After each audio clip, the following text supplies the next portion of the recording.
So like that's one of the things. They have the story about, basically the group, the rebel group running from the companies, which have like basically an iron grip over the whole frontier, which, I mean,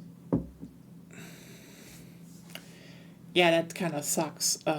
If that so that's one of the most interesting things. The game starts with them trying to get fuel. Like, I thought about that. The game starts with them trying to get a simple resource, else they can't do their whole war thing. So that is one part where I like it because it's quite grounded actually.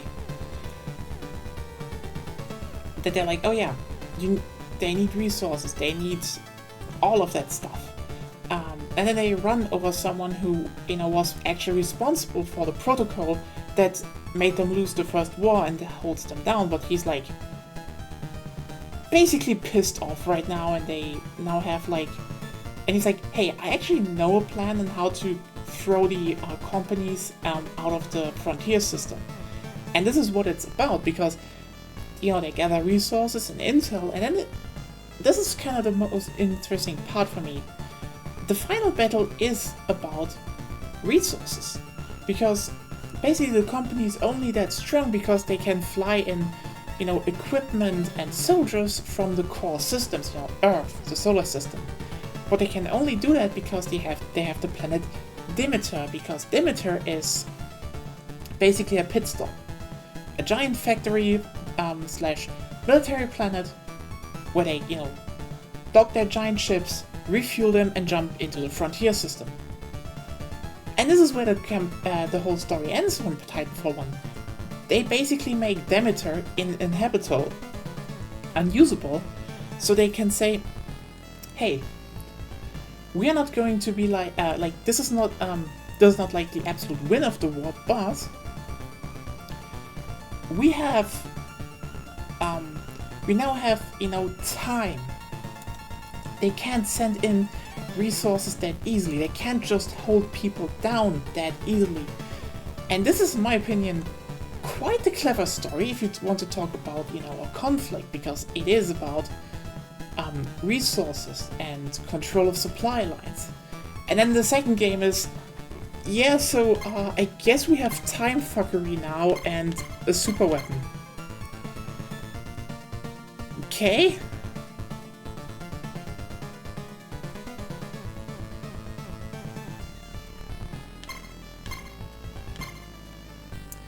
Oh yeah, right, they have the Japanese versions in there.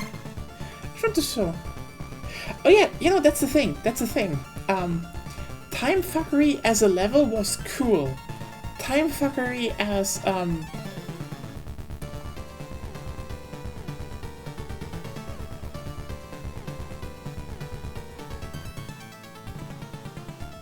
yeah, it was cool, but like, why did it need to be in Titanfall? But well.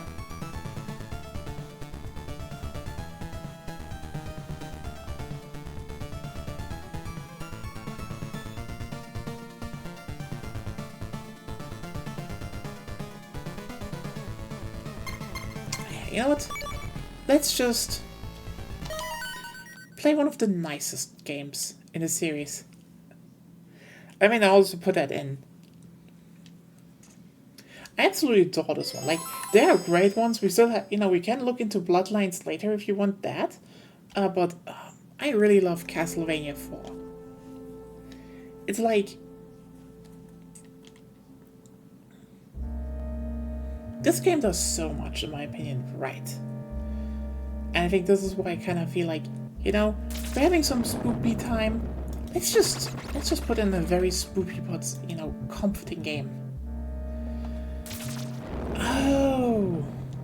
I mean, I can show you the first games of, like, the thing is, these are more linear, but they're great atmosphere,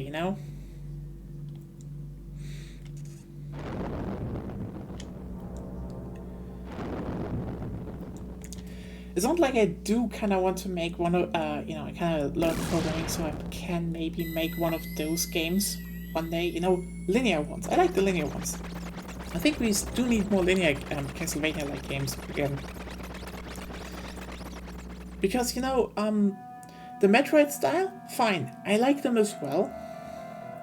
And I ordered the Advanced Collection. The Advanced Collection is only Metroid style games and, you know, Rondo of Blood. The one game they had thrown in with the one with Symphony of the Night collection on the PlayStation and didn't port to other systems yet. So yeah, I guess that's how you get Rondo of Blood nowadays.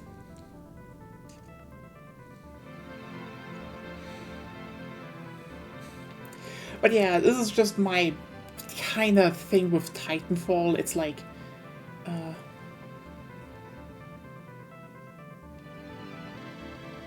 yeah.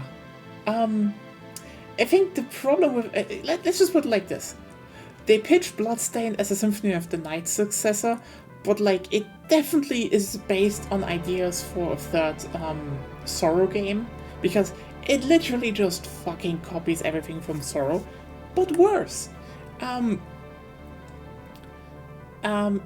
then, I mean, then they hired, I think, I don't know who it was, .emo, I think. They were like, oh yeah, just have a bit of money and make like a small side game. The problem is that side game was better than the main game and earlier out, and so they just made the second one.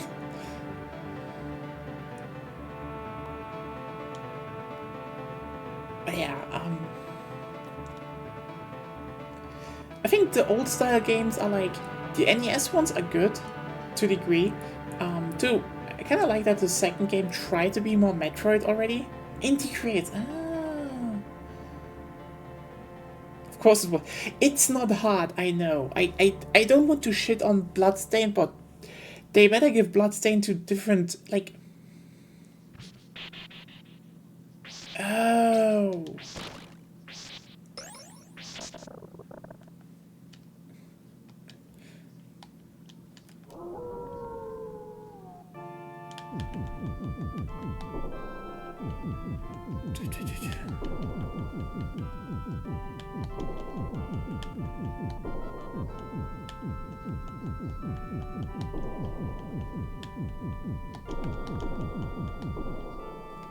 There we go.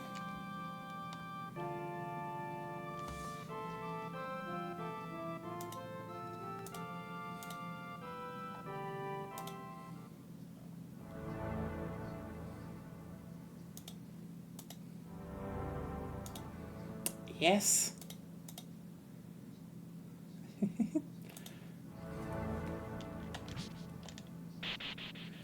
Time to get some upgrades. I would do the whole, you know, weapon and whip upgrade differently though nowadays.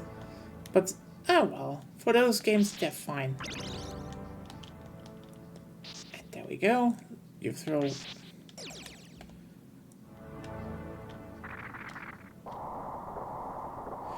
And now we open with some of the best music I know.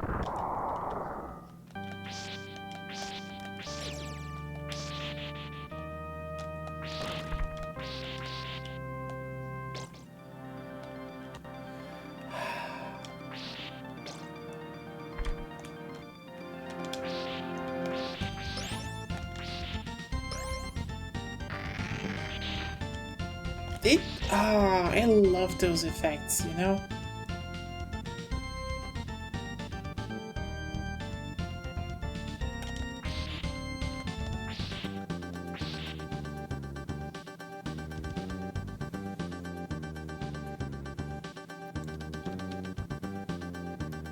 Oh yeah. I feel the later ones don't go as hard anymore as the SNES and NES titles, but still.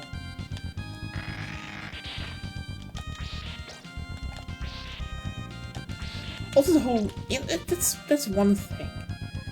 I find it kind of sad that, you know, you don't really have a whip anymore, like in Castlevania 4.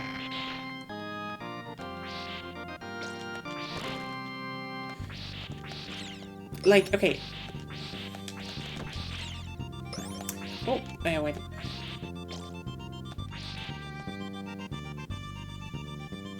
Wait, you can do this. Woo!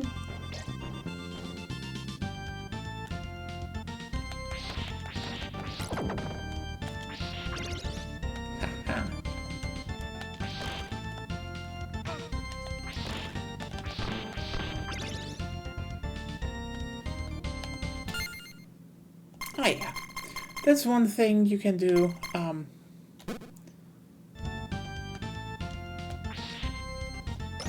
But you can, you know, just have save states in here, which I think it's fine.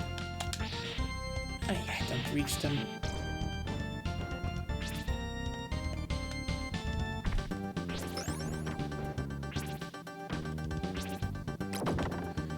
There we go.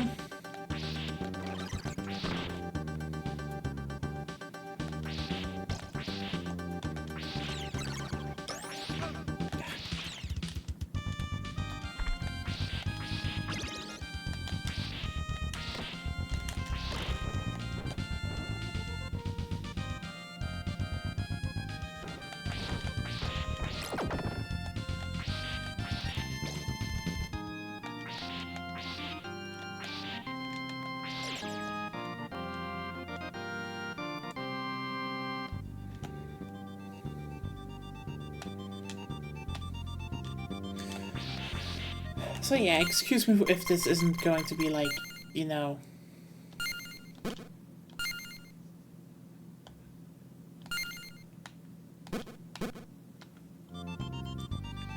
a 100% clean run. I kind of want to get through the game today. Because there's so much cool shit I want to show. But yeah. We also had this. Woo!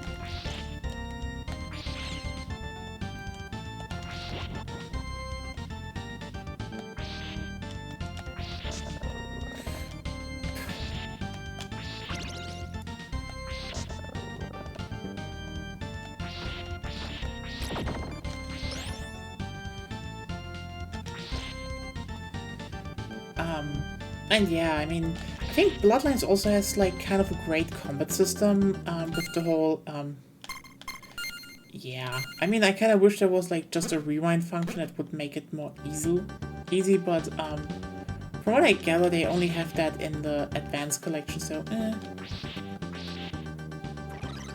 Then again, you wouldn't need that in, which is so funny that they added that in there and not, you know,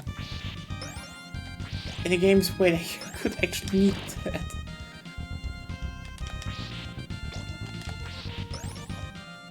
Because it's like, oh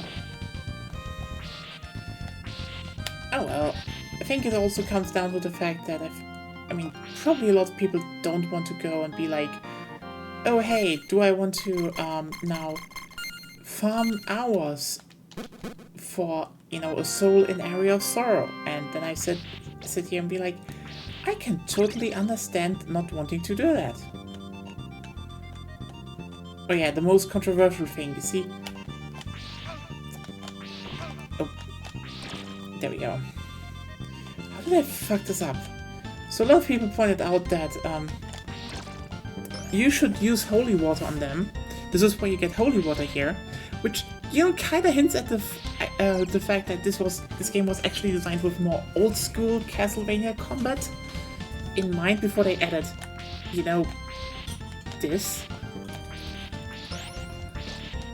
But in my opinion, it's just like, who cares? I can whip straight upwards. Oh fuck.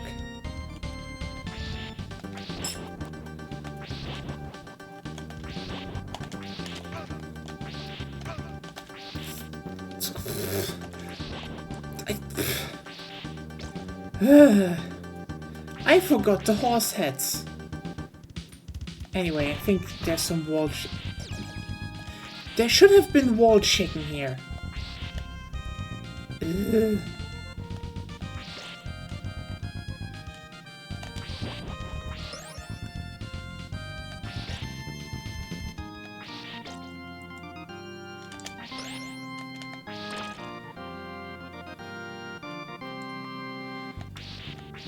Gold chicken isn't here.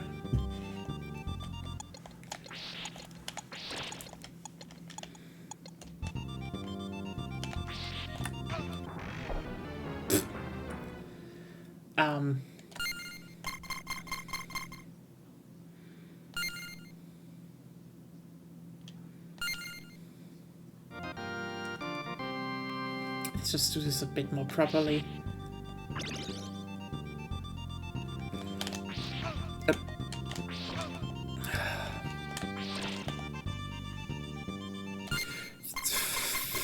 Fuck this, I'm...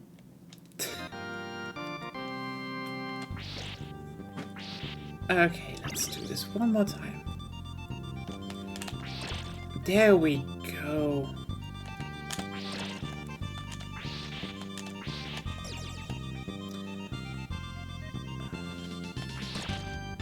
Some of this is weirdly not as accurate, but then again...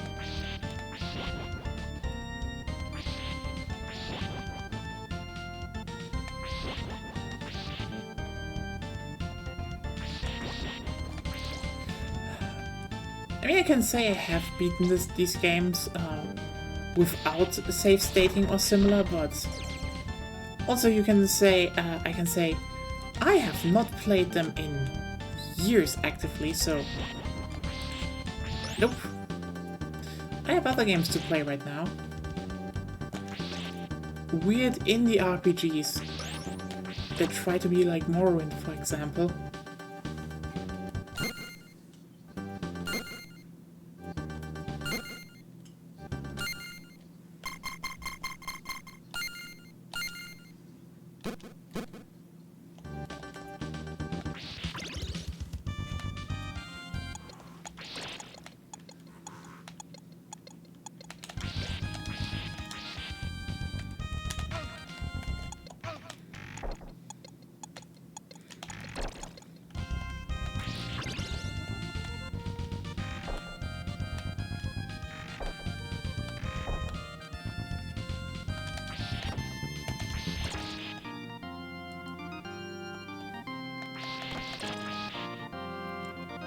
Also, the whole thing that you know, everything stops for a second.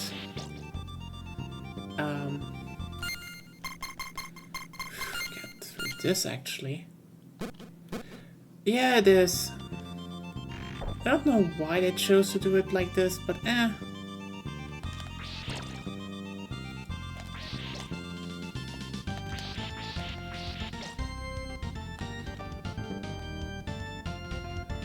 Okay.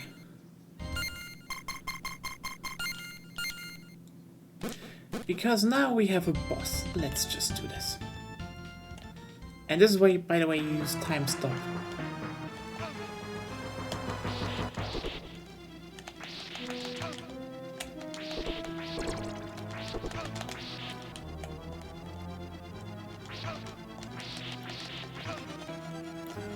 Oh, wait.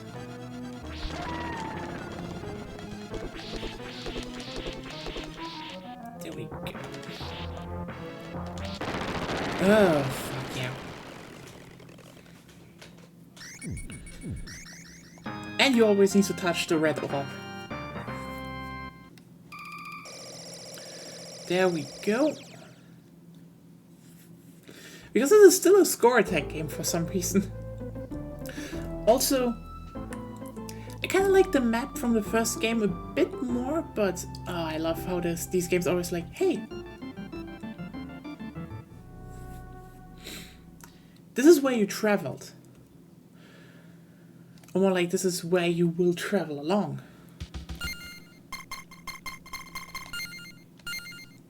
So these games always had like a very nice sense of where you belong and where you are in the world. It's like, yeah, you technically only storm a castle, but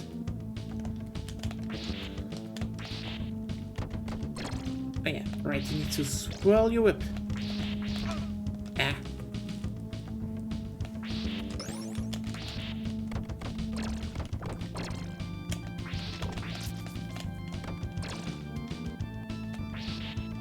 Oh, come on.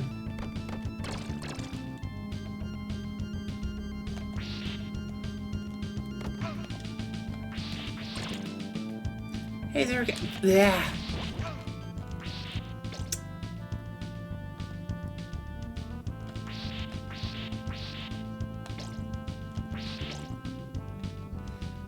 How are you doing?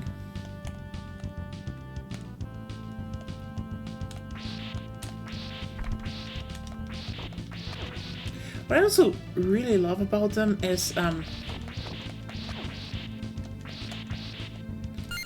lot of them are basic, like a lot of Castlevania games, especially the old ones. I mean, to a degree, a lot of later after Symphony of the Night games also did it as well. But holy shit, does Castlevania have a huge enemy variety. Like, as you saw in this and the last level, they basically went and were like, ooh, free pizza, that's amazing. Weird. I mean, it's not pumpkin soup, but still, free pizza.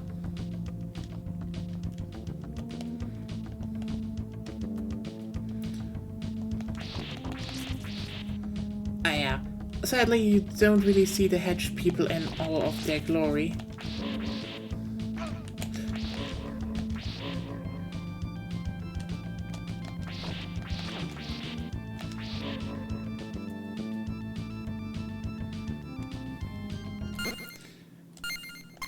Because,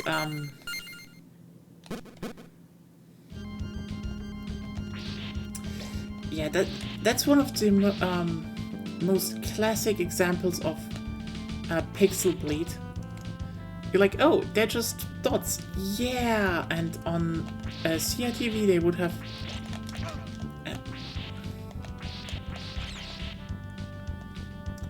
they would have meshed together wonderfully.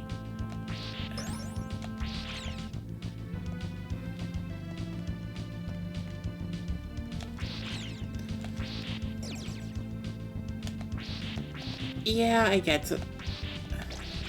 We need good ones though, you know? But there's this thing about, you know, old Castlevania games that they're like, hey, here's a section of the game, and they're like, okay, so we have specific enemies for that. We have some enemies that, you know, return, but a lot of enemies, they just, you know, are specific to one area, and it's one area in a level. Oh god, there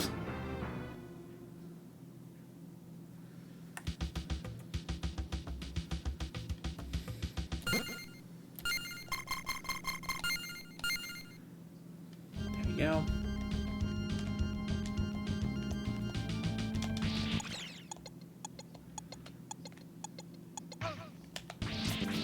Oh yeah, right.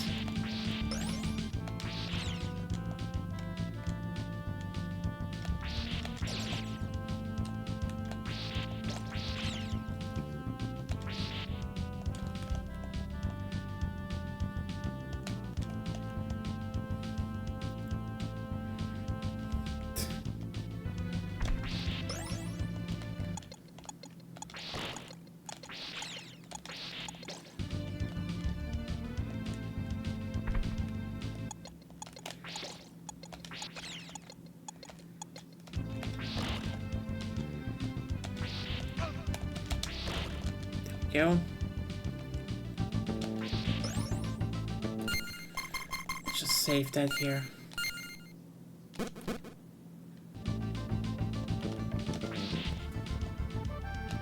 Yeah, they really have like a high density of originality in each level, which is why the Castlevania games have been so popular to a degree, you know? A new console came out. There was new stuff possible, you know, depending on where you are. And they usually they were pretty inventive with the formula they had. So, while you could say, you know, Castlevania 2 was the first attempt at making a more non-linear game, yeah, it is.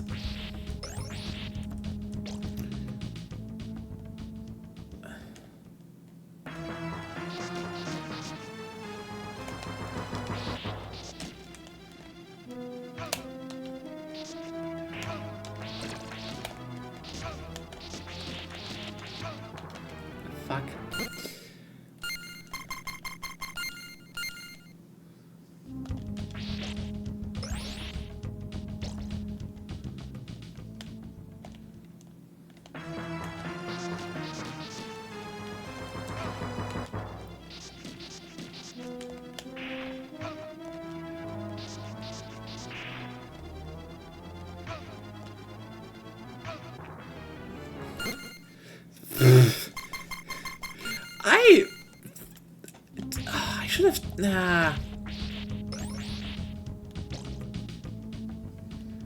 Yeah, rip Simon.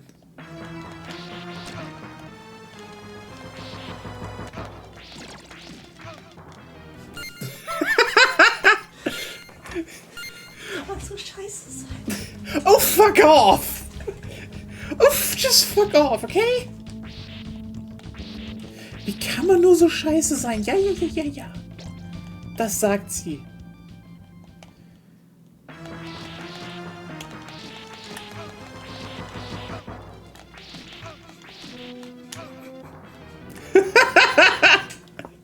I almost got her though.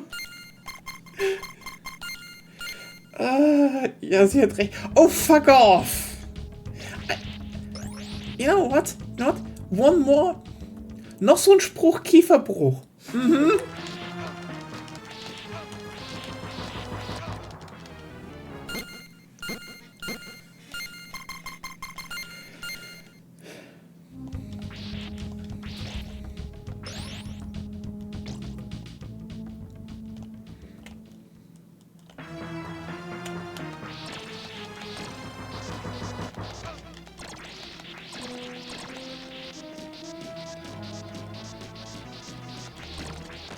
There we go. Das hättest du beim ersten Mal machen können. Oh,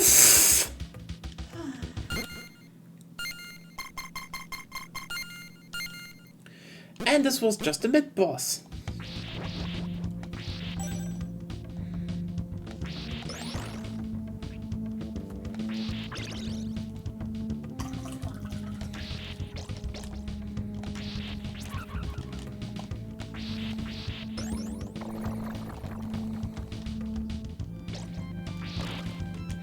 But yeah, Castlevania has an astoundingly high variety per level, actually.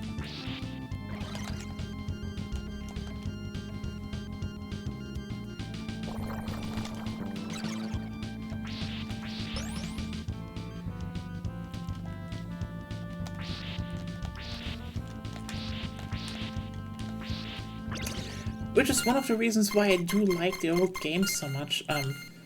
Even if I'm currently not in the best, see, I'm not in the best, you know, way to play them. It is Candle Chicken, yeah.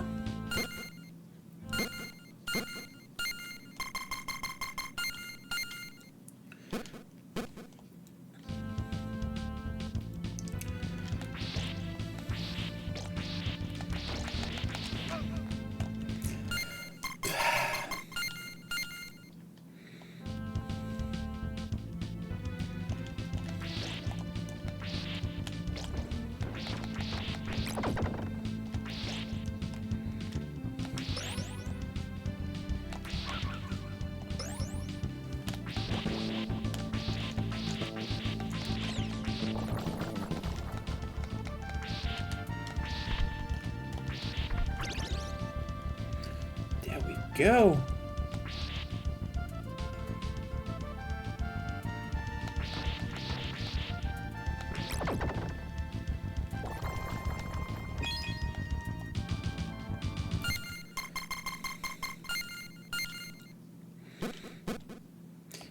These are just some sections where, like, yeah, you can actually get through them if you know what you do, but like, this is also one thing about these games. They were kind of designed to be played and mastered. I think this is kind of what I hate about when people are saying, oh, hey, old games, you know, are difficult for being difficult, when a lot of old games are actually designed to be, hey, you can't just save everywhere. That actually makes it a lot easier if you think about it. If you had like a save system in these games, it would be much easier for everyone playing it. Yeah, now we're in the third section, stage 3. We're going up, as you can see, cave system to a boss. And it's just a nice layout, you know? But yeah, the old games really were like... Oh yeah, password saves, that was... gladly we have a lot more sophisticated methods nowadays.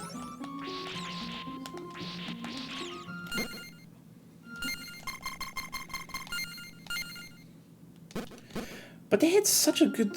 Like, these games have such a density of content, you know? Of just ideas that are great. Fuck. I'm currently talking about the whole fact that Castlevania has such a... Like, classic Castlevania has such a density of aesthetic and style, and it's like... Yeah. And it's a kind of gameplay style that just is forgotten because a lot of people nowadays have these ideas of, oh hey, a game needs to be, you know, long, or, you know, kind of non-linear and stuff. So like, I think this is kind of the weirdest part for me because it's not like, again, it's not like I dislike stuff like, you know, Symphony of the Night likes from Castlevania. I fucking adore Dawn of Sorrow and Area of Sorrow and stuff, and you can't tell me those are bad games. It's more like something from the old games about their, you know, simplicity. How they were literally designed to be accessible and direct. Oh, we have chicken! Candle chicken, everyone. There's always a middle ground. Order of Ecclesia. Order of Ecclesia was really not that bad. I know people hate Ecclesia, but Ecclesia was really not bad. I'm actually looking forward to the DS collection, if you ask me. Simply because I think I do want to give Ecclesia another try. But yeah, having the splitting Mudman, oh, that is so cool.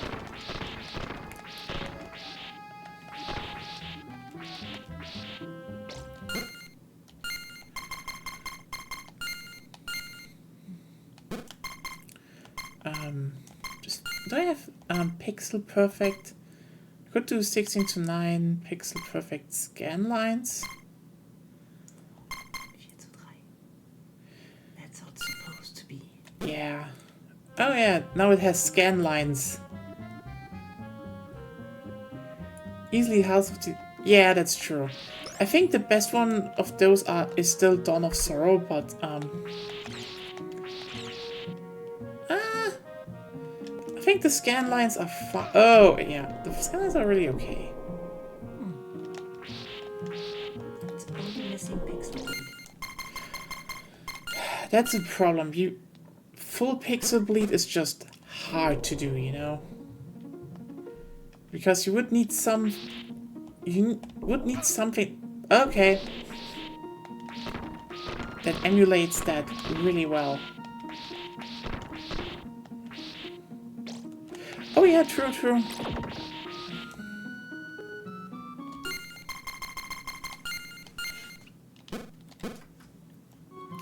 Even though I do like the clean look of a few of them. But yeah, that's one of the... I feel like a bunch of stuff was lost. I mean, honestly, the biggest problem Castlevania always had was like, there are not enough girls. Which is, I mean, let's just be real here, okay, for a second. It is a fucking shame that Bloodstained was like, oh yeah, we're going to have a female protagonist, and then Bloodstained just dared to be shit. Like, Iga, what the fuck? Is this misogyny, actually? Oh hey, we have like, you know, we have amazing Castlevania type games that are linear. Like, okay, cool. And we have like, really good ones with,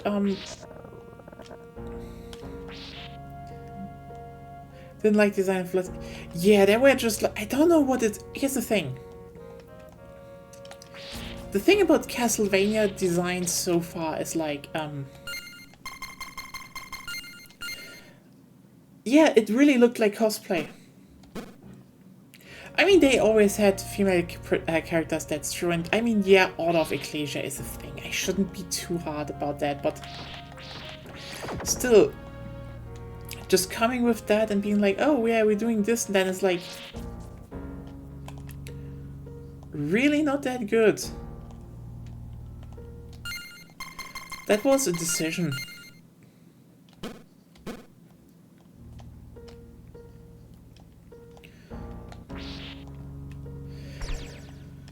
But yeah.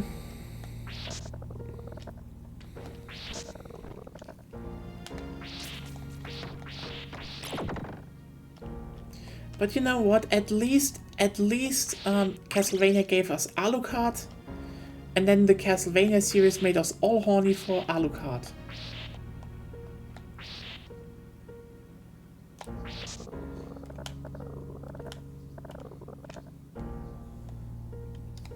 Ah.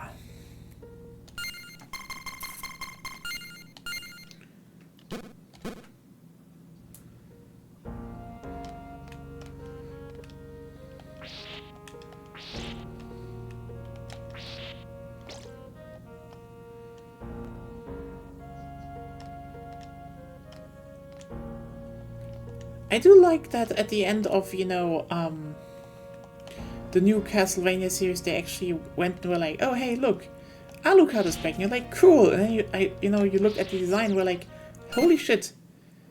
They managed to have even more gender going on with Alucard, which is, again, great.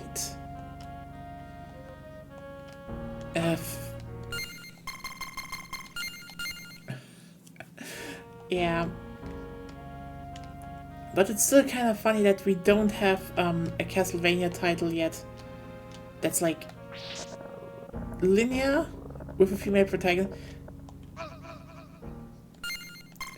Oh yeah, I feel Alucard has a lot more gender going on in this iteration. I mean, aside from being broken, I mean, Alucard is a broken bisexual, let's just be real here. Also, oh, they will.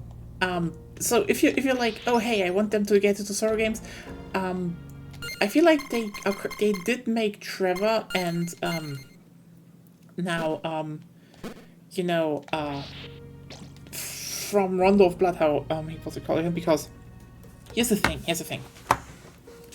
Let's talk a bit about the Castlevania series, okay?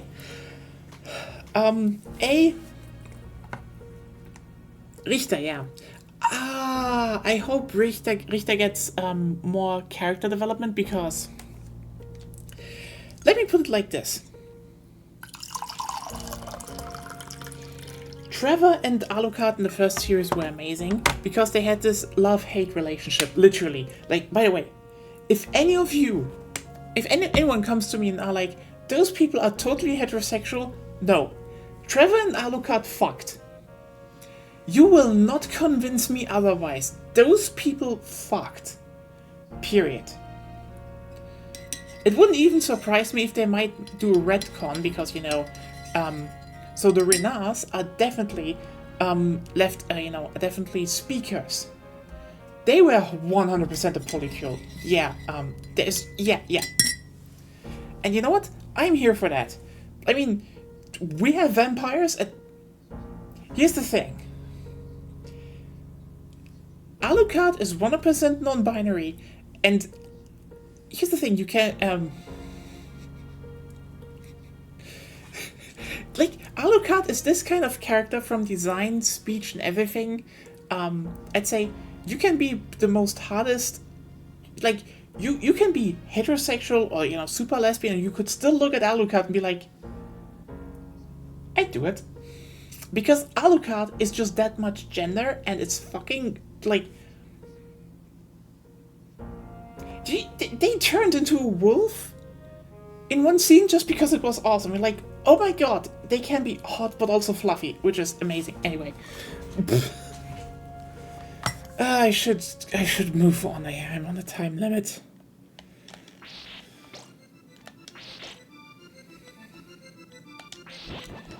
fish.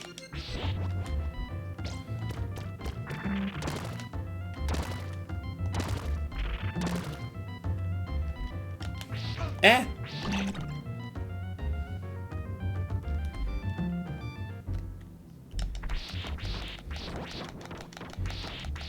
Die, Waldring.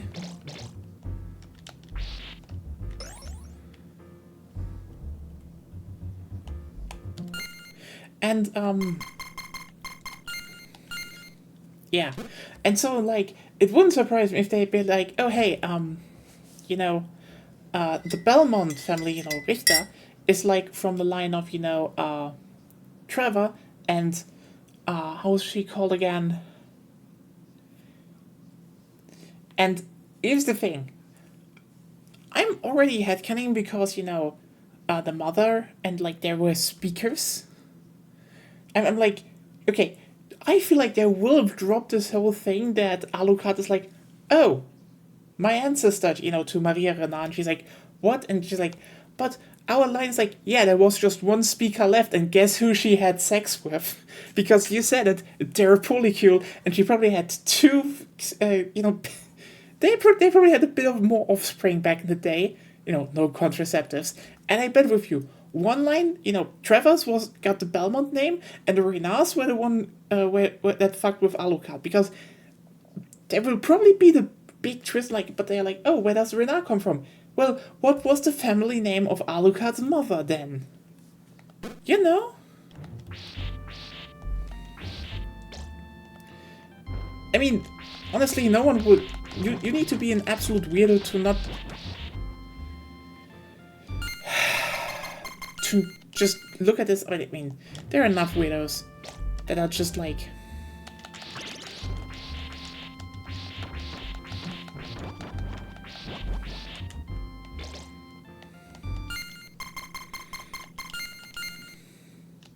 But that's my the thing I feel is going on.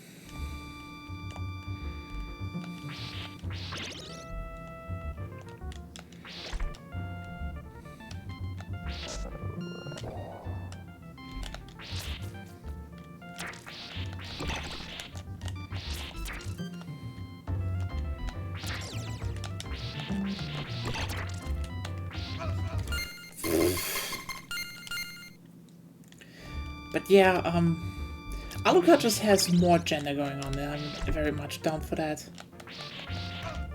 I'm still like, you know, when you, sploosh.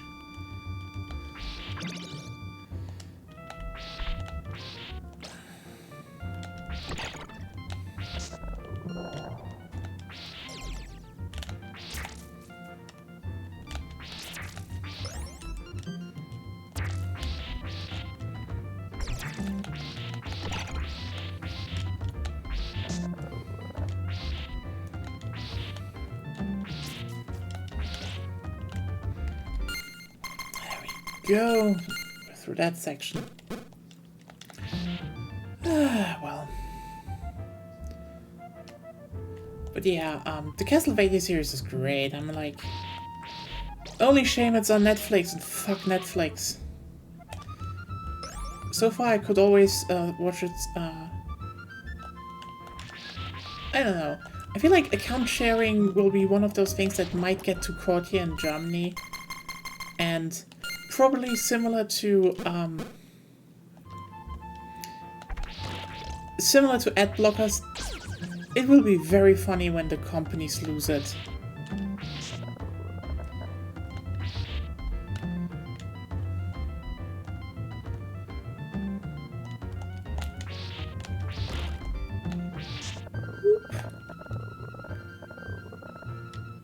Yeah, it's like,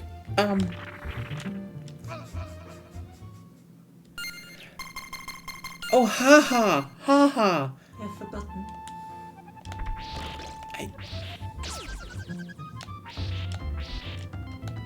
I have forgotten that part, okay?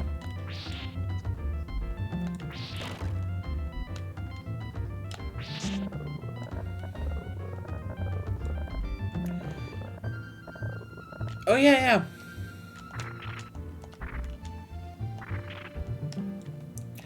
Like, you know, I told this my, because, you know, I have this over my parents' my dad's account, and, you know, the moment he heard, like, oh, they want to ban this, then why the fuck am I supposed to pay money for this thing? It's like, yeah. This isn't even like an issue where they could be like, oh hey, maybe the old people wouldn't mind. The old people are also pissed. I mean, obviously.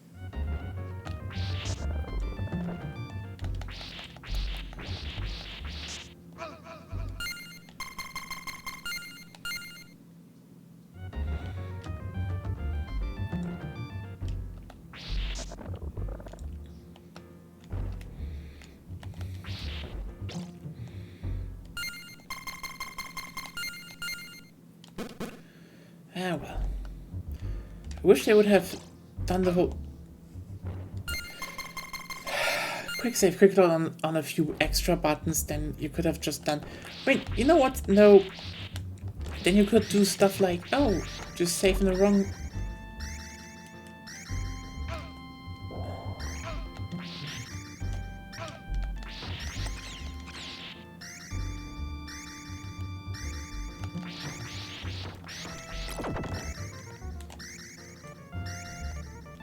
Wait, did I wait around too much?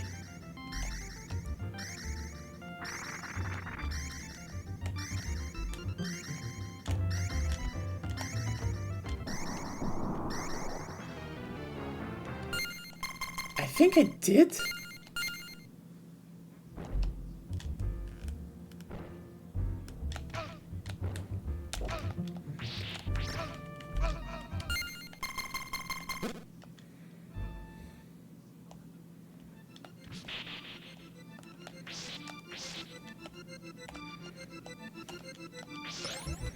Okay, let's just start this anew.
Yeah, I need to do this again. Yeah, the fucking animation killed me.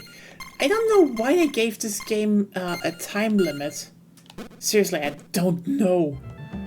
This is like one of those weird things about Castlevania 4 where I'm like, they just kept that because, you know, oh, that's what the old games had. And it's like,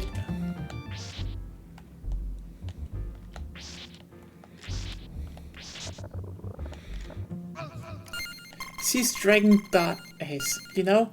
Classic.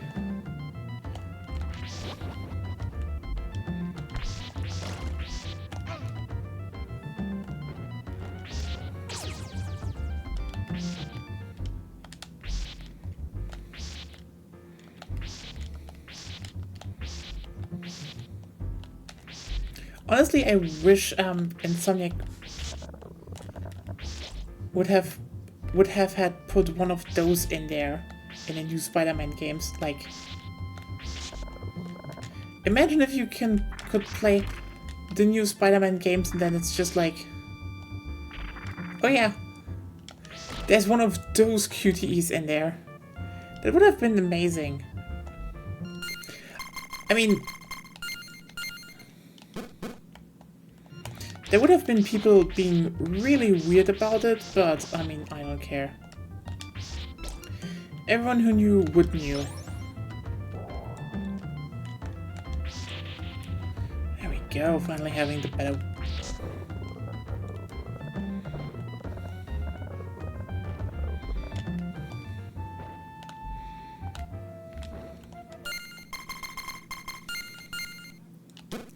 I really stood around for too long and I should have just reloaded.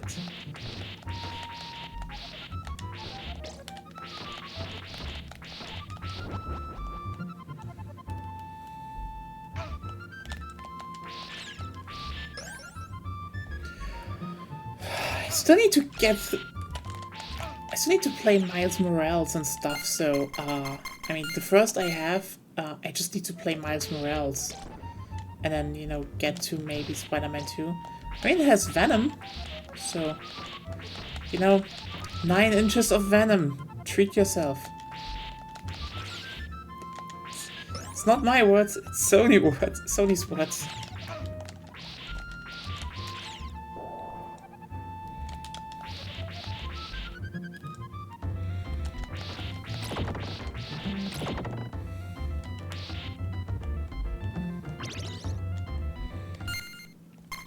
They were absolutely know what they were doing.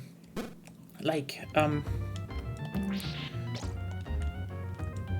Sony knew Horny Venom was a marketable audience, and they are just fucking capitalizing on it. Let me tell you this.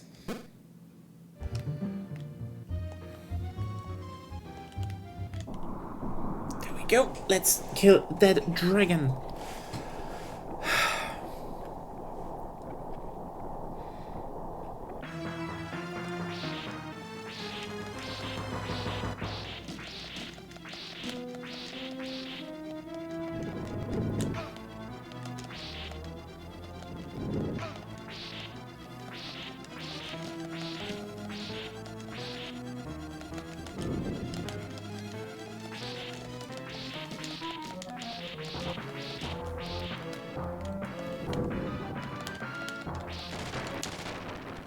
There we go.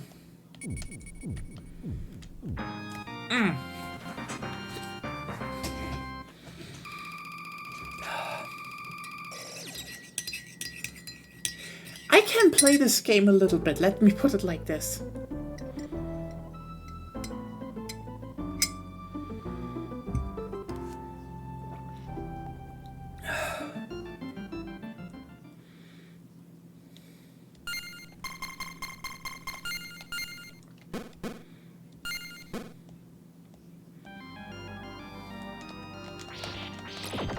Look at that skull looking at you.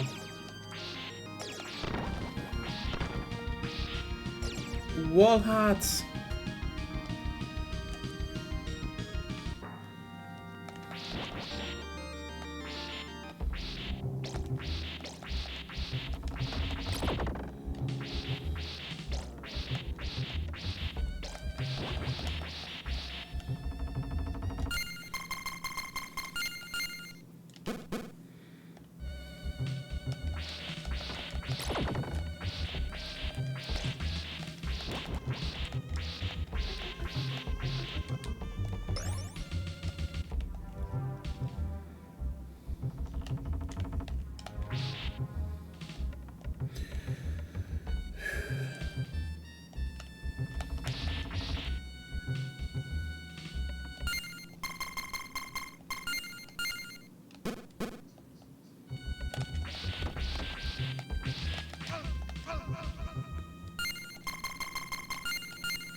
Excellent.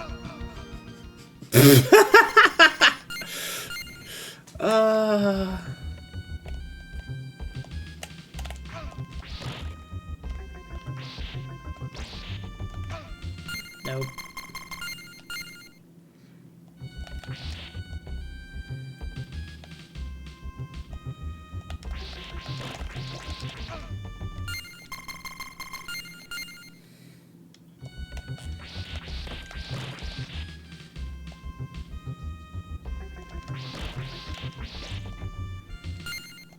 And now, so I don't have the fucking annoyance again.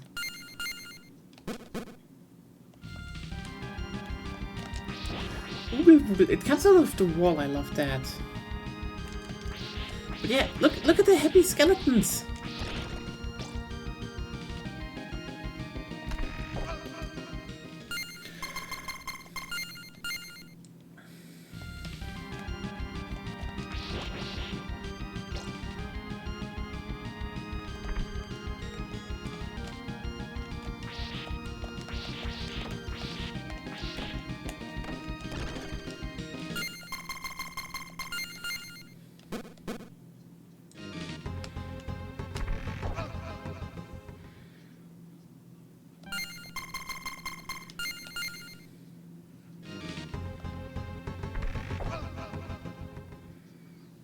How the fuck do you get over that again?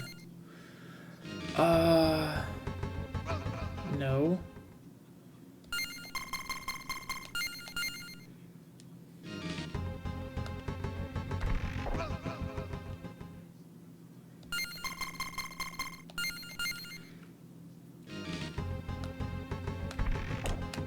Okay, you just need to be you literally just need to be a bit faster. I think there's an input problem. A bit.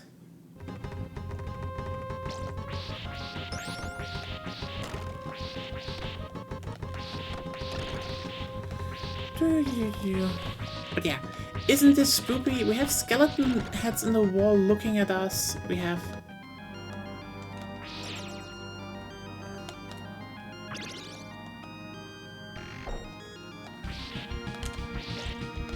skeletons coming down being like... I mean, yeah, this is kind of why I wanted to do play this game, because it is spoopy as hell. And this is not the Spoopstream, this is the Spoopstream.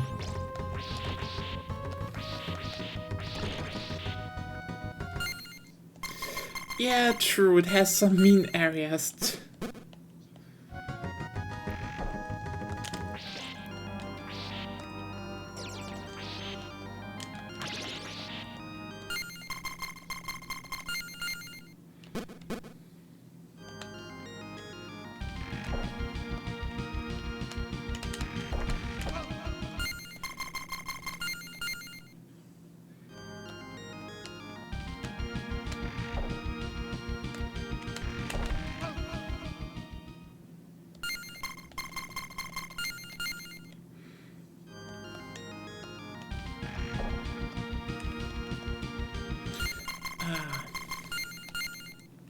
Ironically, not the only Castlevania game I ever streamed on this game, even though one is not a Castlevania game directly. It was more a fan game, so...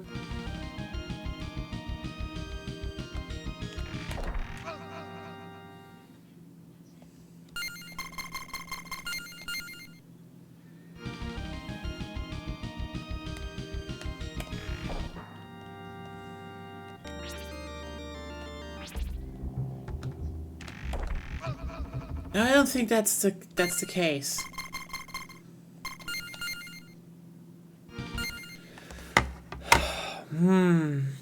How the fuck do you...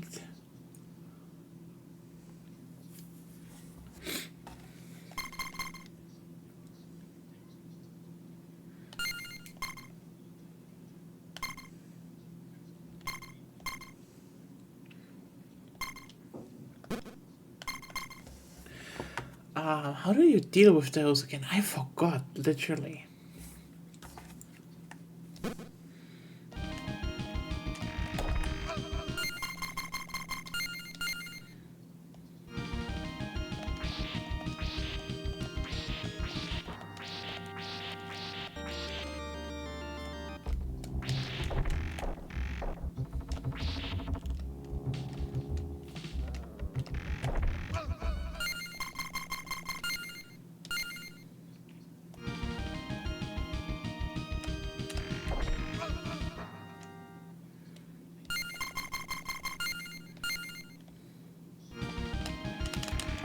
Oh, you just need to jump instantly.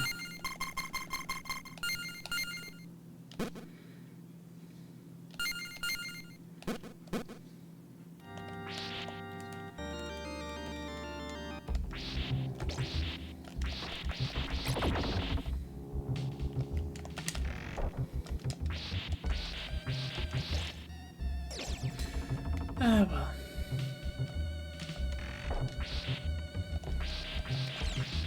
If you ever thought, like, hey, is there like a Castlevania game that has a good idea of what it wants to be? It has like, you know, maybe the old, but it's something unique, you know, with more the old setting, you know, the old style.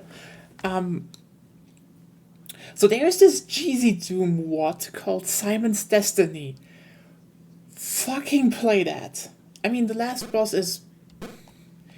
It's brutal bullshit, but still.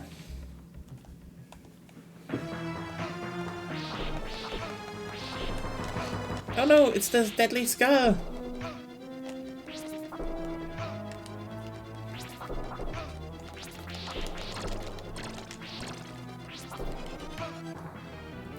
Fuck.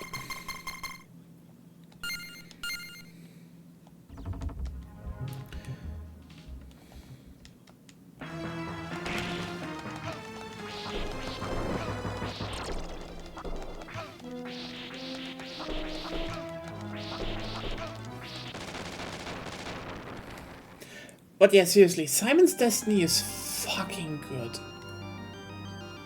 Like...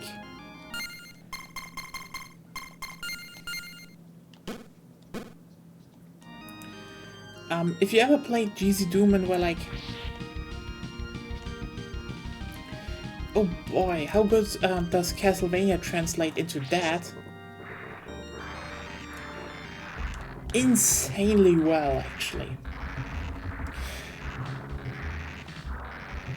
To the point that I'm actually confused why there aren't more, you know...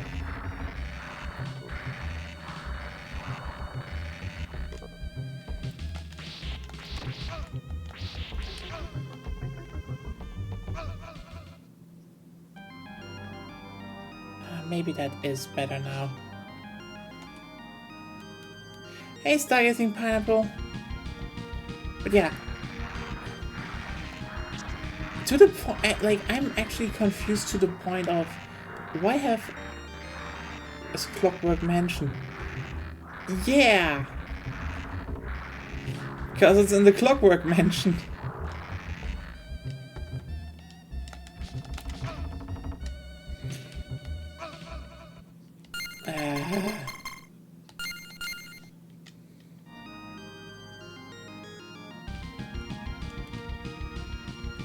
Actually, now the you know, technical stuff comes more through, which they had some really cool shit going on.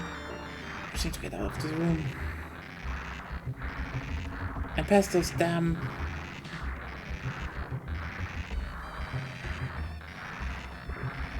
Medusas.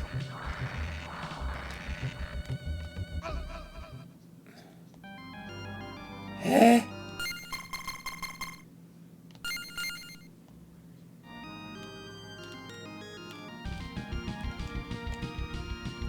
Ah! Oh yeah, the game where you can go nuclear now. But yeah, Simon's Destiny on GZ Doom is so good. It's so good. Like, yeah, it's Doom, but also like, it is Castlevania because like you play with a whip and.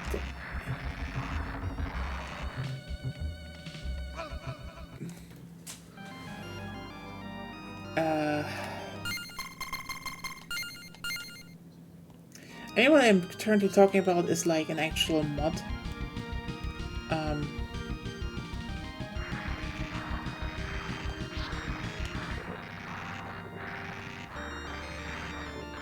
Isn't that the... Wait, Bellman's Revenge was,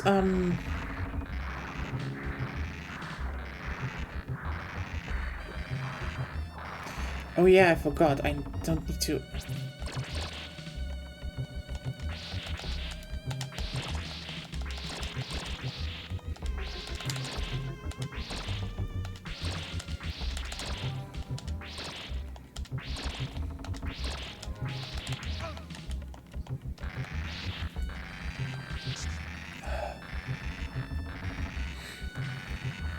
Yeah, 4 castles. What? 4 castles?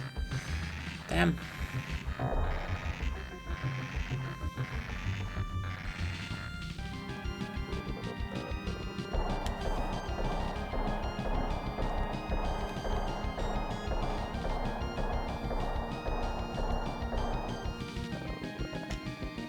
Yeah, they had some really cool tech shit going on.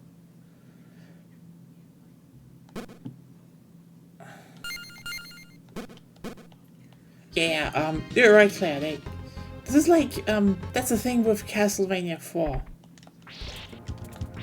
It's one of those games where they just had, like, insanely good stuff going on for the NES.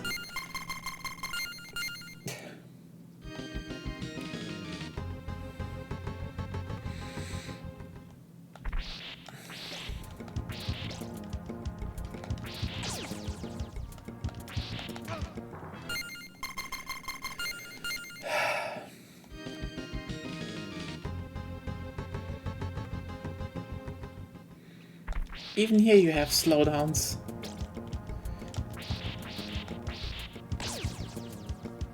I do wonder if they ever managed to...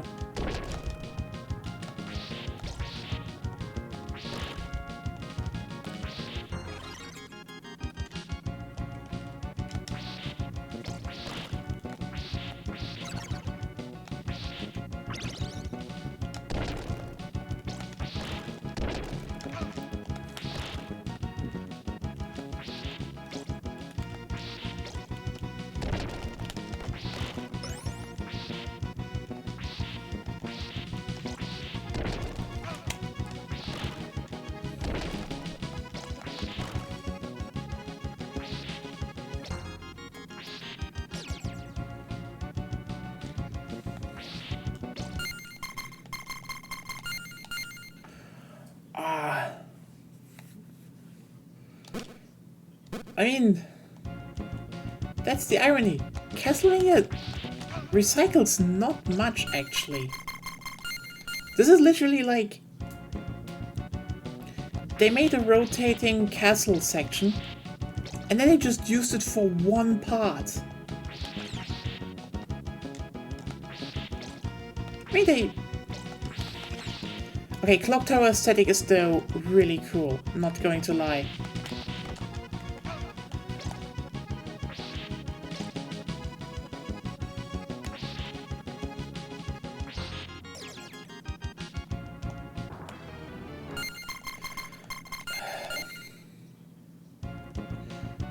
Oh yeah.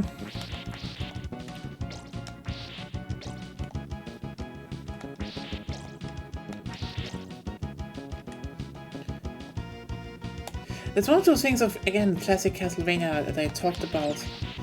These games really love to just have a good idea, execute that good idea, and then literally move on in the same level. It is almost obscene how dense these levels are with new enemies and ideas. Like, this right here is still the same level as the rotating hallway and the rotating room.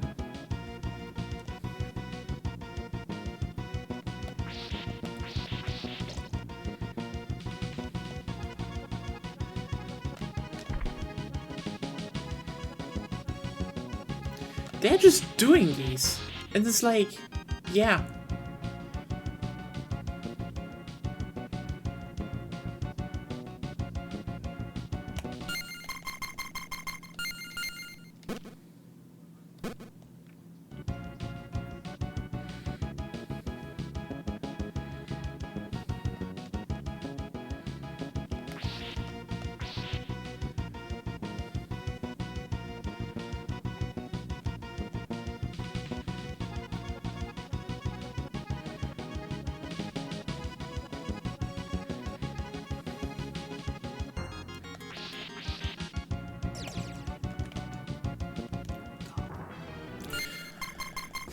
I was too cocky in that situation.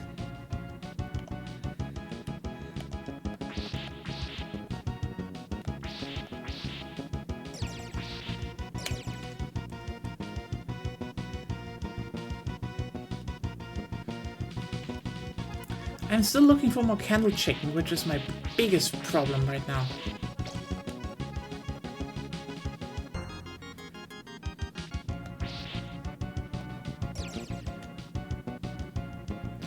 But yeah, Dracula just built one hell of a castle in this game.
There's a puzzle here, I know it.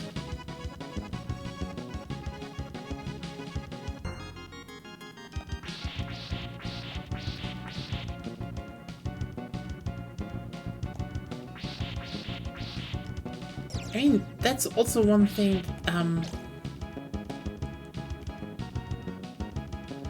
about old Castlevanias I like, that, like, Dracula's castle is extra, you know?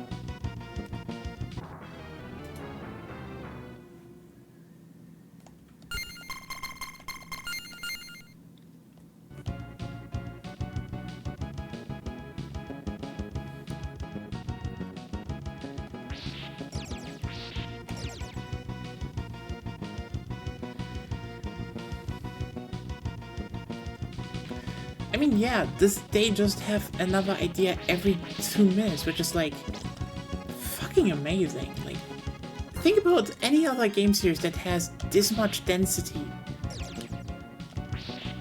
There's only one I can think of.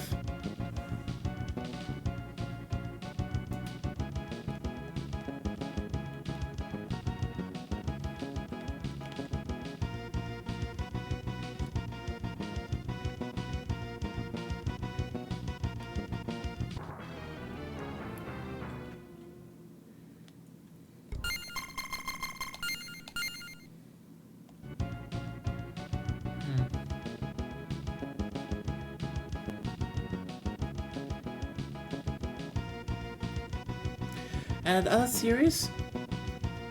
That is Contra. And Contra, they fucked up. Like...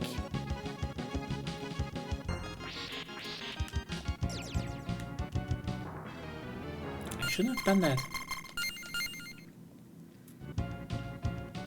Oh! I mean, I could put them in. It's not like I have the Contra Anniversary Collection right here.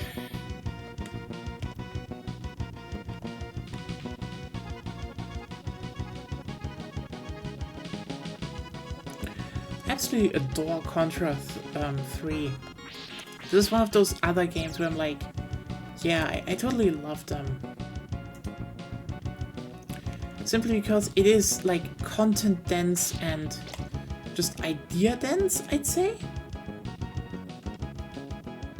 Contra knows exactly what it wants to be.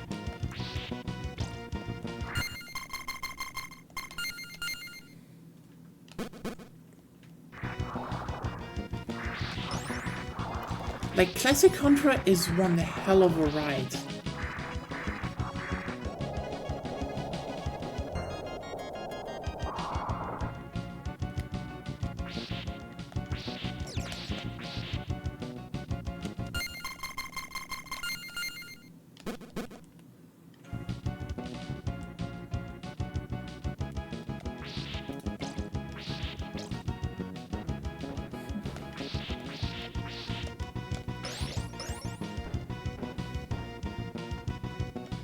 I mean, I am mainly pissed that they, for some reason, like, so, I mean, aside from the fact that the Contra 1 remake looks like shit, like, here's the thing. The problem is that every time I bring this, like, I know when I bring this up, there are people who are saying, oh, you know, it's a 3D game. Can you expect them to be like, what can you expect them to do there? And I'm like, so,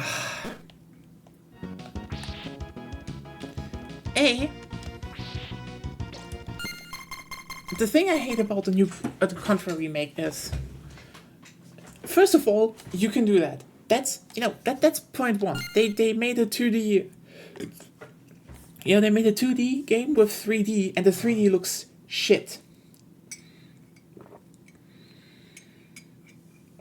Like, literally, it looks shit. It looks ugly. It's not good. But here's the thing.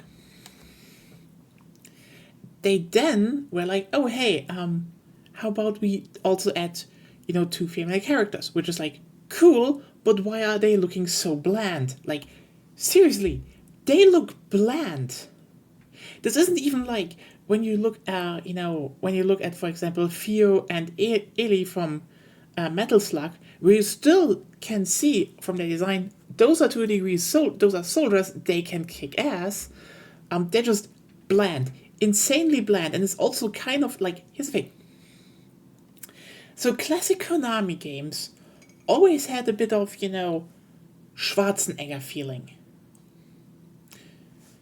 So you had, for example, Simon Belmont, Trevor Belmont, they all were a bit more hunky and stuff. The Castlevania series, you know, until, you know, Richter, and then they became more, you know. I mean, we all knew why they picked Alucard for Symphony of the Night. Let's just be real here. The thing is, Contra was about, you know, badass guys saving the planet from aliens.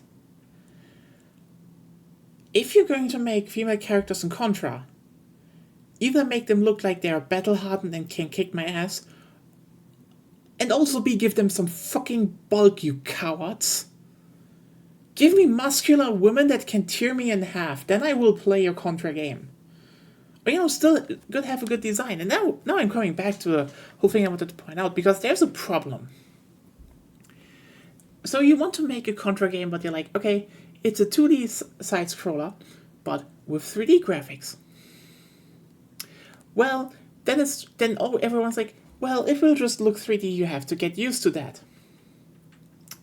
The problem is, there is this small little game in the Contra series called Hardcore Uprising.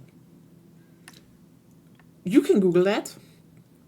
It was an Xbox 360 and PS3 arcade game.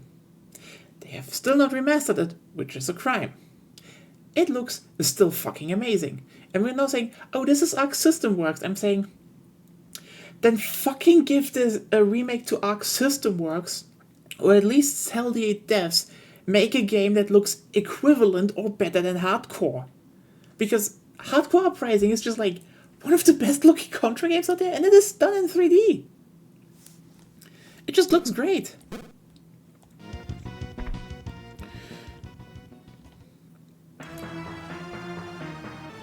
Oh, well. Oh yeah, right. We have the Golem. Shalom. Anyway.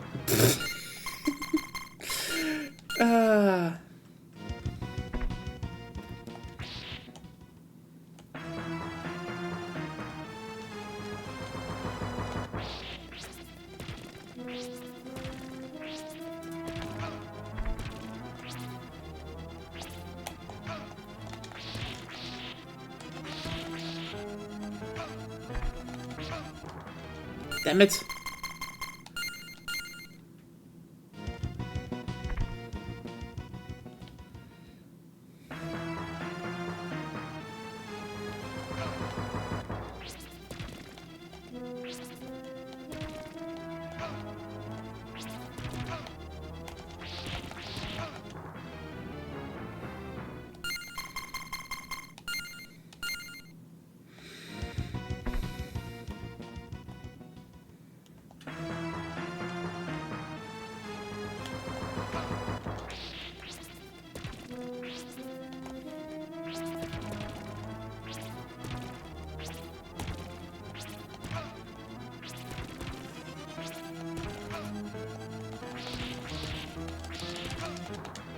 Damn it.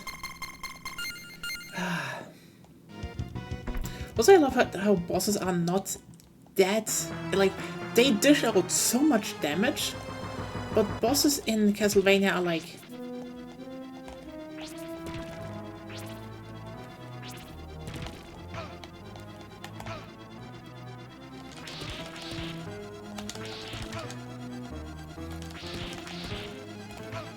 Damn it.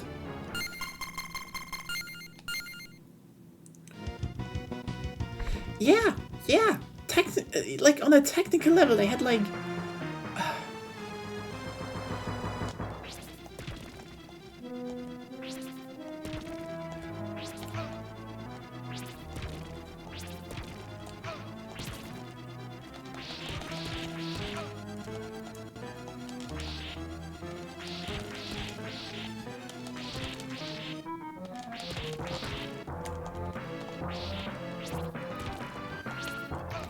Damn it. Like, on a technical level, they did a lot of stuff that was just, here's a cool idea, let's do that. And,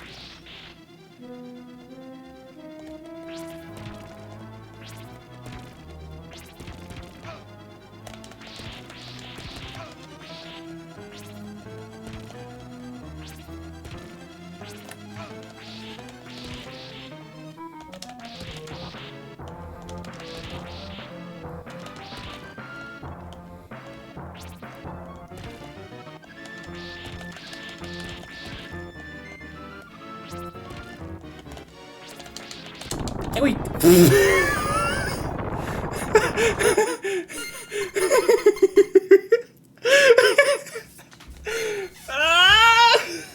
Almost! Almost! I almost got him!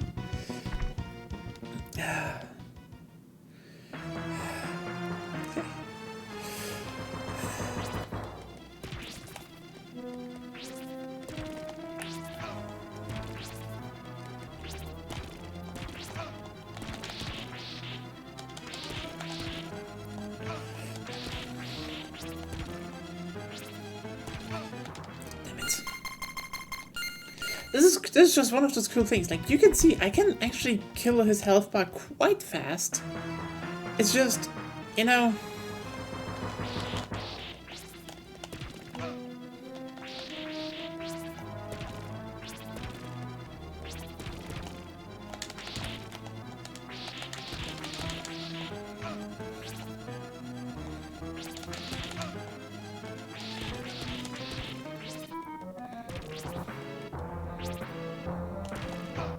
Damn it.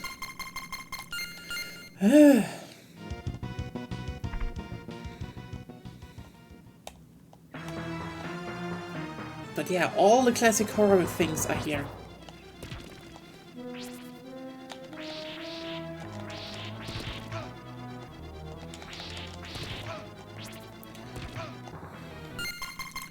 Honestly, there's one thing I like about this boss that, I can say that when I'm done.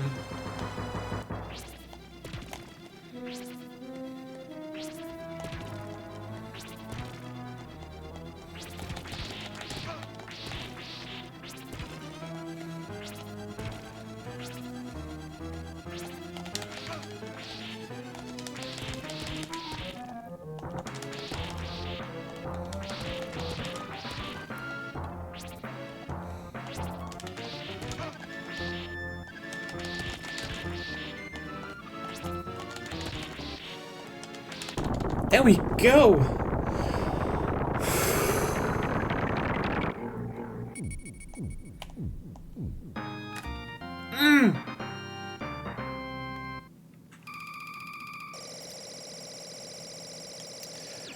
Whew.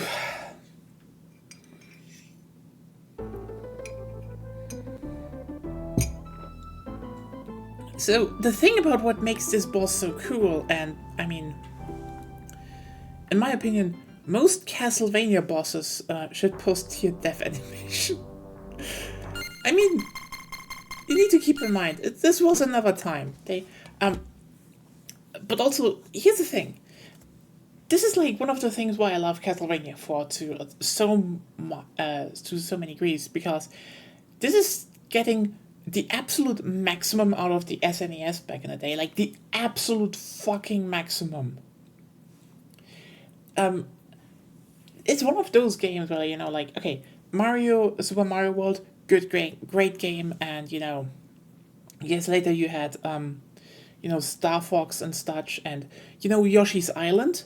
I have to point that out, Yoshi's Island with the, you know, extra chips and stuff, you know, with, or, you know, Donkey Kong Country, but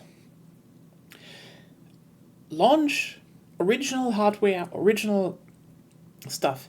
Castlevania 4 pushed that to the fucking limit. And one of the things I love is those bosses are memorable.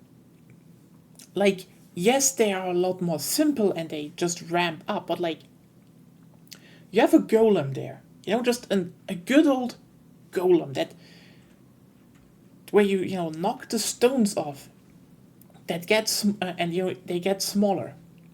Their attacks hurt, but they only have like 1 or 2 attacks actually, so they're kind of simple, and they don't take that many hits. But the idea of the golem is the interesting part, because you have a spectacle and you have a memorable thing. It's not like, and this is why I keep saying, the first Dark Souls is the Castlevania of 3D action games. Okay? Shut up! I know! But like, this is just kind of what got forgotten so much over time, where people are like, oh, bosses need to be like, you know, hardcore death battles and stuff. No. This is like 1 or 2 attacks, you know, like most bosses in Dark Souls 1 had. They have 1 or 2 attacks, they go down relatively quickly, but they're memorable, they're interesting ideas.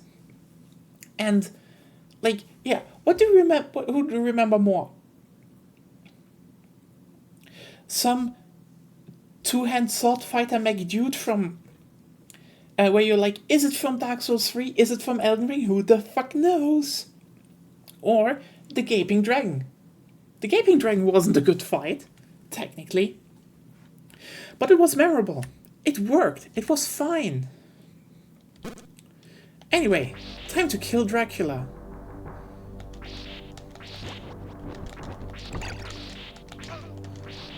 Those fucking harpies deliver killer bunnies.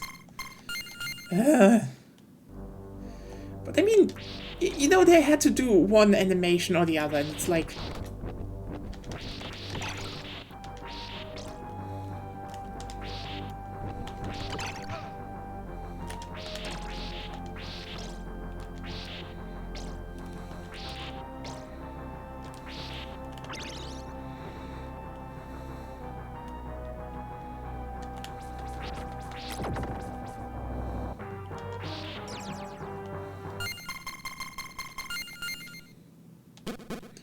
oh yeah, it is.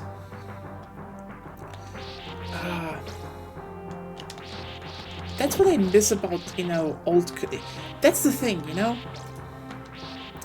When I see the shit they're doing with, you know, this weird Silent Hill experience thing,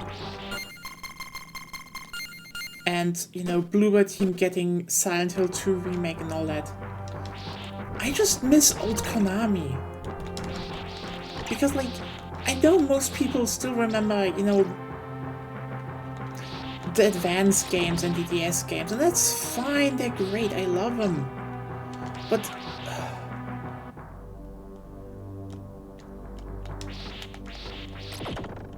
like, it's just, when you look at old Castlevania games, I see a company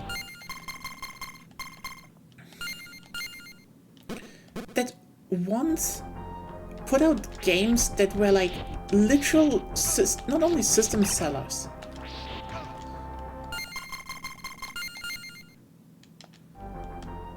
You know, they pushed the graphics of a hardware to the absolute limits.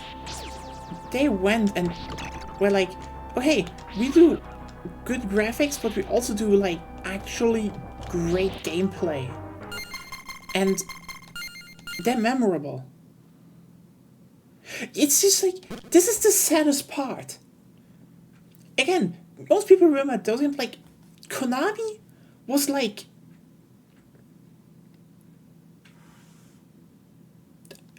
I am getting these anniversary collections because the problem is, those are, in my opinion, still one of the most influential and best games ever made. And it fucking sucks that Konami, as a company, just gave up. Just fucking gave up. And then they had weird beef with Kojima, and it's like, who cares? You want the name Konami back?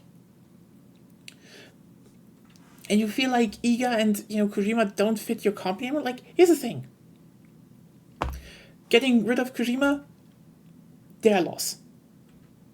He's doing Death Stranding now. He has a deal with Sony. They're best buddies. I feel they fit together better than he and Konami ever did, but if they want to get their fucking name back,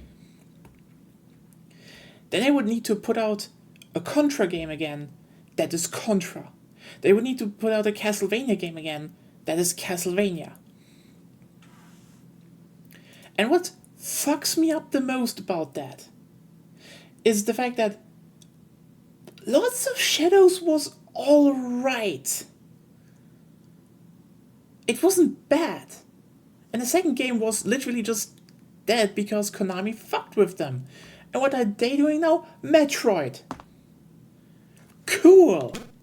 How can you just fuck up companies so much?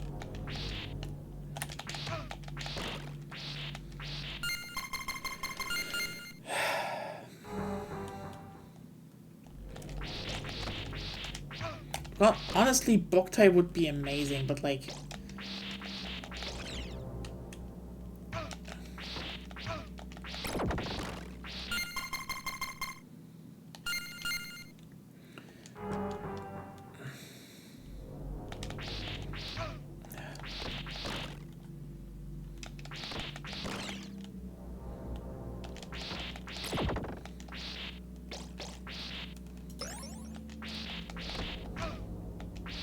They need to have something, you know?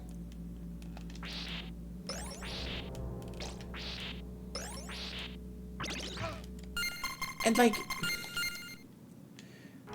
that's the thing.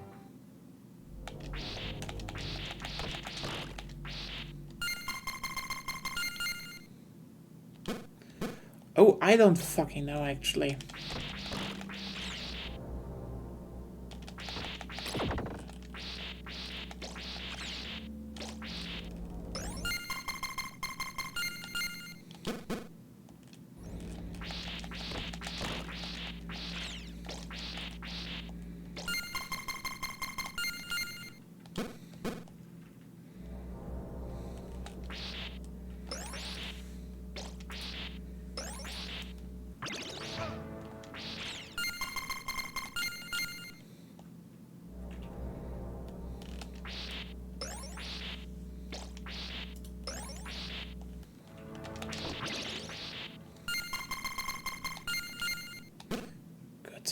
Give me the chicken. Yeah, it's like... and they don't seem to care about a lot of stuff. Like, here's the thing. Yeah, they're putting out their anniversary collections. Cool.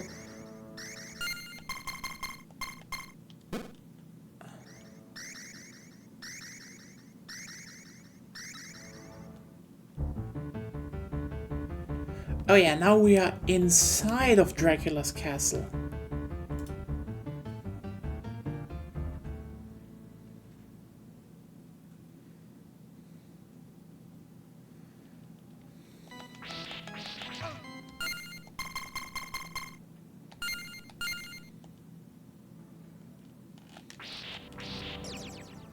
But like...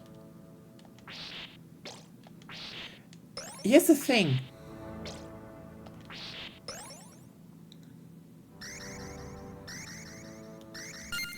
You want to have a games, you know, you want to, for example, have Castlevania games again and maybe make them 3D? You know, there's Castlevania 64. It was fine. You could remake that maybe, or put it out on the Switch emulator. Seriously, why isn't that on the fucking Switch emulator? Good. And then you have like, I don't know, you want to make a new one? Seriously, you know, Souls-like games are so popular right now. Find a good indie studio, or like a good studio, not Bloober Team, and be like, hey, wanna make a new Castlevania game? And then, you know, maybe fucking back Arc System Works to make a new Control 2D Castlevania game.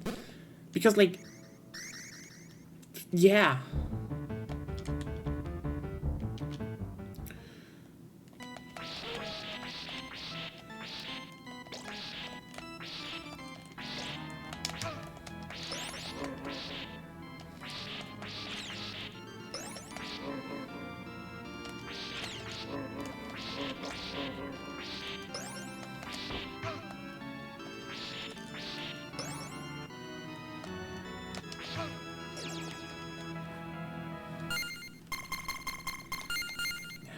It's different.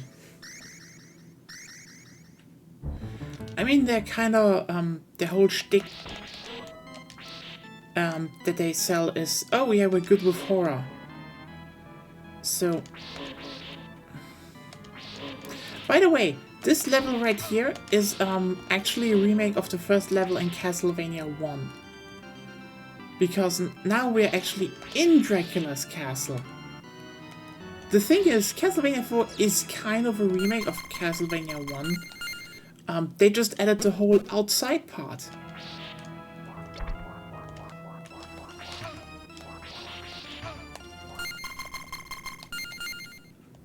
But at this point it starts diverging.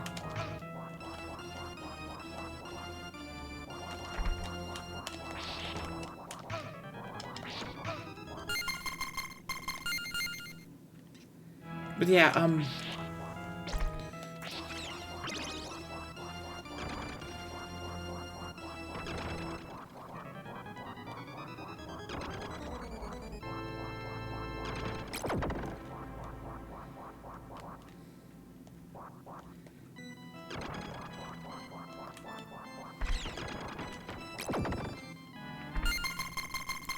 maybe Bloober is just knows that they can't bullshit enough people with.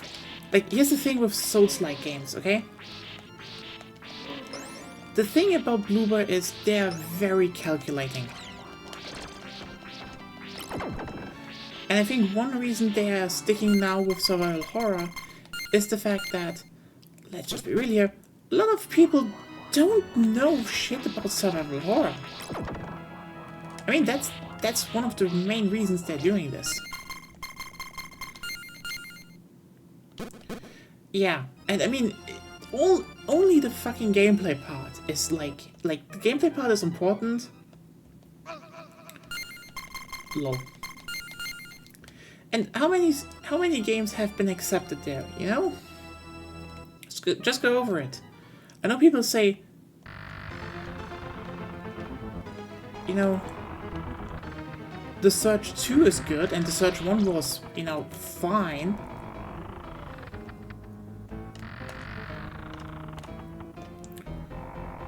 Also, yeah. Oh, fuck.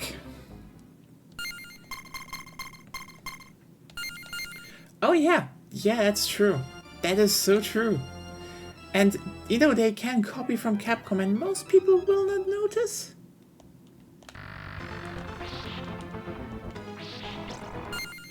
But that's also, again, the thing. Most people don't really have a good idea of how survival horror is supposed to work.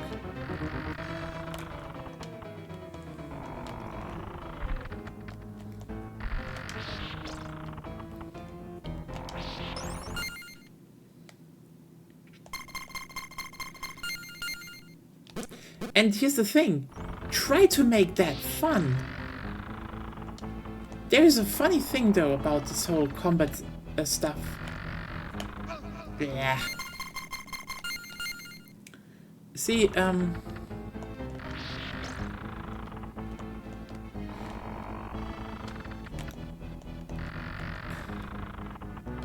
wonder if there is a dev that actually made some solid attempt at giving a survival horror game, you know,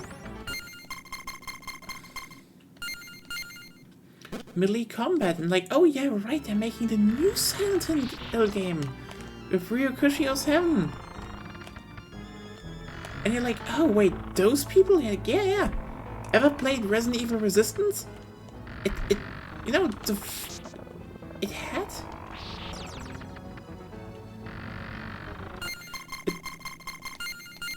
It had melee combat and it was fine.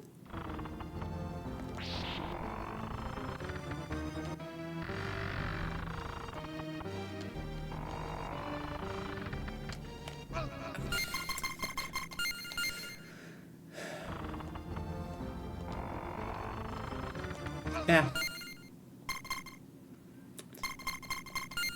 Yeah, End of Zoe. Okay, let's just be real here. End of Zoe is a fucking trip. Like, I can't even put it into other words. But you like have Resident Evil 7, fine. You have Not a Hero, okay. And then you have Yeehaw, let's bash some swamp monsters.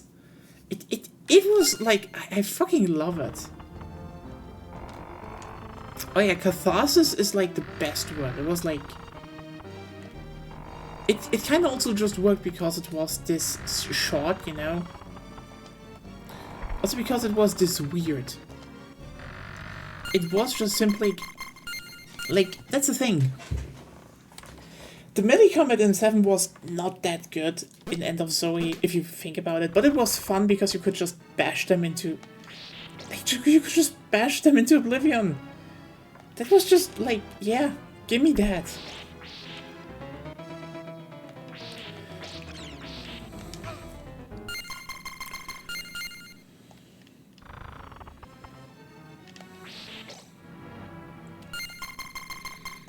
Better save in here. But yeah, I really should set up like an even. I feel like I really should set up like a community multiplayer evening one day with RE Resistance. Just, you know, whoever has it can join and we can just, you know, do the whole survive. And one person is the mastermind. It's gonna be fun. I think like this is like, it's one of those perfect party games, you know?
Oh yeah. But yeah, I mean, I feel like Bloober Team probably just saw the market with around Souls-like games, and like they 100% considered making one.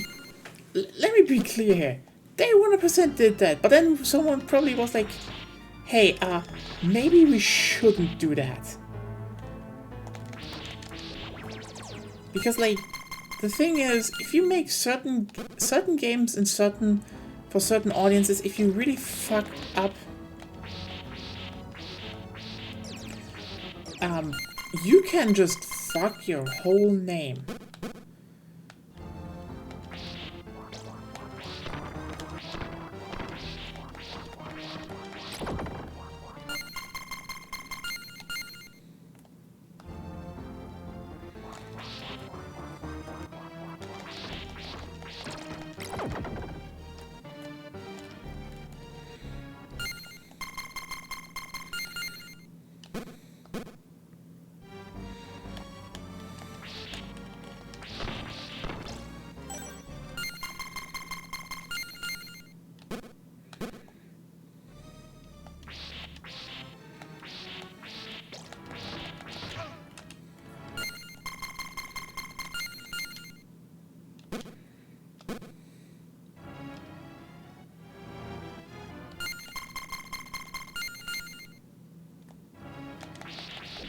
Did I just fucking save?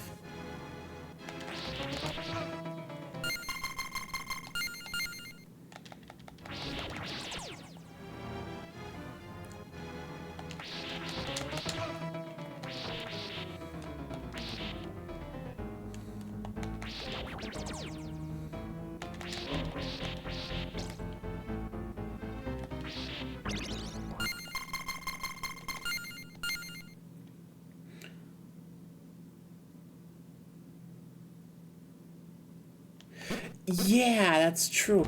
Also, there's one problem they have because, I mean, there's a reason they're okay. I mean, here's one thing I need to point out why I think they are trying to pivot to the whole Silent Hill thing. And that is one thing. The whole horror walking sim thing shtick is dead. And I don't mean that, I mean that quite literally. Fucking Capcom killed it. I mean, think about it.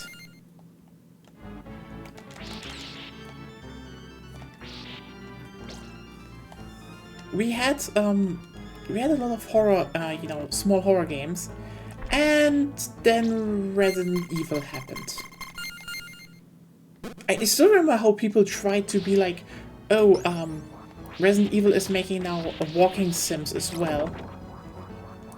Which was just so hilarious because I do remember how there was a time when some people really tried to just be...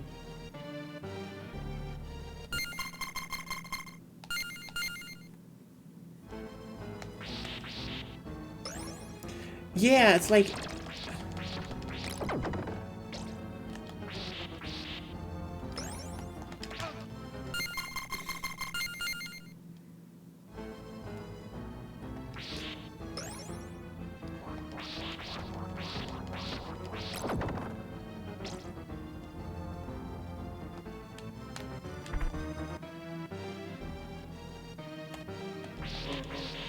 It is so funny how they literally said, oh yeah, we want to give you a vibe of how the game will be, but there will be combat, and people were like, there's never going to be combat, Capcom are hack jobs. And it's like, can you imagine there are people who are just they're just allowed to have internet access? No, just people that have friends, let's just be real here. I also had people, mostly the same people say, as I was saying, like, when they announced a new Monster Hunter for, the PlayStation. Yeah, Monster Hunter is dead now, and it will not be like Monster Hunter, because from what I saw from that trailer, it's going to be quick time events and linearity, and you'll just sit there being like, okay, who the fuck are you going to bullshit here? There's chainsaw duels in the basement. Yeah, it was so good, actually.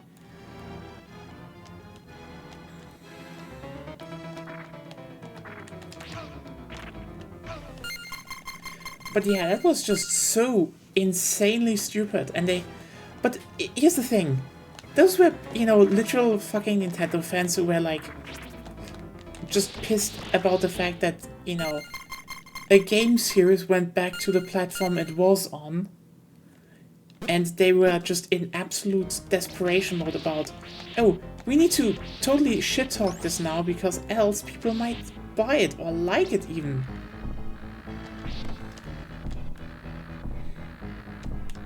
Fucking go away! Did I say I actually like this game because it has stuff like that? It's like, here's a coffin that chases you. Just think about that what you want. It just chases you now. But yeah, 7 was so good.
is just...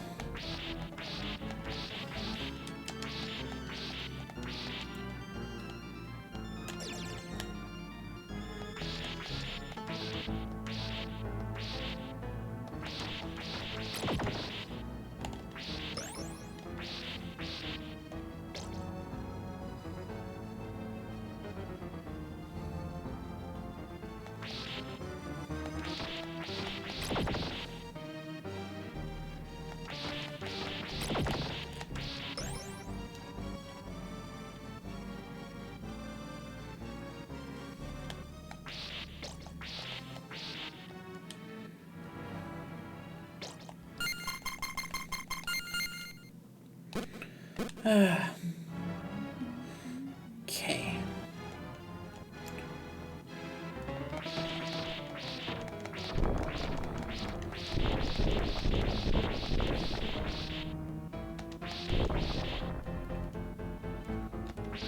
Castlevania 4 devs be like, hey, can we have spinning coffins? Sure. Will that tank the game? No. But, you know, killing them will. I have...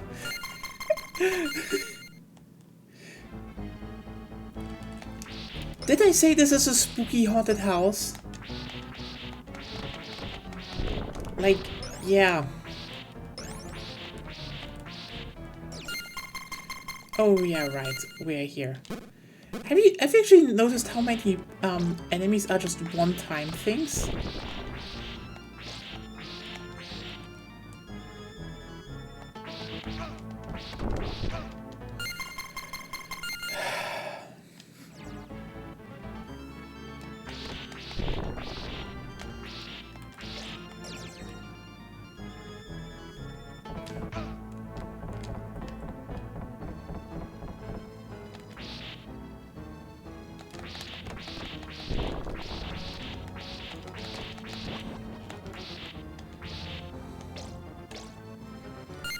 Yeah.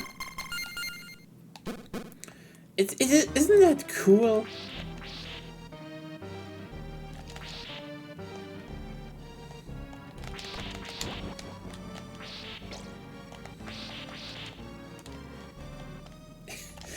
Fuck dining tables.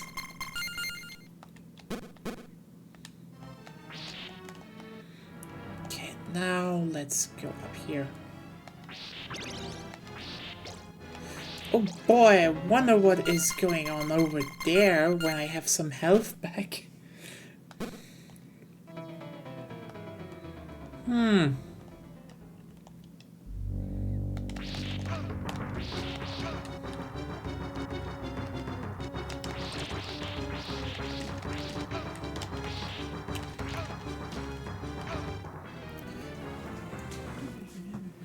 Yeah, it's like... That's just such a cool idea for a boss.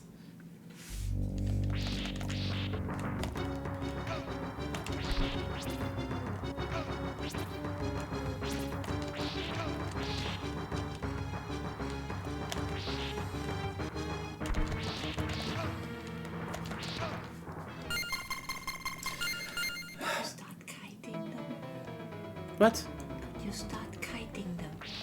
I can, yes.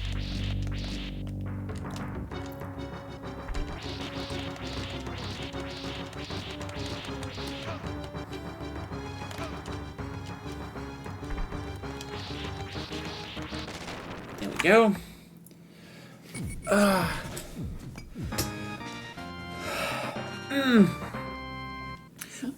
Yeah.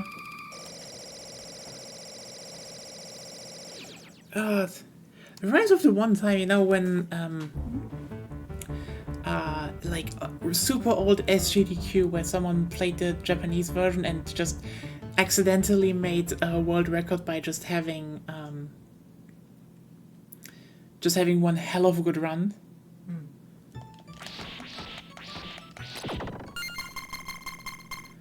This is still like old SGDQ where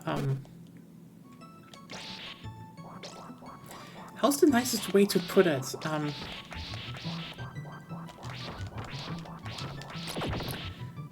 I mean, I'd say you had a good idea about the odor in the room, based on the participants. But still, there's something about those old events, you know?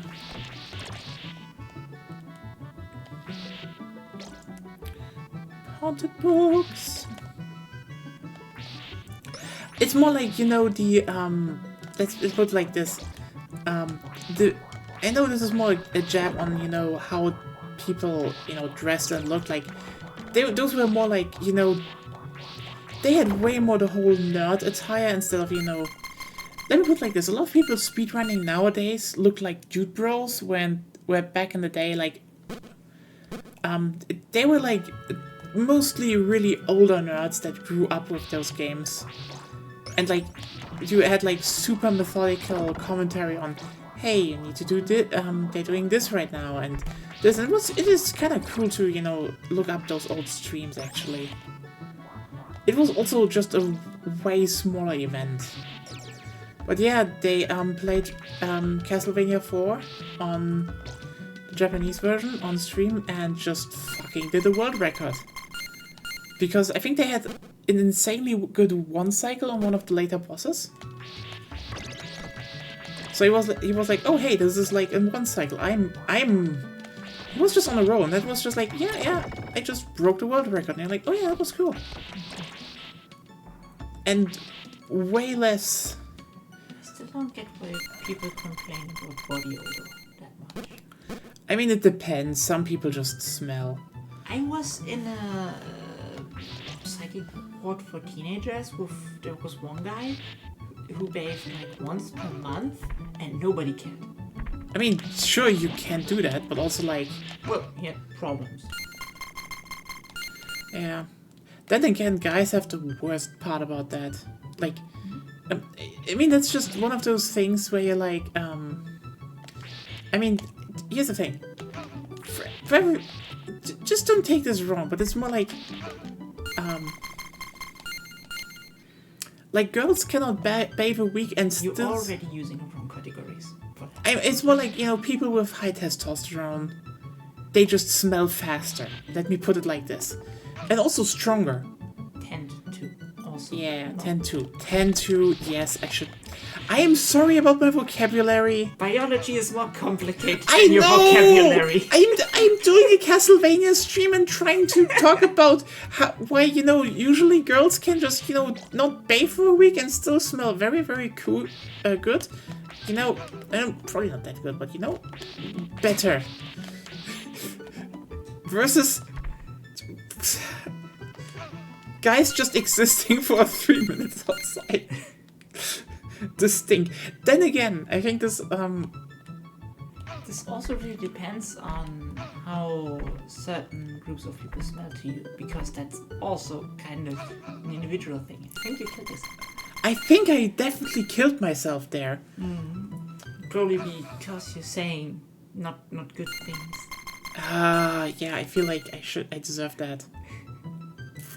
Anyway, girl smell, ain't it good? Fuck! Depends on the person, actually. Depends on the person exhibiting the smell and the person smelling the smell. I do not trust people who don't like girl smell. You excluded a large chunk of the population here. And? So you do not trust people who do not like girl smell, by which I presume you mean a certain amount of estrogen, I guess. Yeah? With ups and downs because of how motorcycles everyone has. And you do not trust people who do not like cats, right? Yeah. I really wonder how big of a percentage you can actually trust them. That I don't care about how big that percentage is, it's just I can trust them. Like, seriously, it's like, oh hey, people... Not seriously. You don't want to say that seriously. I say a lot of things very unseriously, I know.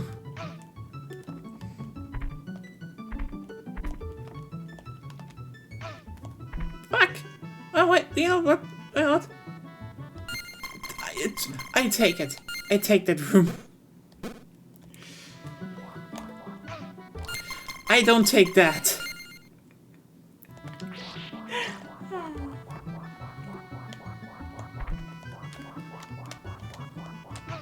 I knew it would come back. No!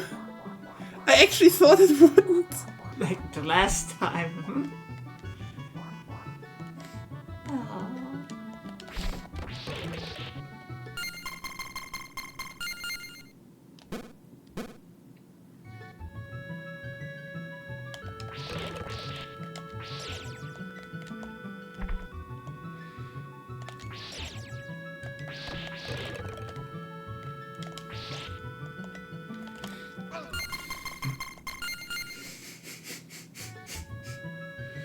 Why are you laughing that much? I'm showing people a wonderful game and all the ways you can die in it. And I'm having fun at your expense. Where's the problem in that?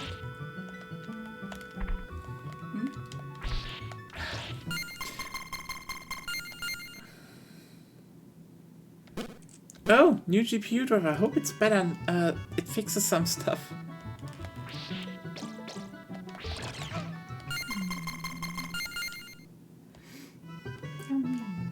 GPU drivers. Yeah. It was gonna be level.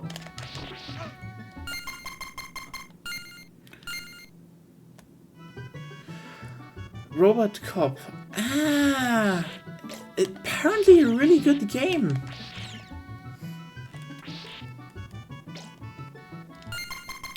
You know, just hearing the fact that, you know, you can, you shoot in a room and everything explodes just made it also just, you know... I guess we need more John Woo levels. War chicken! Oh my god, war chicken. Chicken wall. I just fucked up to play it. I just, for some reason.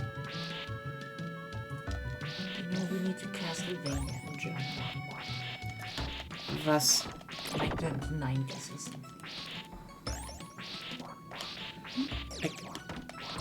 What do you mean with Castlevania in German? In Germany? In Germany in the 90s. Yes, then you have wall kebab. Wall-Döner. Yes. It's Döner, you don't say kebab. Döner kebab. No. Here's the thing. It's Döner and only Döner. This is the German word. You know, all the, you know, Turkish people came to Germany and made Döner. It's called Döner. It's German, Turkish fusion food. Everyone who uses kebab bastardized it, and everyone who says Döner kebab is like condescending to the Anglophone people that can't adapt to the fact that it's only called Döner. Ooh, like, how can we say that? Like, it has this and like, ooh, scary That's why you call it Döner kebab, because then they can't get to the kebab part. It will be sad forever. Even though, like, I know sometimes from language to language, like for example, the Vietnamese have some sounds, which I generally cannot distinguish. Some of them. Yeah, it's I'm really bad at that. But like with native English people, I'm always surprised because they use sometimes. I think in some setups, but it's not like...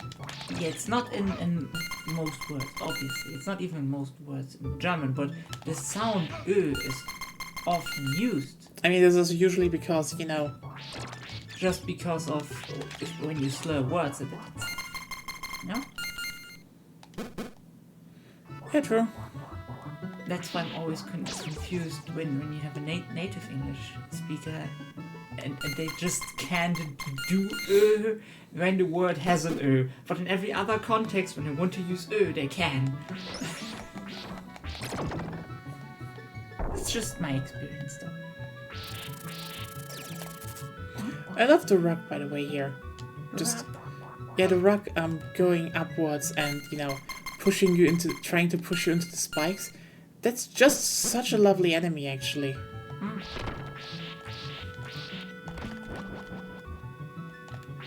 You're using enemies as like war zombies or picture zombies, actually. The limitations of consoles back in the day.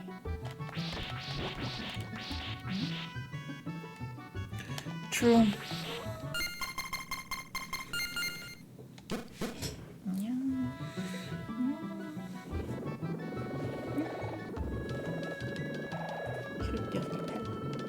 Dann drück mal auf die Pelle.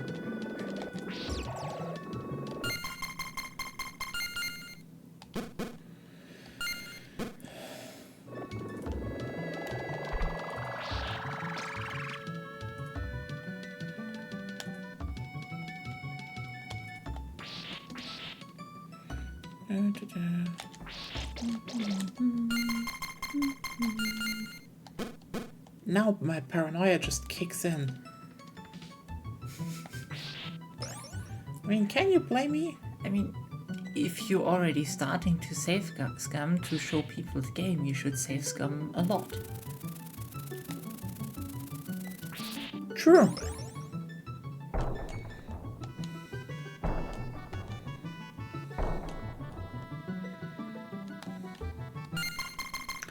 Save scum to the max. I mean, I don't really like the word save scumming, but... True. It has too much of inherent negative connotation. Yeah.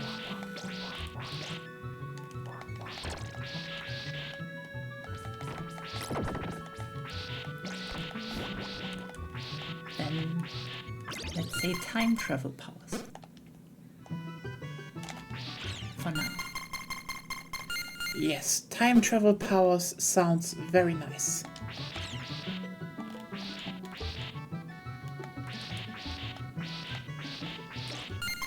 I think I'm in front of a new boss. You think so? Oh yeah, I'm. It's the living armor. Could be a shopkeeper. Very aggressive shopkeeper. Look, it's the human enemy from Dark Souls.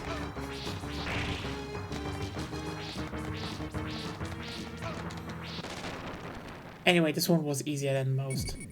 True. I love how it just breaks out of the glass. They just have always these... That's the thing. Every single area in this game has a theme, and then it mixes those themes up like 3 or 4 times. It's just... Imagine they had more space for saving stuff. They could have made lots of armors for him. You would see all of them, and then one comes to life. Now you've been yeeted into the basement. Which doesn't look like the basement on this map, actually. Then Yeah, you go even deeper. I think I have 2 more levels in front of me, so hell yeah. But I mean, yeah. Dungeon, I guess? Oh yeah, that's dungeon. Should be the dungeon. We had the sewers already, right? I don't know if this actually counts as sewers, because are there sewers in... I guess those are the sewers though. I like sewers. Oh, yeah. Sewers are the best thing in video games.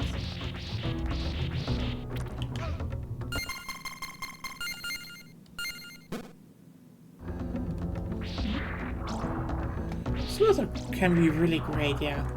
For me, they're the best simply because everyone hates them. and I kind of take that as a challenge to do lots of sewer things when I get the chance to do it. I mean, sewers can be actually very, very interesting because, you know, there are a critical piece of Infrastructure. infrastructure, yes. Unlike the rotating spike thingies.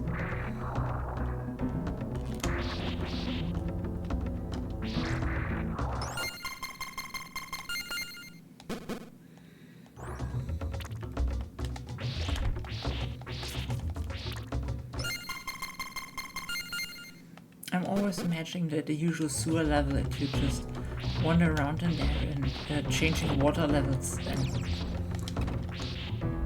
3 or 4 blocks up the street someone's whole piping system just clogs up and backflows because of that. Actually, it would be very funny if you'd like actually were able to do that. I mean, realistically, that's what should happen. You know what the funniest part about that is? This would probably actually make a good adventure game puzzle. Yeah. Like, generally, RPG stuff with instant elements. Yeah. But then again, I just kind of realized one thing, yesterday when I thought about it. Because I was like, why did I, after finishing Thimbleweed Park, felt like just a bit bummed about, the new, Monkey Island game. Even though, I was already feeling a bit bummed about it. So I was like, why? What was it that I felt like, Thimbleweed Park is so great at? Because Thimbleweed Park had a sewer, question mark? It had a sewer system, yeah, actually. See? Monkey Island didn't have a sewer system, that's the reason. I don't think that's it, you know what? You don't think that's it, but I've just arbitrarily decided it is.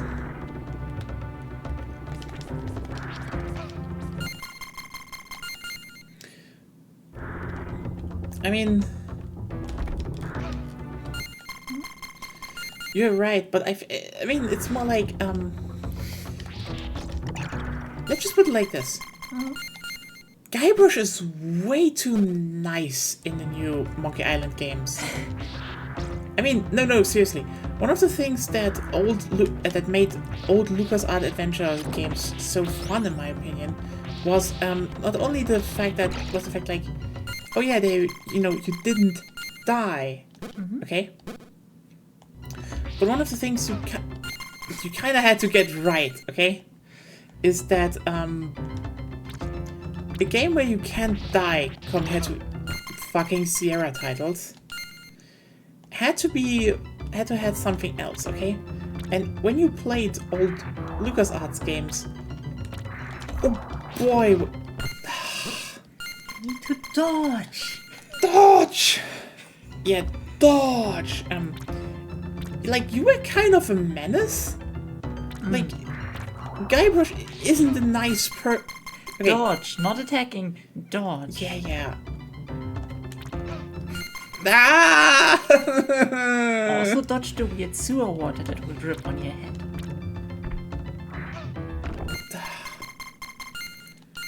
Should I explain to you how to dodge? Fuck off!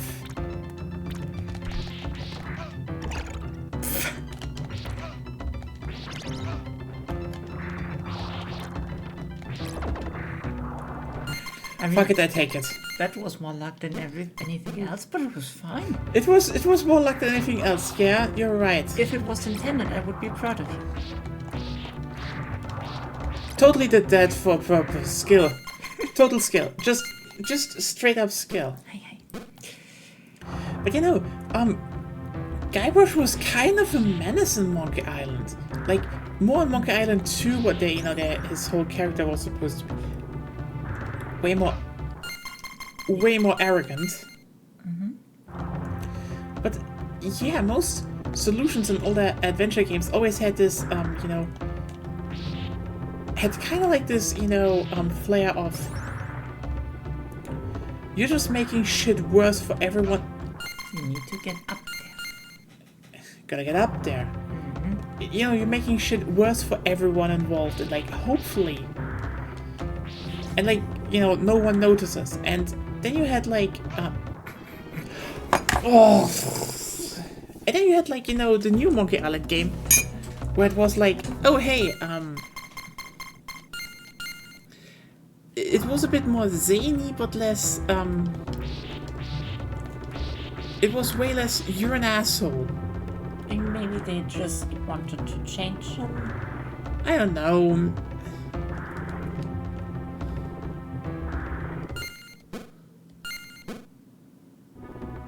Okay, it doesn't kill me.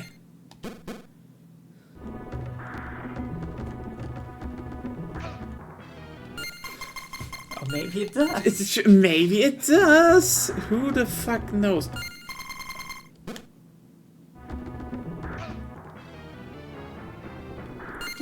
they doing? I'm thinking. That's news to me. I see. You could just run to the end though. You know?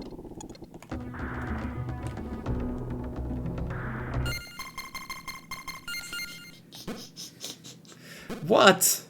I just find it funny. I'm safe scumming the fuck out of this game and I have no remorse. Didn't you request it to be called Time Powers? Okay, yeah.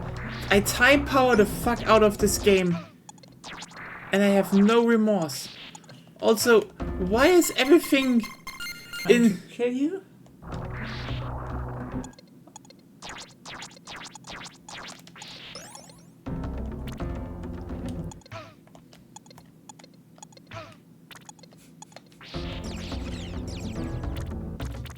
Even the in-game time powers, everything is affected by it, except droplets of highly acidic water.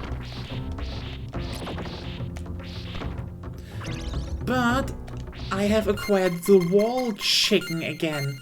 Who has tasty wall chicken? I have tasty wall chicken. How do you know it's tasty though? You can say that. Yeah, I know you can say that.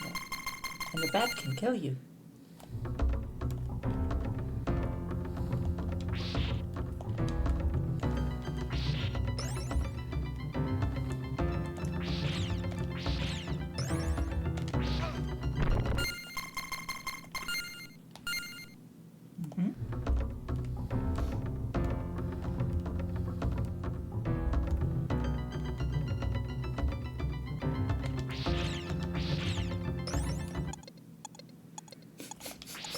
What? Yeah, no chicken like sewer chicken.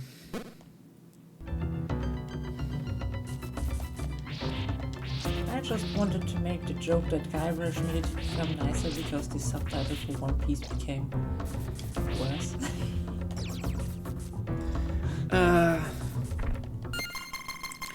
Oh yeah, One Piece anime subtitles are bad. It's like, hey, how about we add an insult here? Fucking Ruffy never insulted people. Like, remember how with fucking Alvida even? They were like, oh, how about we do some insult?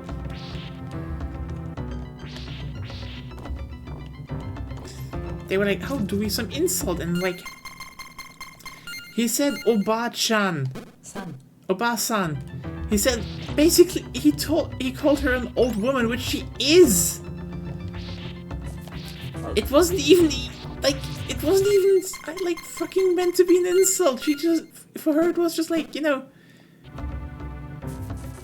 Well, he called her something, Oba-san. I don't know what. Yeah. I don't think that means because I do not speak Japanese. I know some words, and that's about it. Yeah.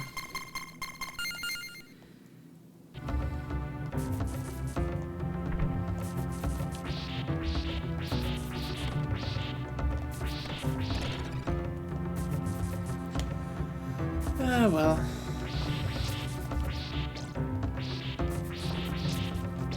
Because we're watching it right now. Oh yeah, we're watching One Piece, and it's seriously, if you've watched the live action, I know, and you still don't want to read the manga. Just fucking watch the anime. The anime changes some stuff up in the East Blue, but overall there's so much stuff in there that's just straight up better than the live action. Like how everything in with Arlong Park is just way better built up from the whole part of Ruffy just I've been meaning to check out One Piece because like just for the part like where Ruffy just refuses to be like, oh, do you know my problems? He's just like, no, and I do not care, because for him it's like, Nami is suffering, she will need my help one day, so Ruffy just stays there until she says she needs his help, which is like,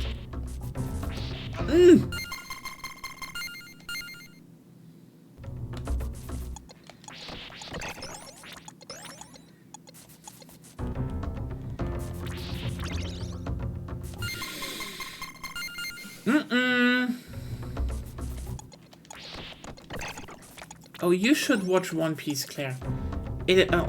Watch slash... If you can read it, that's what I probably say. If you can read it. It is so good. There's a reason I've been shilling. I mean, it's not shilling. It's like, it's one of those series where I'm like, it is insanely tight, especially when it comes to, you know, even when it comes to moral stuff, you know? Like, the whole, I read up to the start of Dressrosa way back. Oh, yeah. What I absolutely love, you know, are like arcs like, you know, just watching Baratier again. And it's kind of shit just how much they cut for, I don't know why. Because it saves money. It saves money, and they were like, oh, we just need to have those key events. I mean, those are the key events to keep the story somewhat coherent. And they're probably the most expensive things that can, in theory, be cut without the main plot being destroyed. Sure, it kind of removes character building for Ruffy, for example. Oh yeah, a lot of that.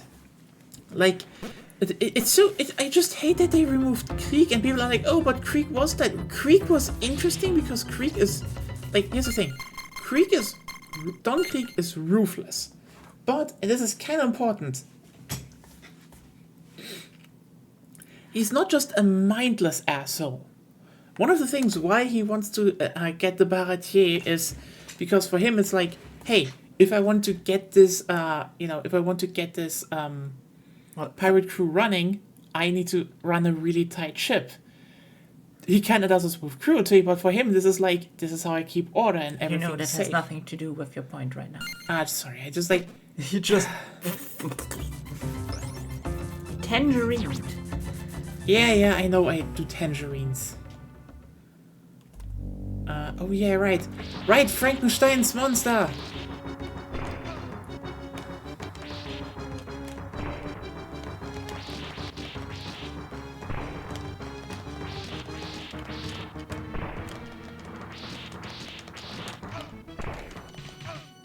Just need to jump over him.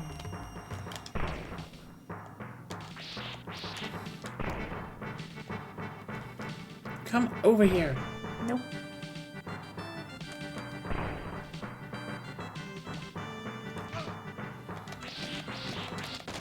There we go!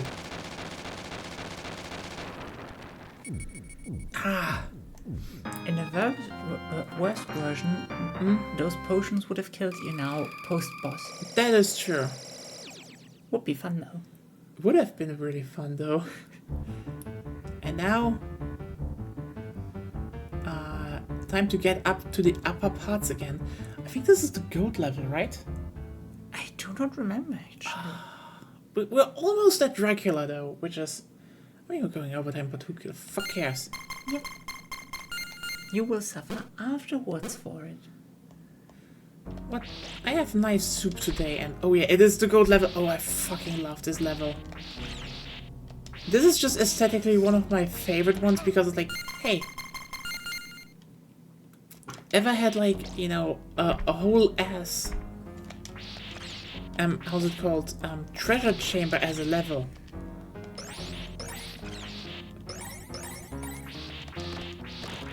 With golden skeletons. Imagine having Midas as a boss fight in here. Midas would have been... He just would have been an insta-kill if he can't grab you. Okay, that skeleton was just like, yeet. But yeah, the whole thing with Don Creek is like, I absolutely love how it's like, hey, you know, everyone tells Sanji and Jeff, hey, if you do that, it will have really bad consequences. It will. Yeah. And and they're true. Would you stop screaming? Sorry. And it's true. They, it was the quote-unquote wrong decision to feed them. There's an interesting thing about this whole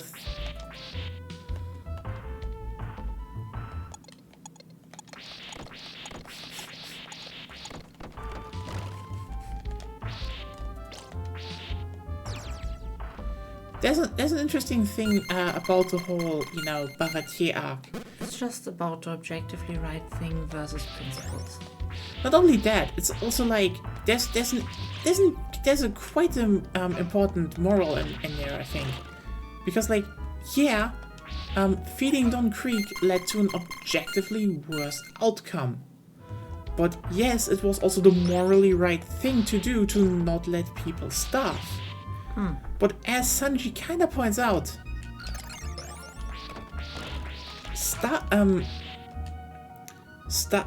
letting people starve and defending the Baratier are two completely different things.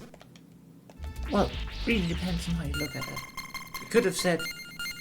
To a degree that since we basically know Krieg will attack, we shouldn't, but that would go against the principle of not letting people starve, which is kind of, you can pretty much say objectively, one of the worst deaths you can have. Yeah, and this is like, when I think about current events, and I know people can be like, oh, so cringe, you're using One Piece as a baseline, but here's the thing. When I see a lot of really shitty people use, oh hey, we're just killing people who hate LGBTQ people, so what we're doing is right, I think you know what? Even if those people hate me, I don't think they deserve to be bombed with white phosphorus. Giving people a home and, that they're not bombed and fighting for LGBTQ rights, those are two different things. I can still fight for myself afterwards. I do not need genocidal maniacs to defend me. Which will probably also kill later.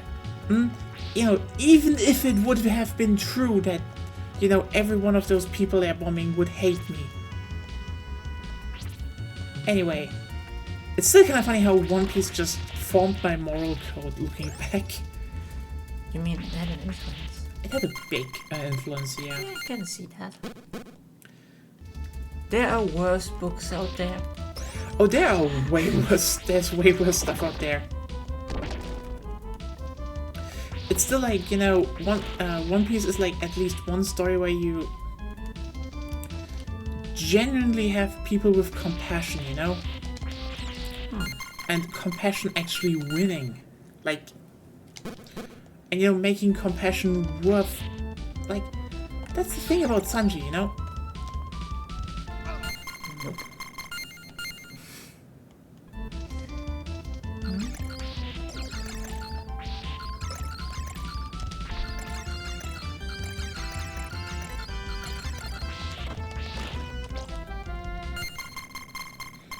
Sanji and the whole Baratier arc is about compassion.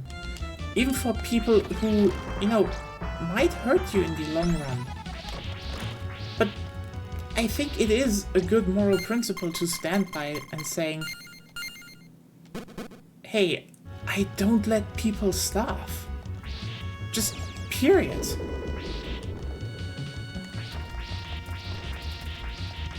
not a bad thing to do. No, totally fine. Oh, this topic went weird places. I mean, then they also kind of made Sanji's character weird. I mean, Sanji was not because he's basically coping. I mean, that is one thing about Sanji that's But just the anime is oh yeah, they're hey, what about if we use Sanji as a weird homophobic comic relief? And you're like, why?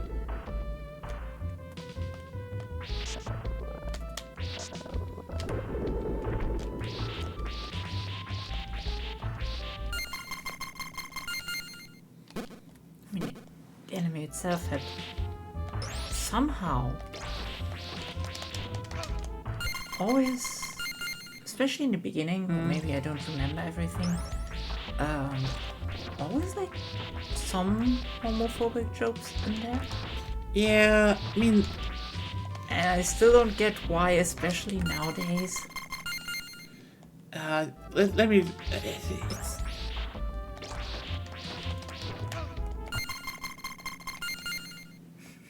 It's like, look, we have this super queer pirate show.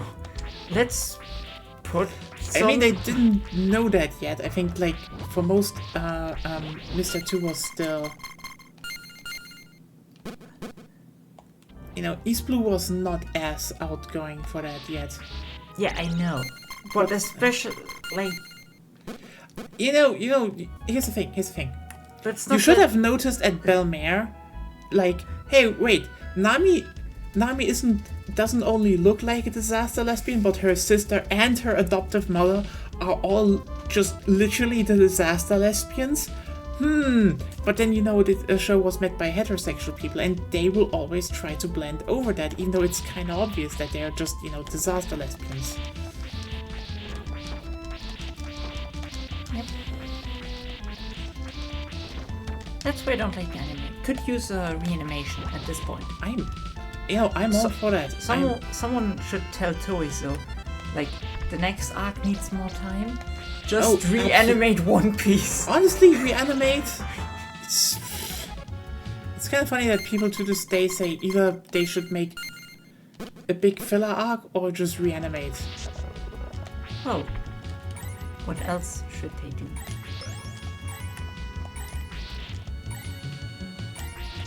By the way, there's so much gold in here that you just sink in. This is stuff from from other design levels that you. Yeah. Did you just jump to your death again? I think I did.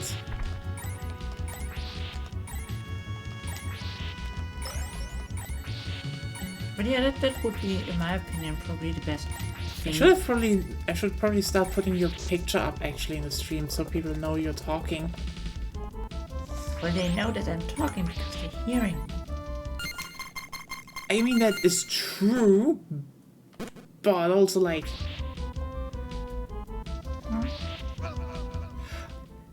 Oh, really? Yeah, that's where you killed yourself last time. Yeah.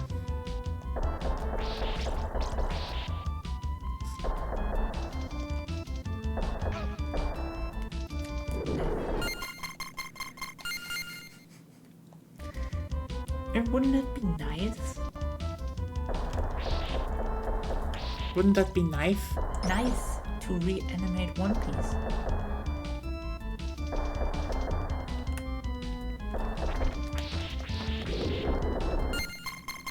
Oh yeah, it would be wonderful actually. Would took them long enough that if they back where they now would be stopping, you know? Oh yeah. Probably One Piece would have finished by then. I mean, it takes probably a few years. But yeah. There's this thing about Sanji that I feel like... I think Sanji is the biggest problem about the show being like... very much, just telling and just showing and never really telling. That a lot of people miss the fact that Sanji is like...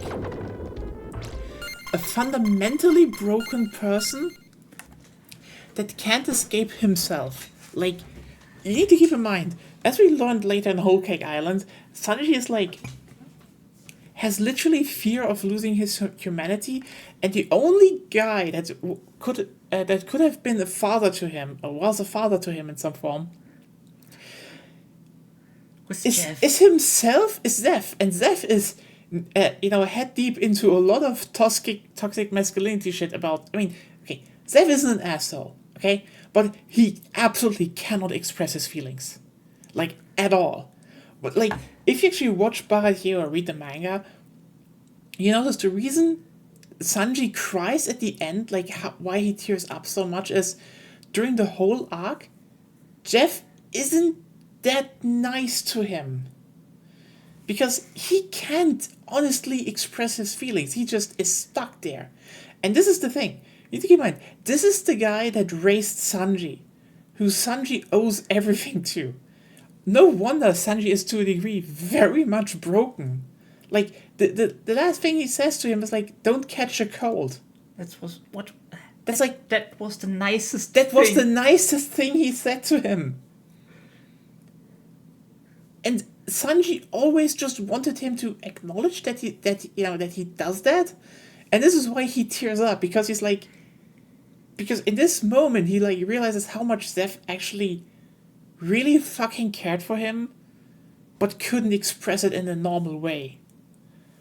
And so Sanji is just broken.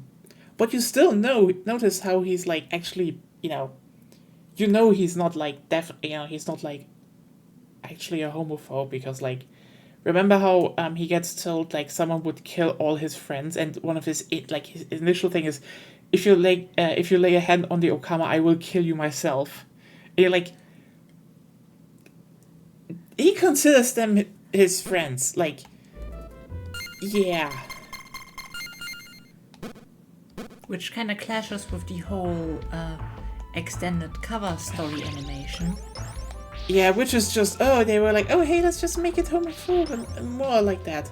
Which is just cool. Fuck. I hate this. Sanji is just, I don't know. Too many problems.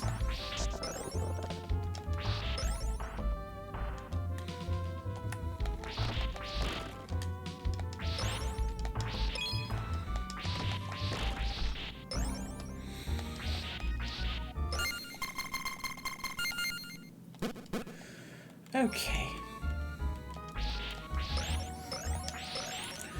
But yeah, I absolutely love the treasure chamber level. Mm-hmm.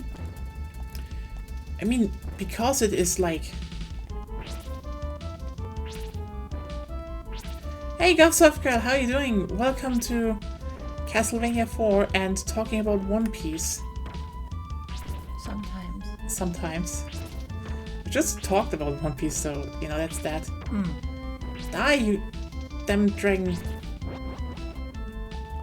Yeah, obviously this one isn't going into hearts, this one's going into money!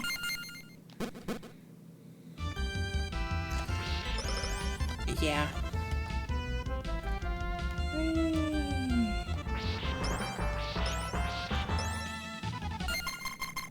Okay, before I do some bullshit here.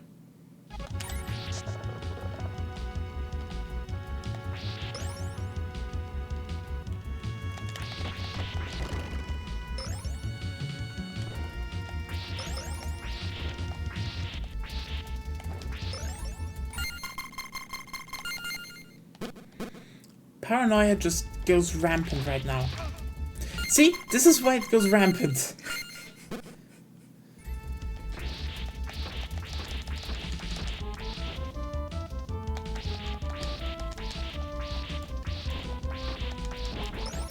There we go.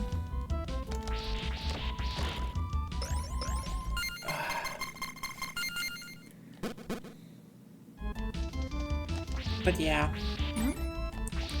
It's still kind of funny to say, hey, One Piece is one of the few series with, like, in my opinion, one of the best moral compasses in media. Mm-hmm. At least mainstream media. At least mainstream media, yeah, that's true. Mm-hmm. And you definitely feel, with the anime, especially early anime, East Blue, how they just didn't expect One Piece to become big at all. Like, not in the slightest. They were like, oh, it's just one of those series. Even though seriously, Toei did actually quite a good job, even though they had some weird revisions. And there we go. The boss. It's the gold bat!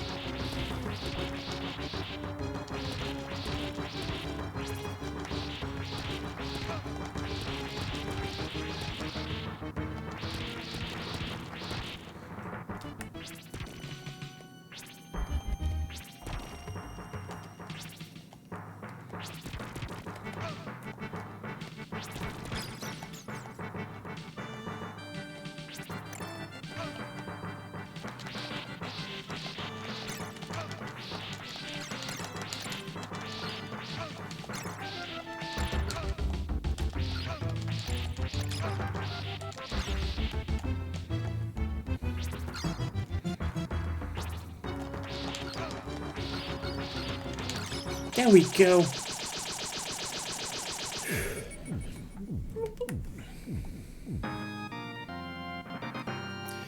It's kind of strange that One Piece, Bleach, and overbringing the big three when they have so little in common besides quality.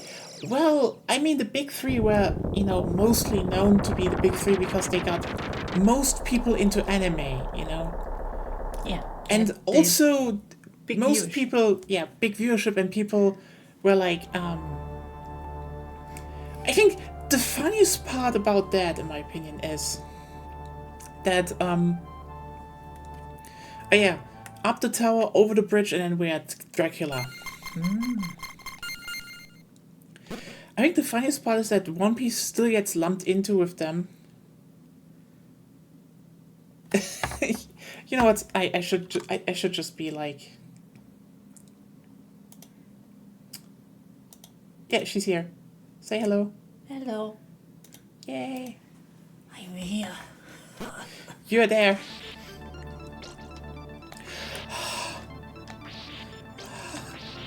Constricted nostrils. Yeah, I know. But like, everyone, it's Vampire Killer! Nice. I can't hear it. Do you want to hear it? Not necessarily. I'm still having the Worms 3D theme song in my head.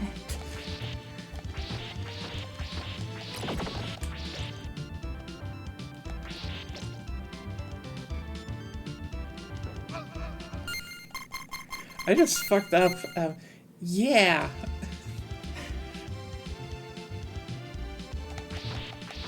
You need to. I mean, you will probably not switch it back again, but I need to switch back soon because I mean Halloween time is over. We do that every year.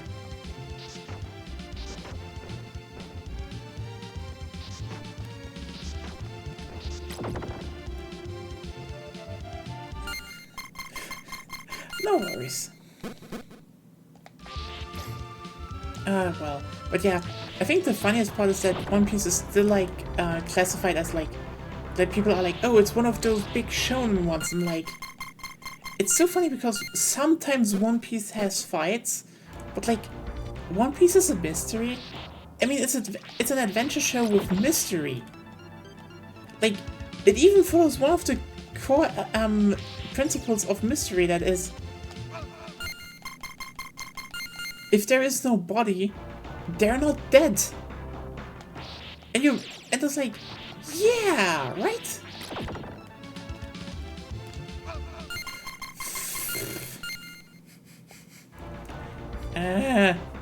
I mean, it's cool that they have, you know, Vampire Killer in here, though. Yeah, no vampires. Actually, for a game with an, you know,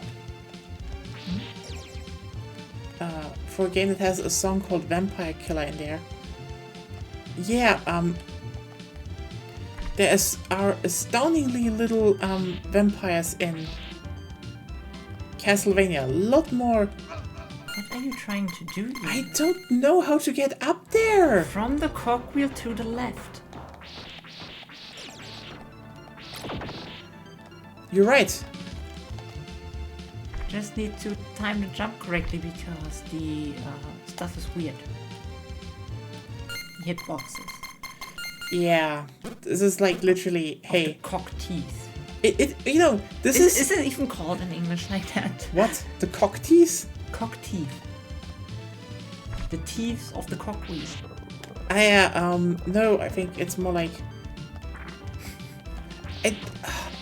I can't get cock teeth out of my brain now, okay? You just ruined something very, very fundamental.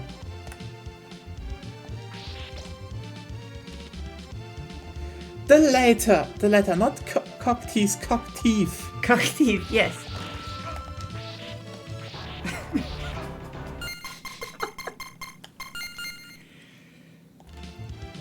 Because they're cock wheels, right? Cog wheels, not cock wheels. Not cock wheels. Nearly the same for me. Cock wheels sounds like, you know, a miniature car toy gone wrong. Oh, could also be roosters.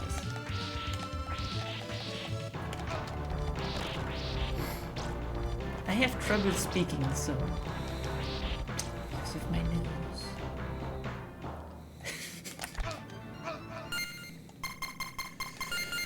Hey, Cock wheels, cock squeeze. see, chat is having fun. I mean, you just gave a lot of English people cringe.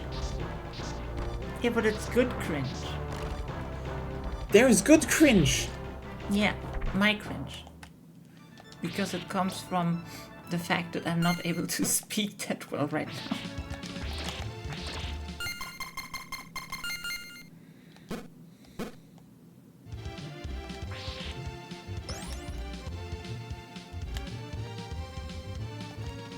You know what I always wondered? There's so many Medusa heads. Yeah? Where are the bodies? Or are they just called Medusa heads and are some kind of flying plant?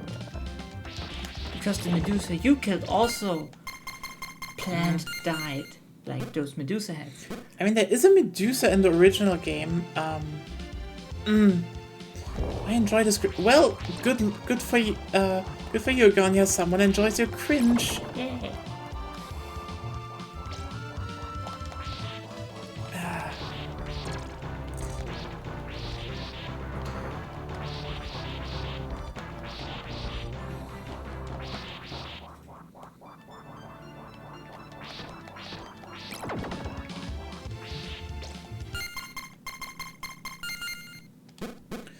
Maybe one day I will get. Cock-wheeled. No, I will not be cock-wheeled. You nearly got cock-wheeled. Time powers. And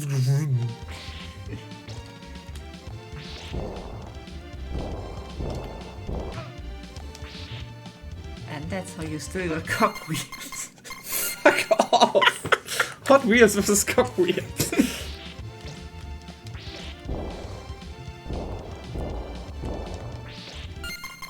You know what? I feel like maybe next year, after I've been through like the Resident Evil games. Maybe I will do like a small series going through the Castlevania games. Then you would actually need to learn how to play them again. I mean, the linear ones I can actually do in one sitting with. No, But, I mean like the original way. Oh yeah, it's true. It's, I mean, especially something like Dawn of Sorrow stuff, I will probably not do the rewind shit. Well, you don't rewind, you just save. No, in the Advanced Collection, you have rewinds.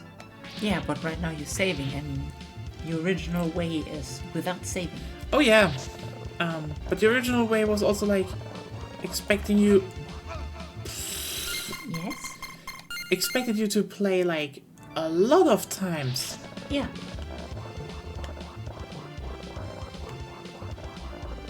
So, which version of playthrough are you aiming for? It depends, I think, very much on the game. I mean, the RPG ones are really easy. There you Ja. generally don't die. Man muss die eiskalt weggucken.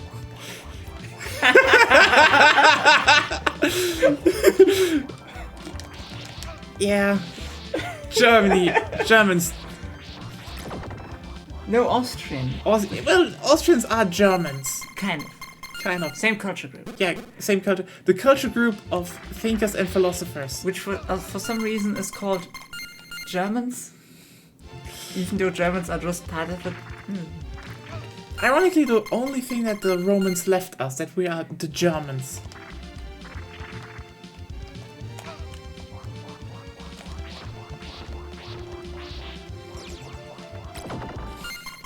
Who the fuck said... Wait. It was Money Boy, right? That was Money Boy. Man muss die eiskalt weggucken.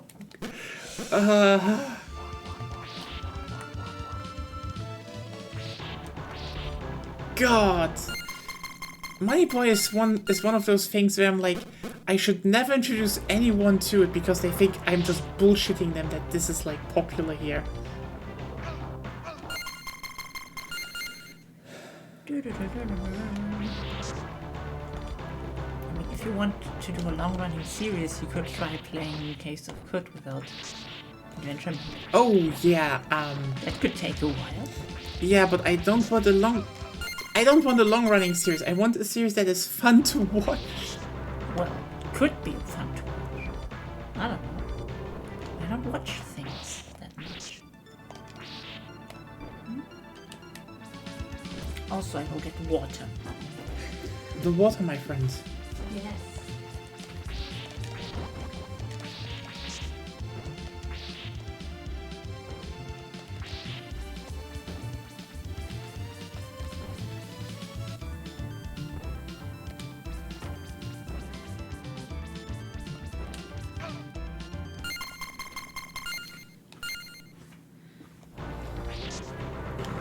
Let's hope it doesn't end like last time I drank water today. Oh yeah, Montezuma came back and I took his revenge. That's the problem when you're ill, like you forget to drink and then you drink stuff and then your body is like, I have fluids, diarrhea.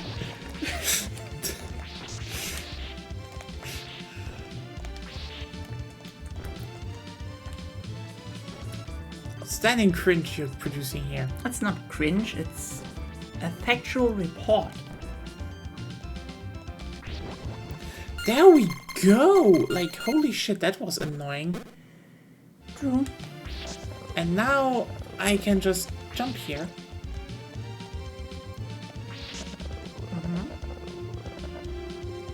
Less more cringe fest.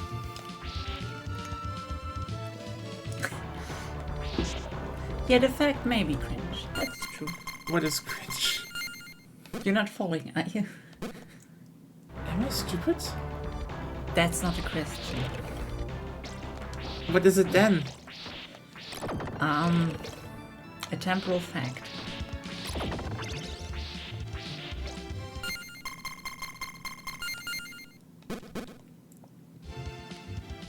Oh! That's what I would argue. It's, you know, on the clock tower, what do we get? It's the mummy! This makes no sense. It's actually a reference to the mummy. Yeah. But it still makes no sense.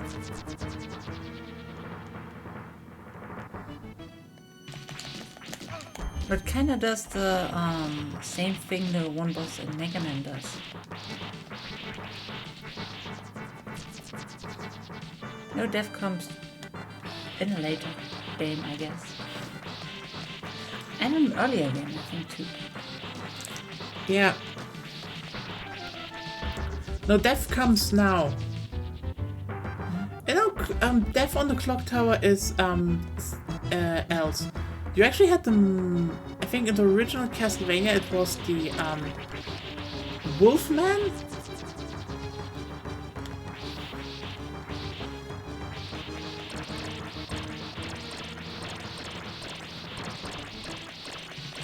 Wolfman of Frankenstein's monster was on the clock tower. Movie references.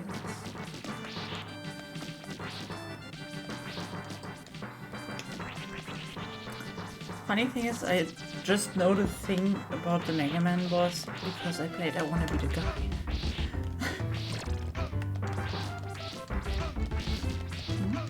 Fuck!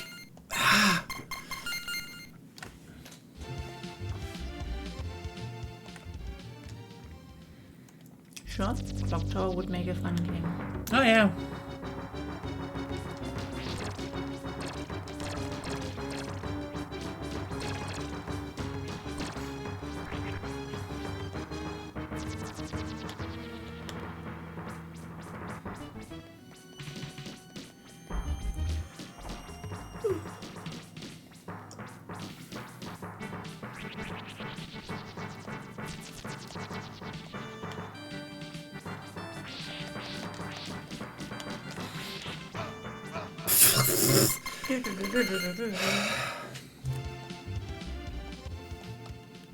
Oh yeah, SNES Clock Tower is great.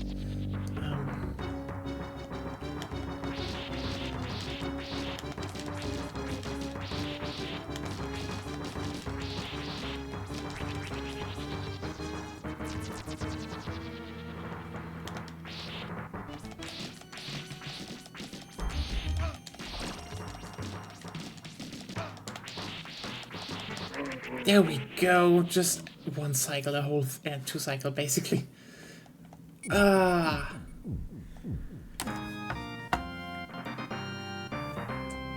Yeah.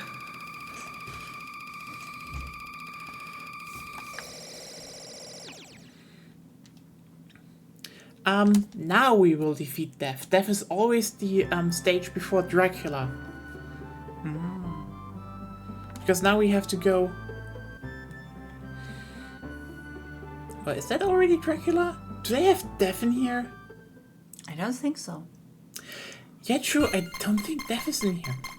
Yeah.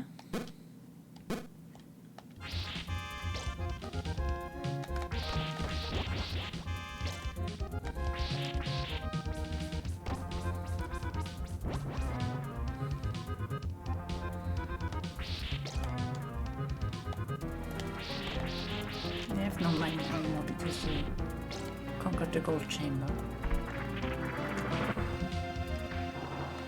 Yeah. So now they only have headless men. Yeah, those people who don't think about their payment. Yeah. You can't have any more because, you know, originally they would be headless horsemen. Now they're just headless men. Cavalry is dead.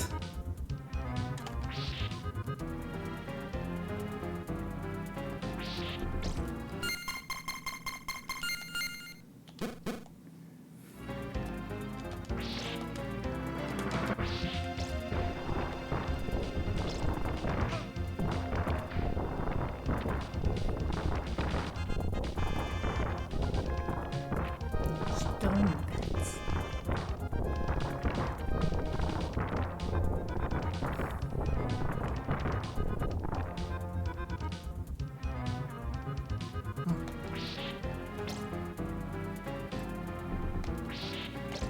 No chicken.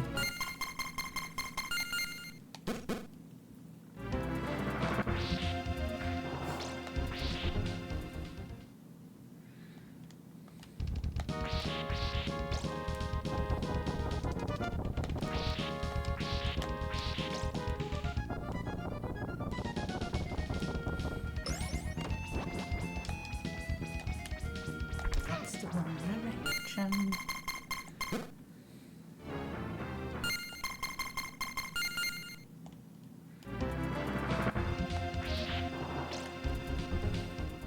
Now you need to be fast, or the original pinwheel named Spinwheel will get you. Not spin wheel.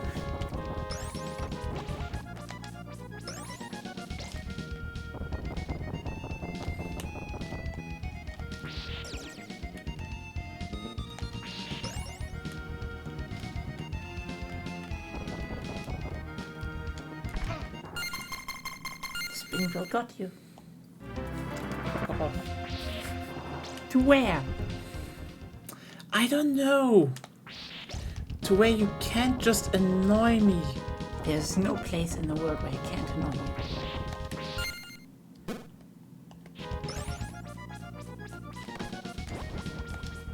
And you know that.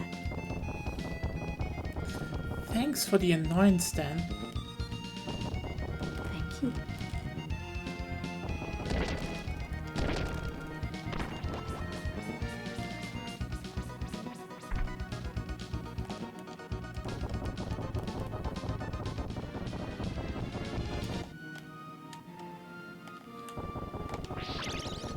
And you did.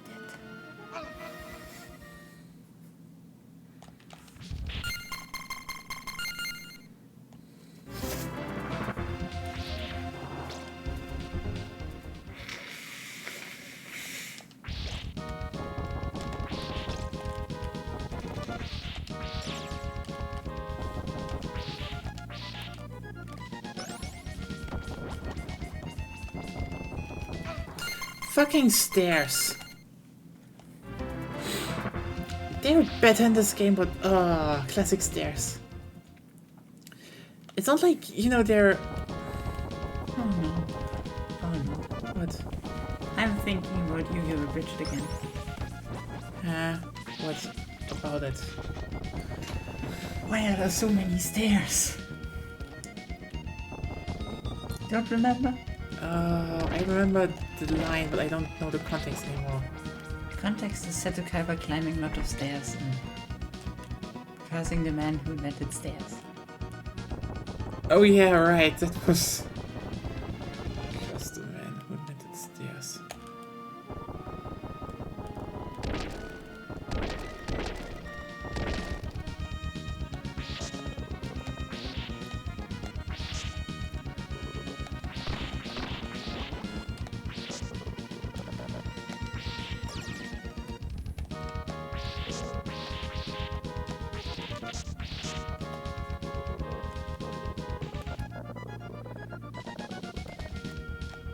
Yay.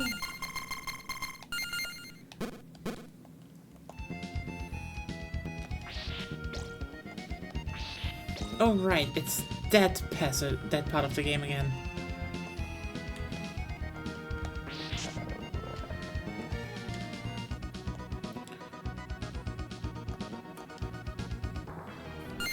You see what I mean with they always have an interesting idea up their sleeves in this game?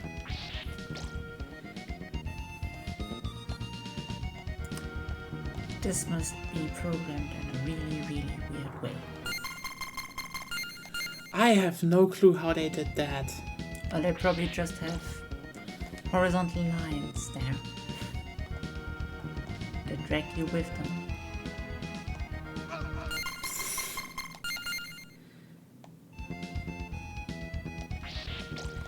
Yeah, true. I mean, you know what? There is a reason I say this game is peak SNES. Because it just does so much cool shit. Yeah. And then it just gave the bed rings higher priority over what moves you. What? Because if you hanging on the rings, terrain doesn't matter to you, and that's why it can work. Yeah, that's true.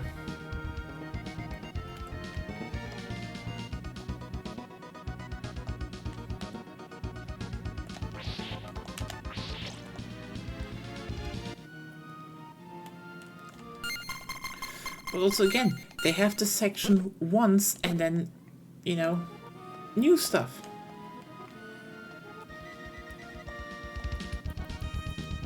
Okay, yeah. They have more than once. Yeah, okay, I thought this was just once, but well.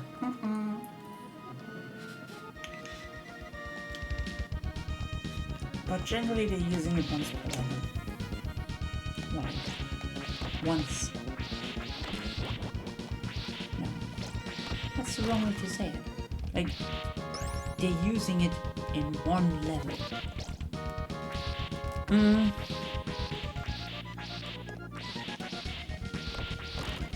They're very sparingly with what they do in their levels.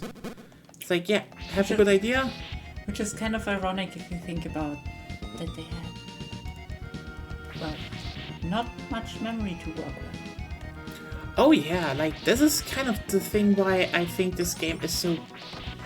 I mean, there's one thing you need to keep in mind. They could have probably made, you know, a more open world approach again. I mean, we had Super Metroid on the SNES. Simon's Quest was basically an attempt at that back on the NES. But yeah, they probably couldn't have done so much diverse shit in it. So they were like, hey, let's make this game linear. Let's get the absolute maximum out of the game that we can.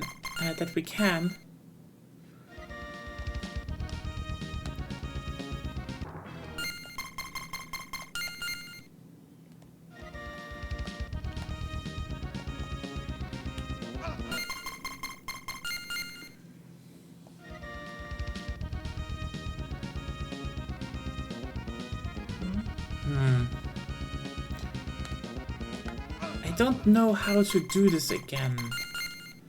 Just give me a few tries. If you tried walking to the right, though. No, there are spears there. No, generally to the right. Oh, you mean just... No. Okay. Because that's the one thing you can check always. Okay.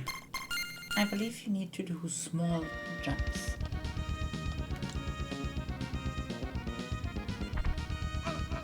No, okay.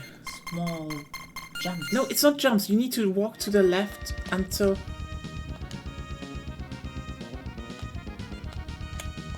Yeah. There.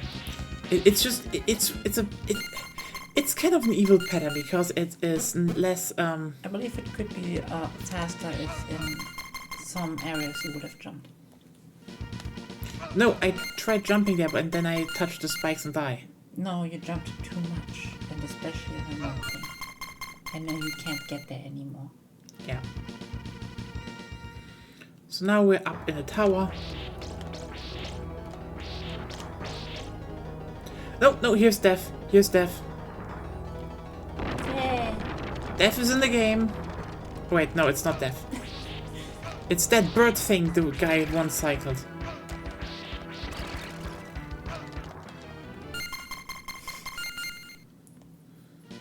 Close. It's dead. Hmm? I suppose. So you're technically half right? Is Death alive or dead? Or neither?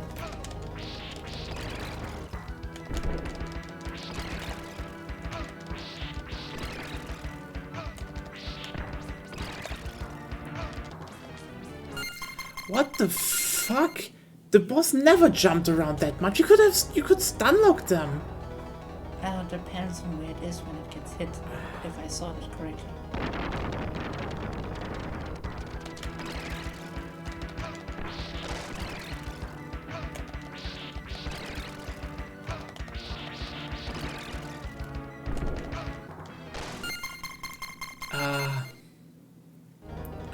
Fire farting demon, but literally. Is it a food?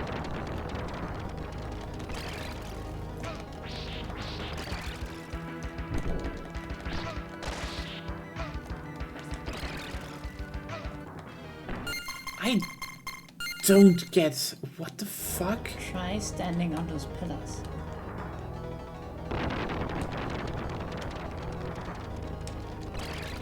Oh, it's still jumping. Okay.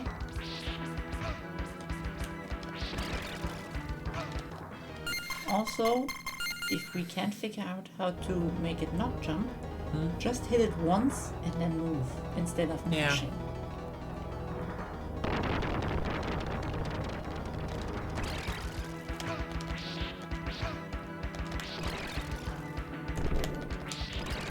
And smashing again. It literally fires the moment it comes down. But you're mashing again. Okay. Once attack, walk away far enough, duck, turn around, hit. Rinse and repeat.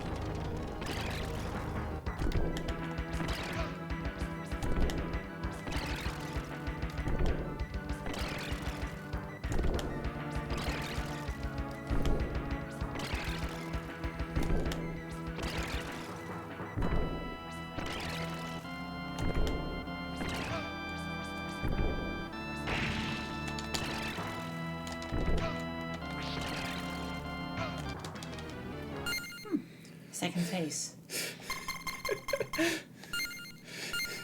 Just pushing Jeff's foresights. I mean, what would I do without her? Yeah? I don't know. What did you do without? Be less gay? Oh no.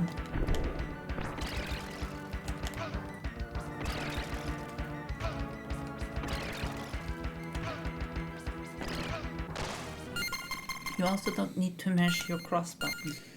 Yeah. If you hit it once, that's it. Yeah.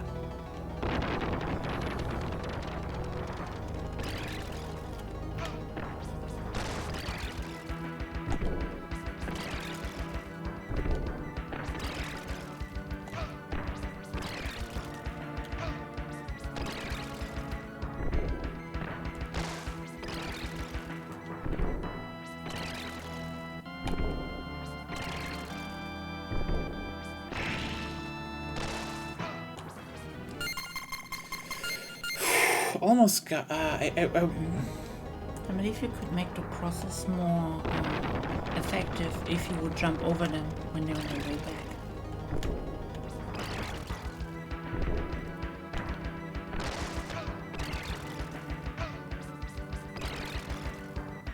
I don't know if they then still have a hitbox, but if you do not catch them,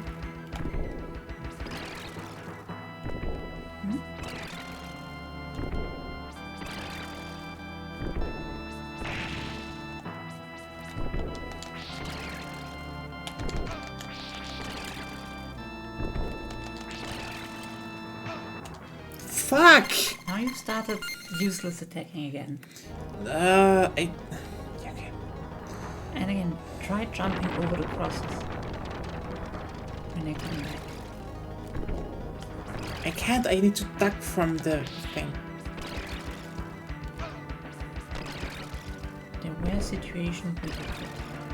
That's all I'm saying.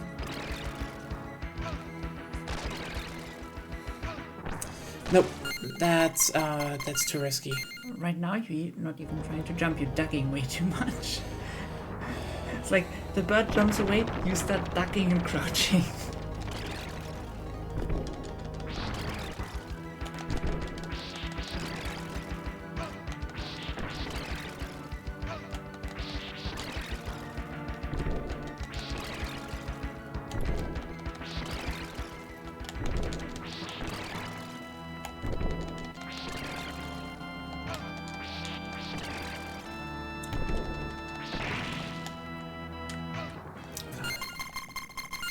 The problem is the hitbox of the spear. Sometimes it just hits me.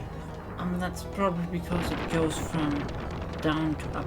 So if you're too close, it just hits you.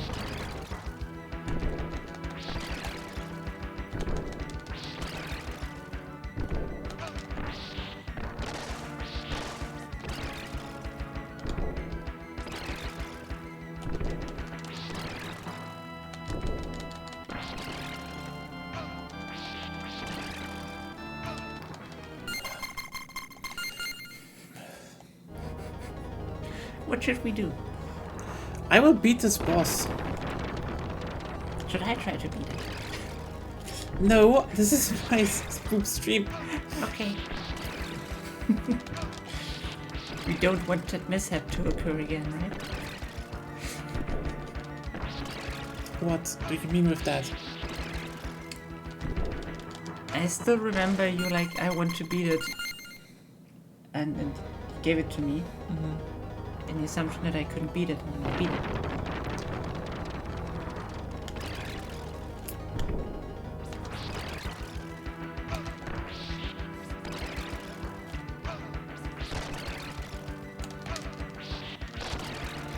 You see what I mean with Yeah, I either need to stay crouched, or the hitbox gets me. Well, not staying, but you need to be crouched when he comes down. Yeah.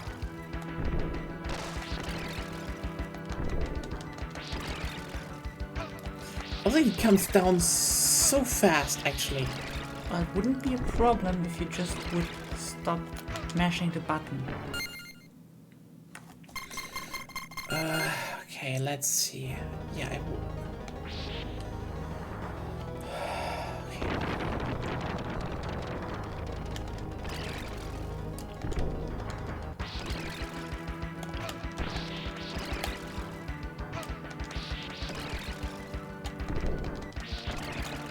But I like the boss.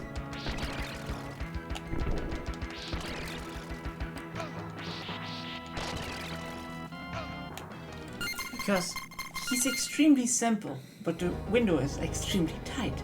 Yeah. Wonder if I have, like, some... Well, let's try. Nope.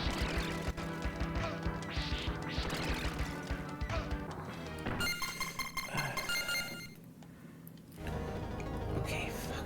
Where was the cycle down over here? You can try. Maybe he shouldn't. Yeah, it could be that he isn't able to do anything there. Nope, he jumps on me. Oh. So it was the Japanese version. Probably. This one was fixed. Ah. Fixed or made worse? Both? If by worse you mean harder?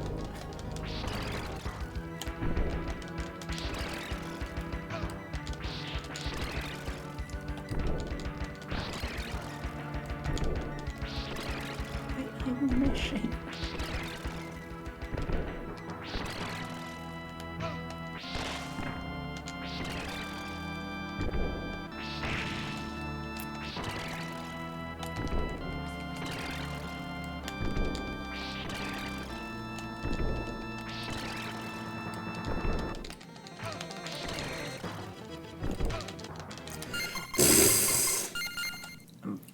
I just need to... I need to hit him before he... I still believe if you would use the process more efficiently, it wouldn't be much of a problem. In the second phase.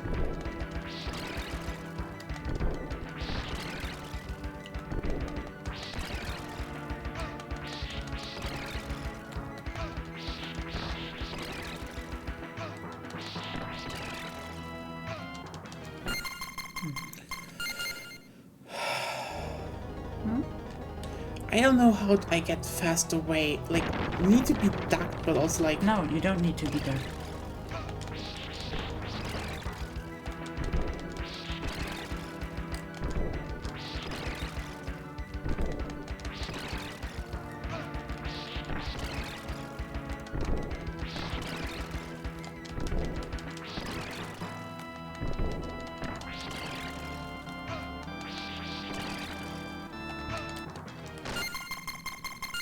You need to duck when he's down, sure, but you just need to move a bit and then duck. Let's see.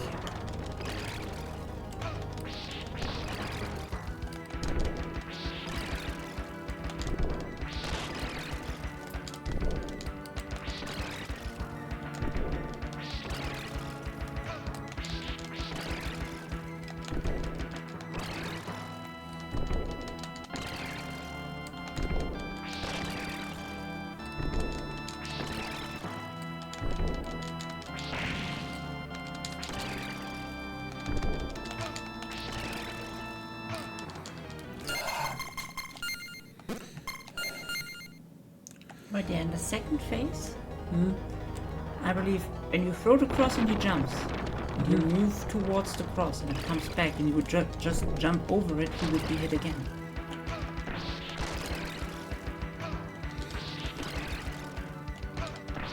No. Now I was like...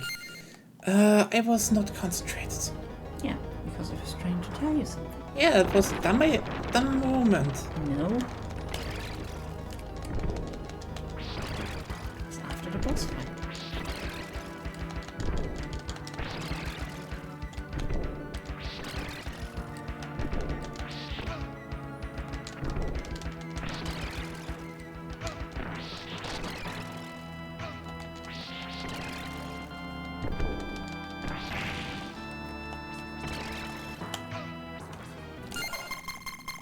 That was weird. They are just... I feel like the jumps are just... They changed something from the Japanese version. Well, you're not playing the Japanese version. I did play the Japanese version once. But right now, you're not playing the Japanese version.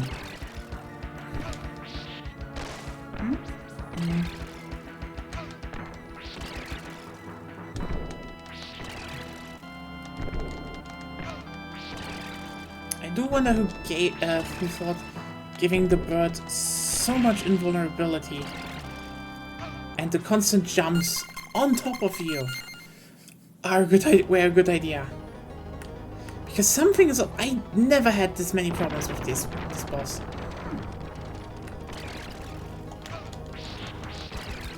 Maybe it's just a Nintendo Switch thing. So I mean they fucked up the port. No, that's not the Japanese version even supposed to be.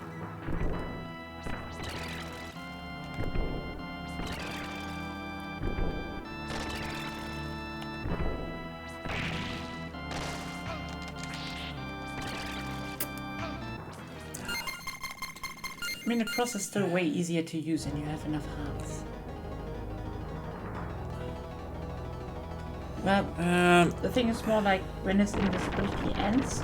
Invincibility. Invincibility. The cross is probably in him and will hit him immediately, while the whip needs wind up. Unless you time it precisely.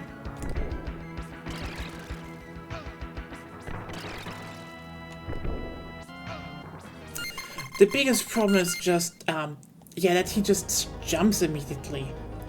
Like, those immediate jumps are just annoying. That's a feature.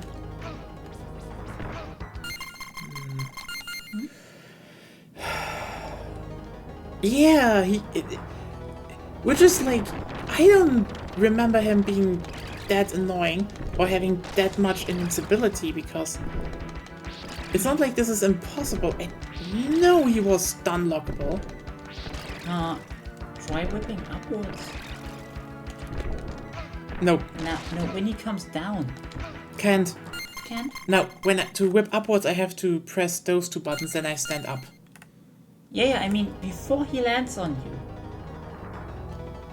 You mean I need Just to... upwards. Oh, so you mean I do... Nope. You didn't even came to hit. You didn't even came to the hit part of it. Nope, doesn't work. Okay. He has invincibility. Okay, I feel like I know what probably happened. So he is hittable while he comes down at a certain portion, like there. But when he is down, he has like 1.5 seconds. No, you can't hit him when he's coming down. No. Right now you hit him when he first came down on his entrance. You did it. Yeah, when he came, the first time he comes down, but then he's black for some reason. And then you can't hit him. He just has invincibility. Yeah. Which is like, who the fuck gave him that?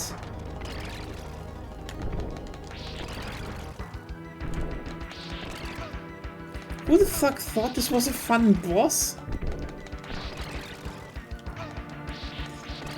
But even if he's black or not, it's kind of irrelevant, because he also has invincibility when he's glowing green. I just shouldn't say he's black, which is like... I don't overthink it. Oh, he turns black. Yeah, it's a weird boss state. And, with green shimmer. How the I swear I had this boss...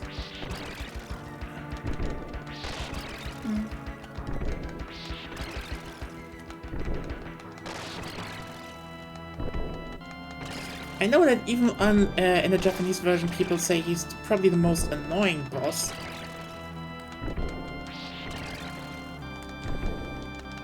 I mean, it's a bird.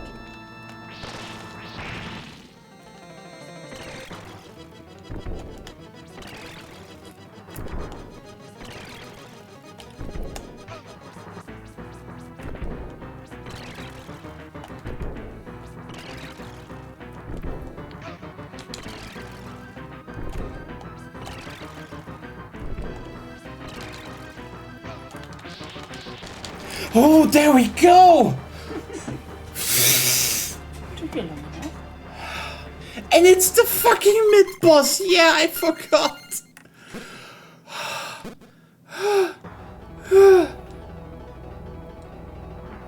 Oh yeah, the level continues after this, just so you know.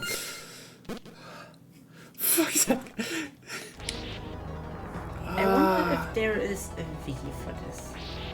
Yeah, tell me if I forgot something. But the fact they have like 2 health... Fuck.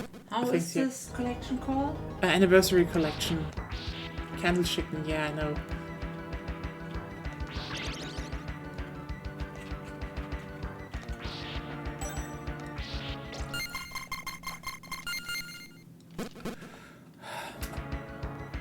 Oh yeah, right. Right. Now we fight another boss.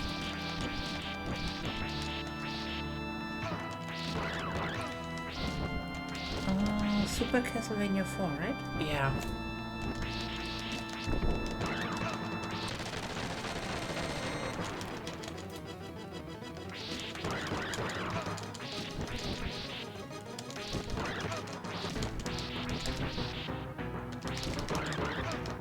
Fuck.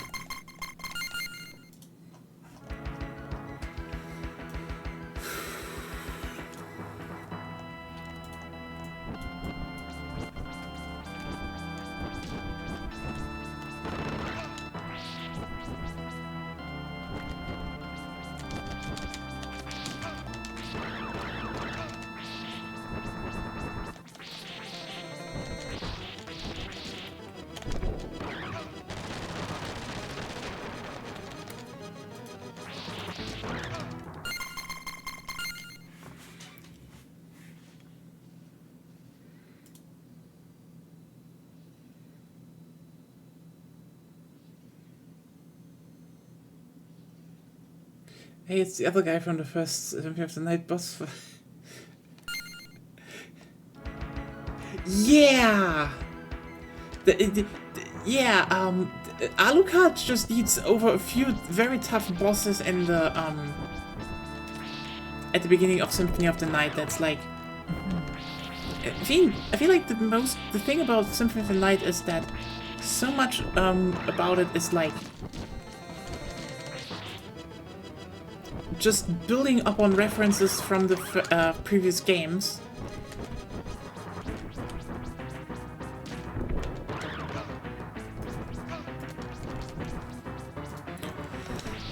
Wait a second, I need to just...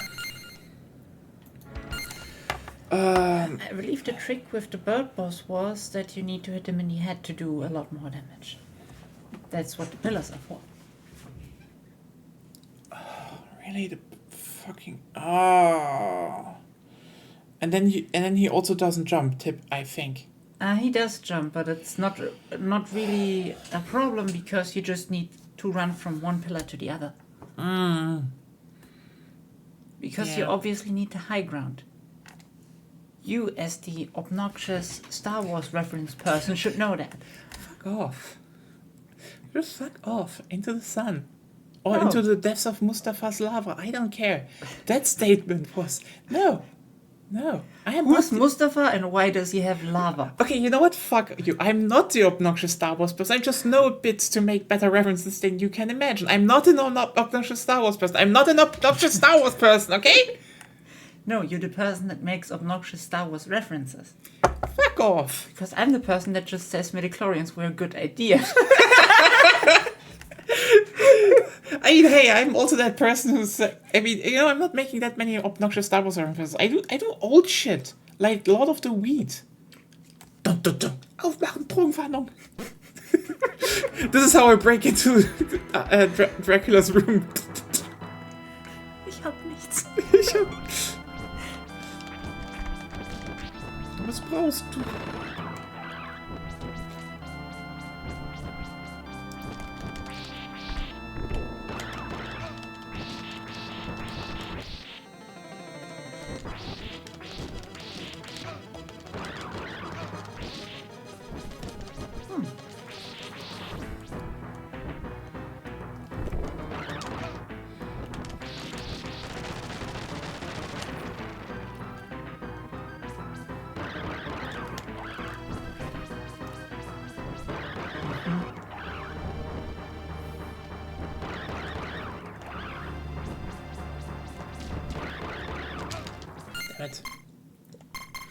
But yeah, a lot of the beginning of so much of Symphony of the Night actually is building on the old Castlevania titles. Like, Symphony of the Night is presumed to be played, to be basically set at the end.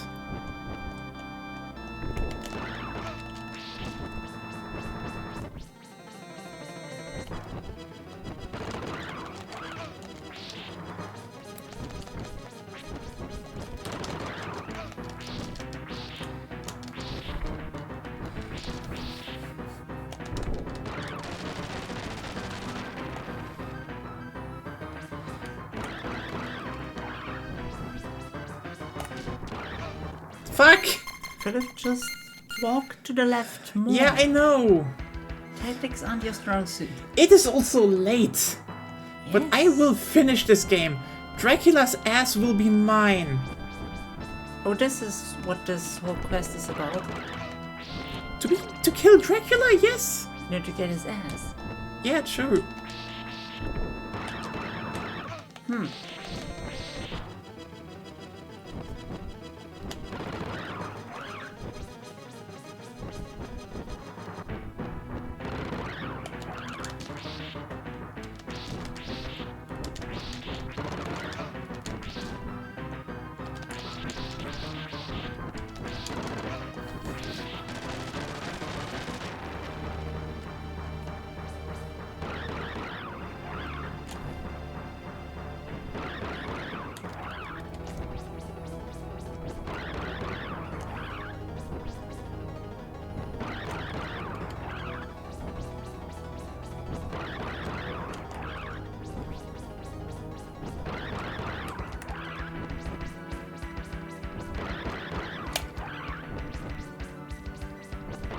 There we go!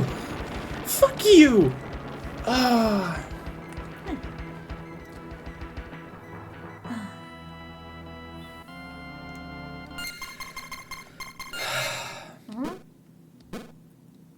But yeah, a lot of stuff in Symphony of the Night builds up on, old Castlevania.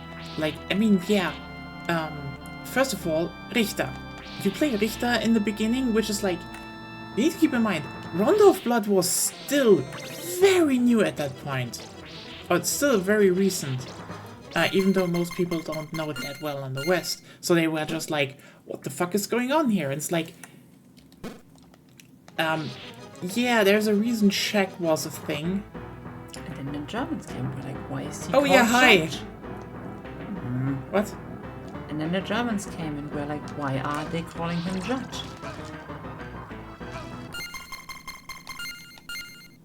He was called Judge? Richter. Oh, yeah, Richter. Richter is Judge.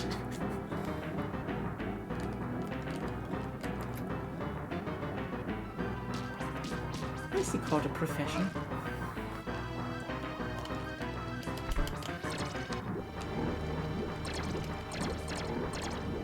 I like this dead. He's like way more into it than the later deaths. Oh yeah, great death, actually.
You just need to hit him once and then, you know, you will hit it. No, I can't. I shouldn't hit him.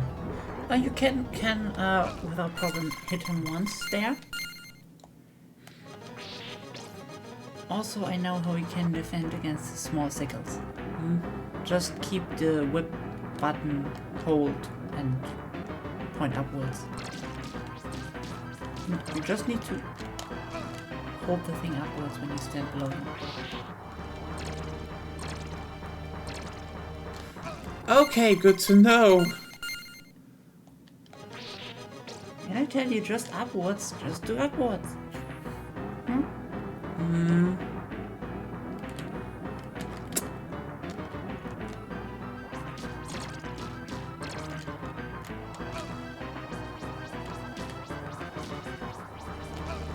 And I don't know why you are in the kill corner.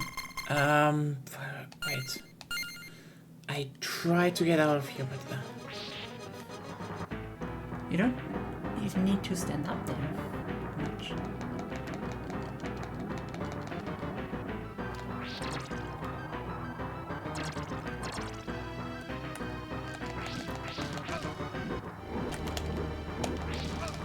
You need more.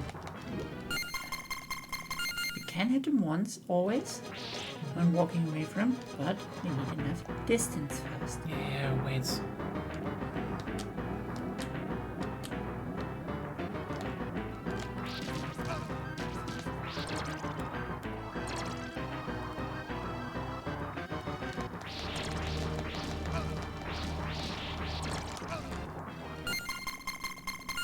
And I generally wouldn't recommend attacking him when he's throwing that shit.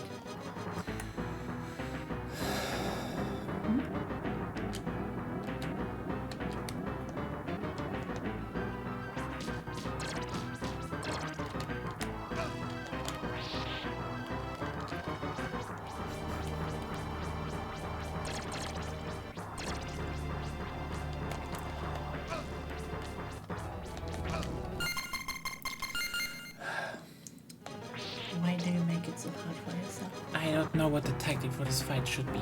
Stand there when he throws sickles. Just point upwards, wait till he's done, then attack. Not soon.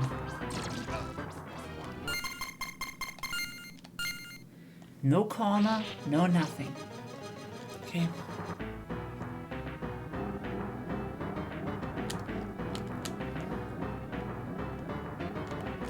What did I tell you with... I with did. Up? No, you didn't even attempt to. I just didn't want to right now, so... I'm sorry, it's true. No.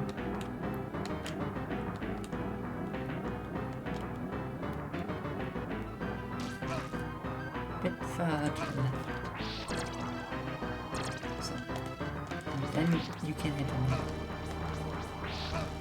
As long as you stand roughly on that spot, no matter from where the sickles come, Yeah. you will all block them.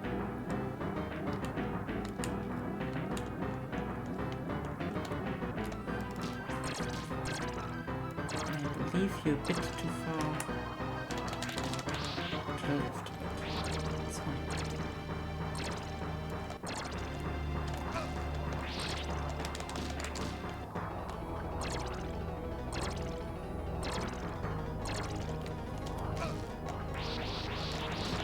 And you can hit him. See? Thanks, that is actually a tactic. Yeah.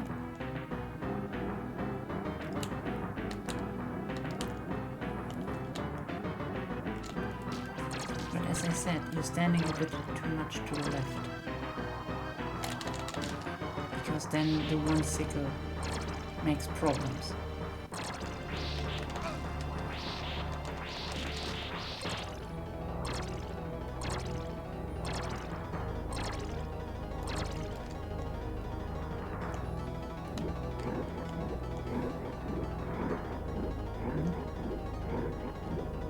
Okay, that's the super safe method.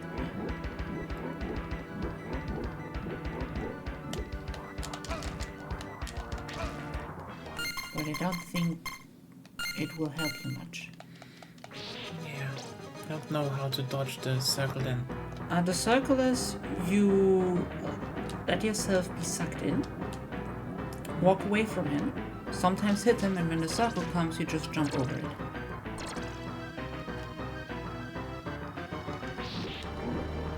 Yeah, go to him. Hit him once and then walk away. And that's how you do it the whole time.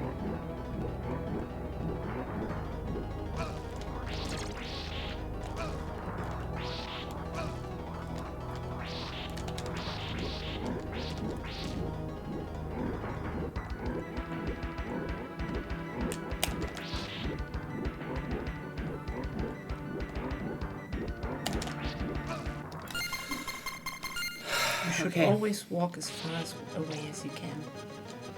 Yeah, I know, I get it. I will, this is a doable boss. Yeah? It's not hard. Just takes a few tries.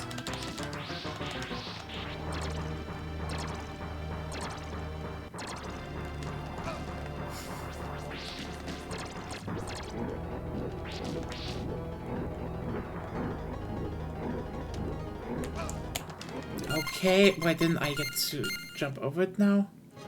Because you timed it wrong. Also, you should stop with your half. Just walk away.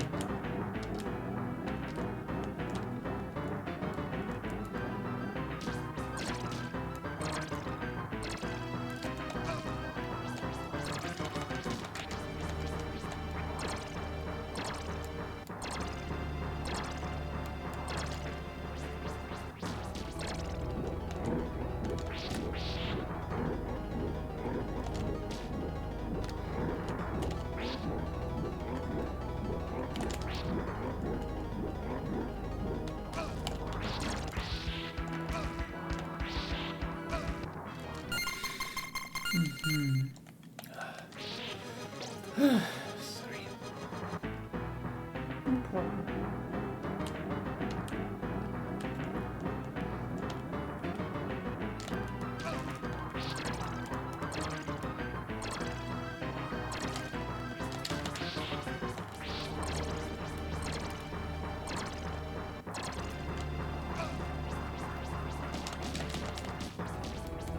Also, I believe I can make the second attack a lot safer Okay. with the circle. You hit him once when he does that, and after that you just walk away as far as you can.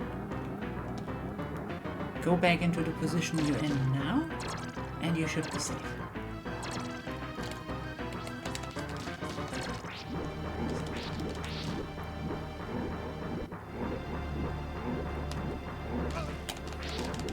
Walk, walk, walk. Just walk. Walk! And then you need to already have the whip up, but you stopped walking. And that's why you don't have the time. Yeah. Okay, sorry.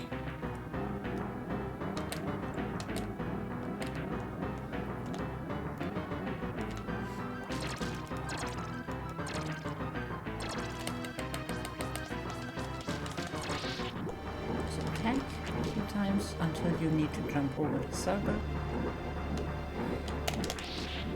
And now run as far away as you no, stop. Wrong direction.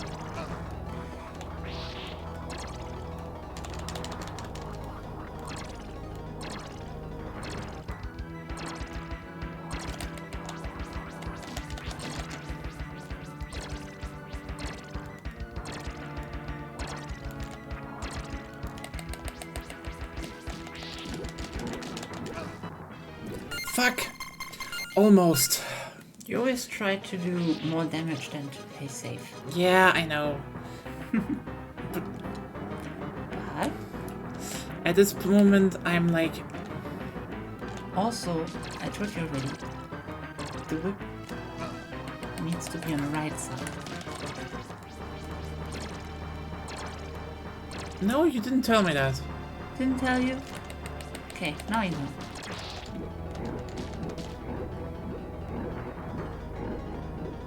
Also stop doing that.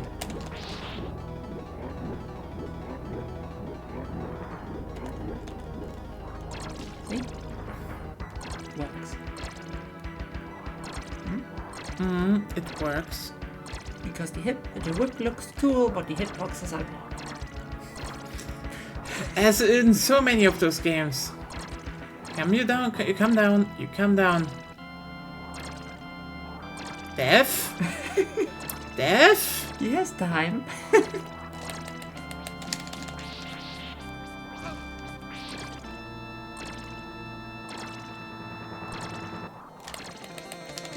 There we go! Yes! Oh. You're hurting my head. Sorry, but Death is dead. And now everybody turns into zombies. Apparently. But like, now, the light goes on. The lights go on. And then you need to defeat Dracula with 1 health. Well, I have to climb the fucking stairs. But I do get some meat.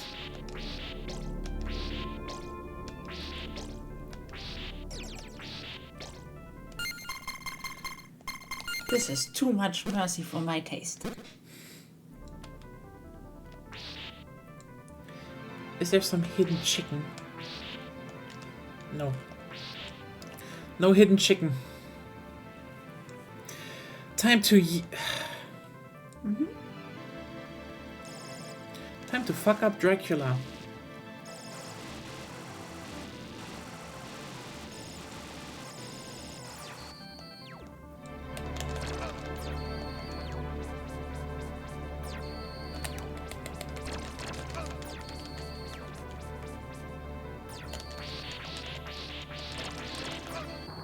I don't think you should manically mashing the attack button against this boss. Probably not. But it's kind of all you do ever, unless I don't tell you otherwise.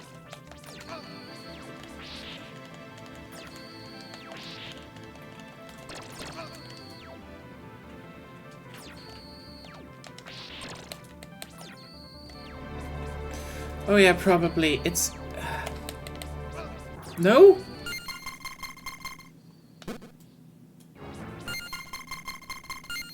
Oh, hitting his head should be good. Okay, but with the whip? With the whip, I guess, yes.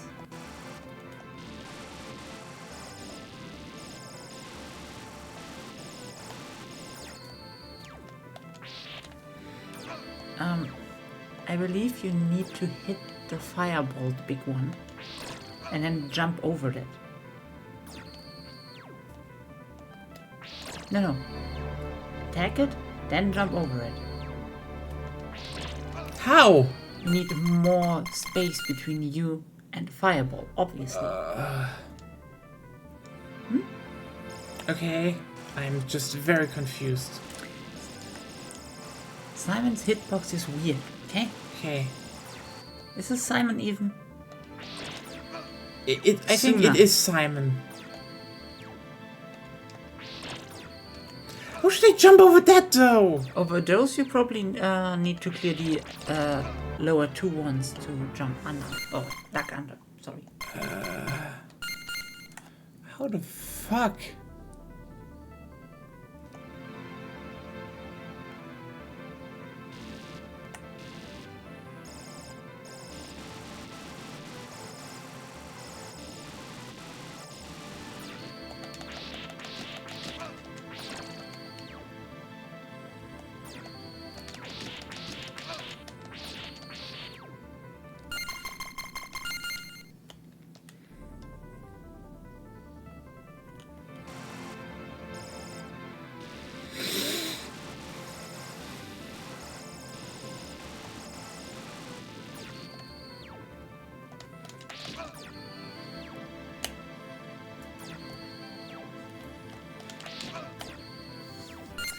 Okay, yeah, I have to attack the fireball, else they just spread. Yeah. Who the fuck did that? Dracula. Monsters. Do you want a lame Dracula fight? I want. No, depends.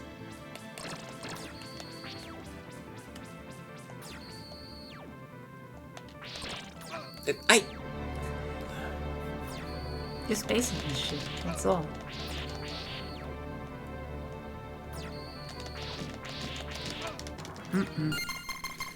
So it's not a fight where you can half-ass your way through.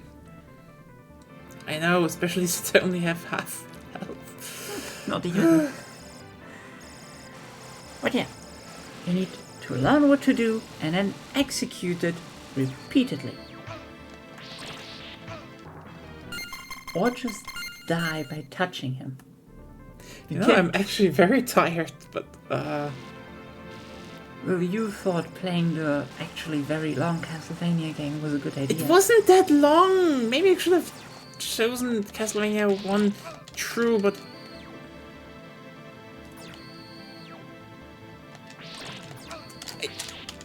I pressed jump. Yes.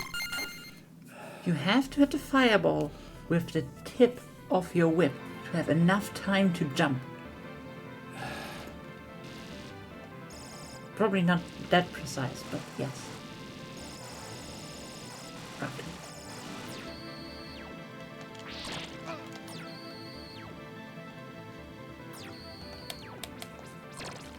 See?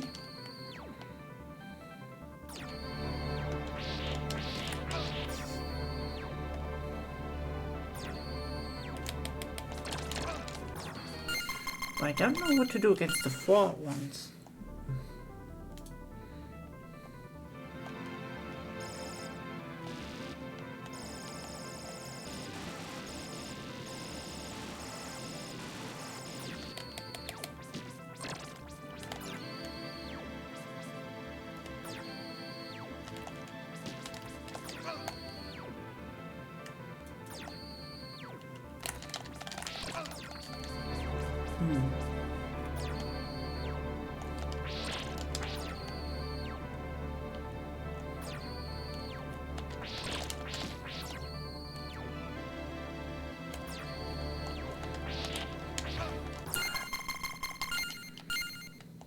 But I believe you have enough time in his wind up that you can jump to him, hit him in the head, then hit the fireball and jump again. I get it. I think I have it down slowly.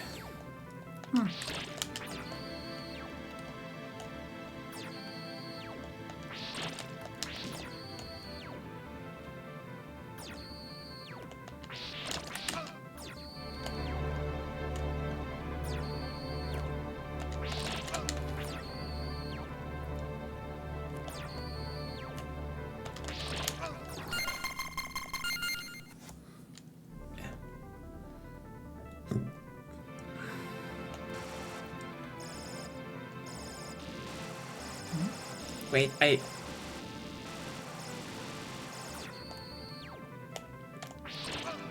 No.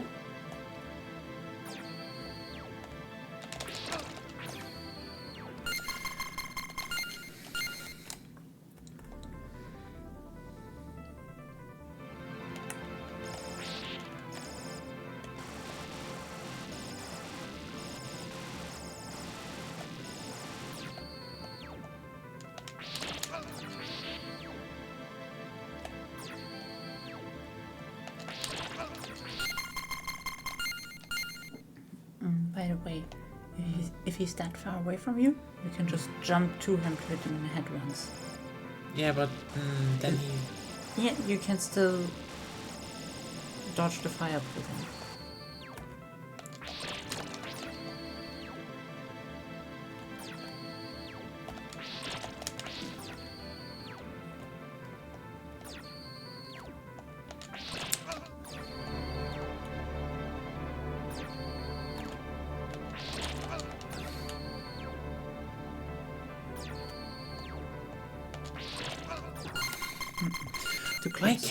Why can't I jump sometimes after I...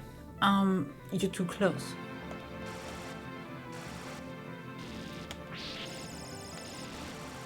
I believe either that or you're holding the attack button too long.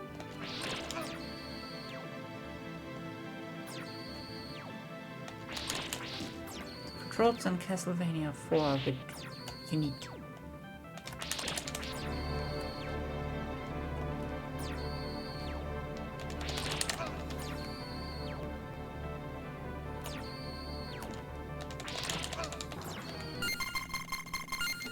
Those ones you can probably block, like Claire said. At least the 3 ones.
I just need to get that cycle right. Yeah. Your only problem right now is that you just don't get the time. Yeah. You get that.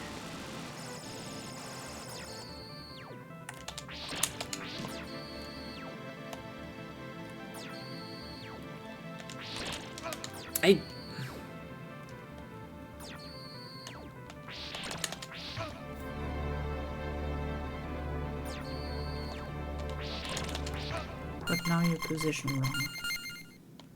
You need to stay in the middle.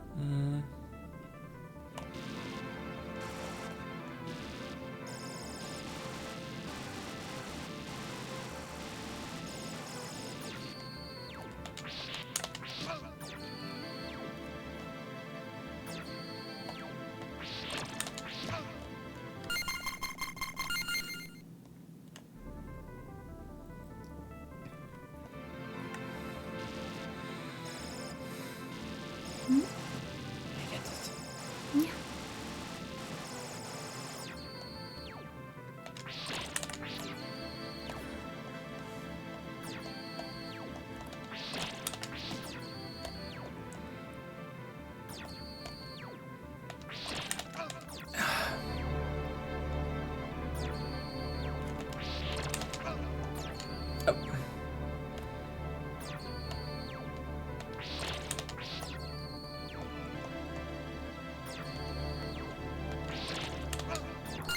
How do I even know when he does what?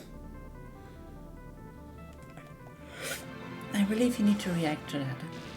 But if he spawns far away from you, as I said already, just jump to him while he's still in the beam and hit him in the head. And then instantly hit again to hit the fireball. See, you can do it.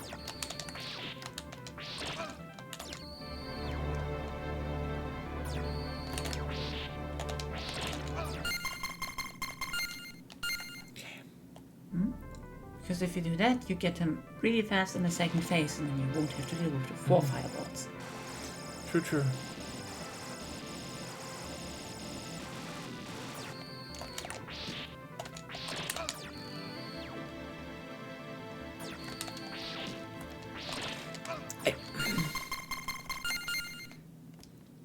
You misclicked.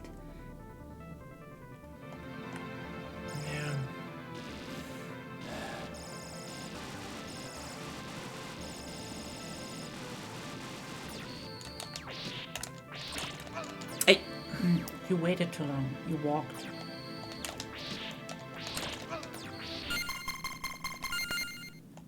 You mean... And how do you block this? I thought just this? At least the 3-1 was working like this. So maybe it's applicable to the 4-1. It's just a 2-1. There are only 3 and 4 ones.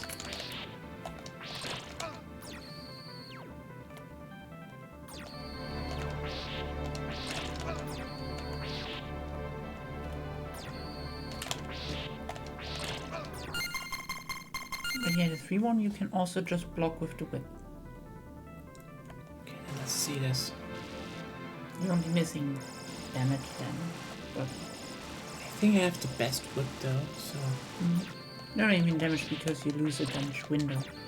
That's all.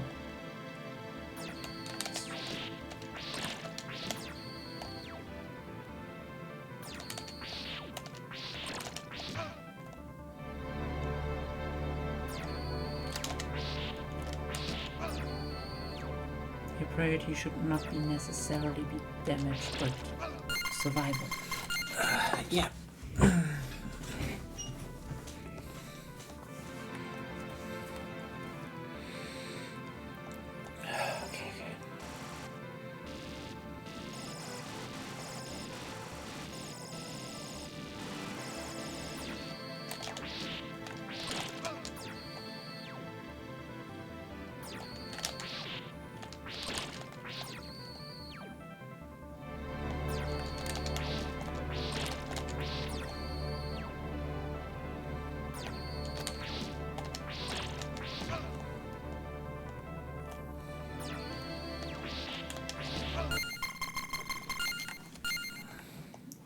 Aggressiveness? Fine. But try not to jump into him. Yeah, I just need to... if I can keep this up, I will have him in no time. You know, just stay positive.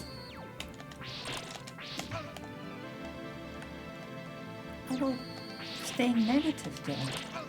I don't want to stay negative. Negativity sucks. If you're negative, then you're surprised you did it and be more happy. But if I'm positive, I feel really good when I do it. Do you? Yeah. That's fine then. You make tea.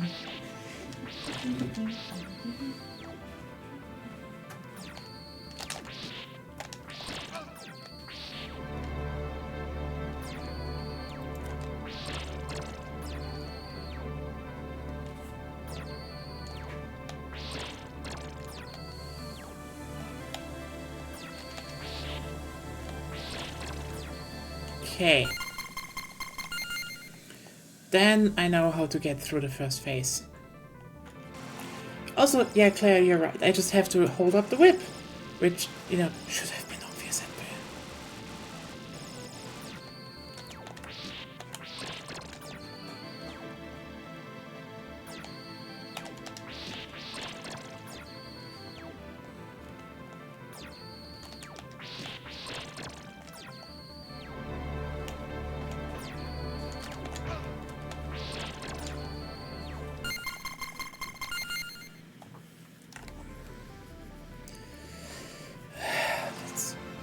I hope I can just one cycle a second phase then.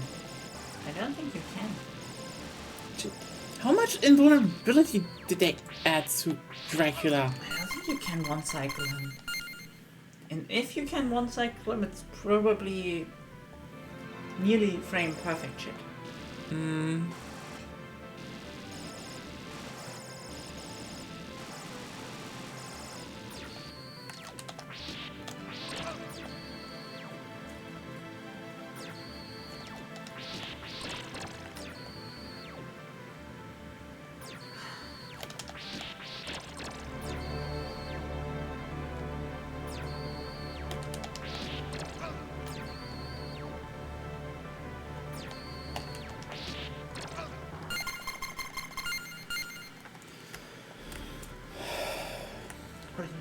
Still need to destroy the ball first, I guess? Mm-hmm.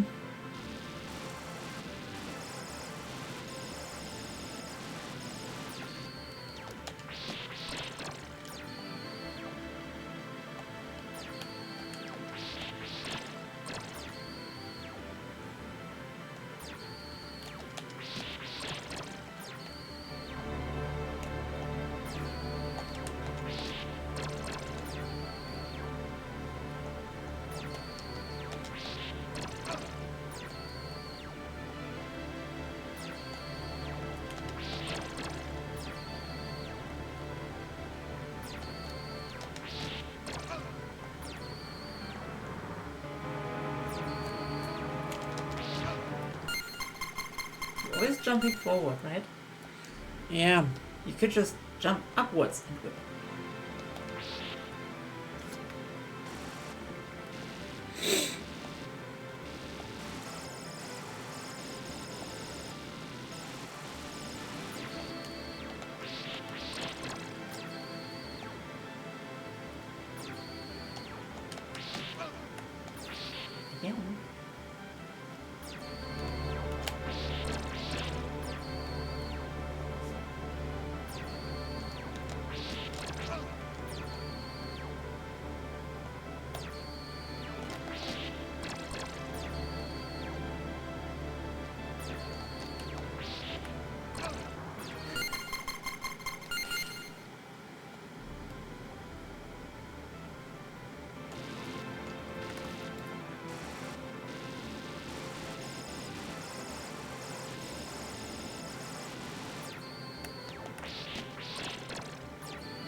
Awesome range. No worries.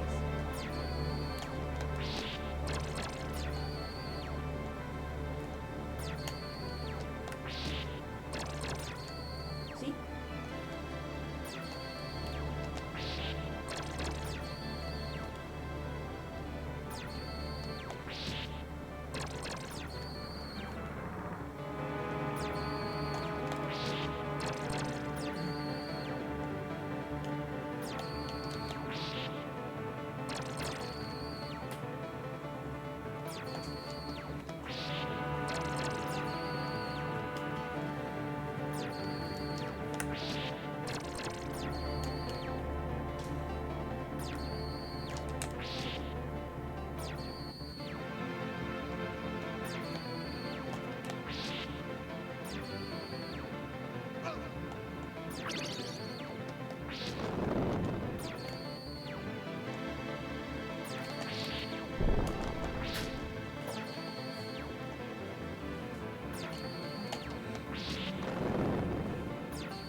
Okay.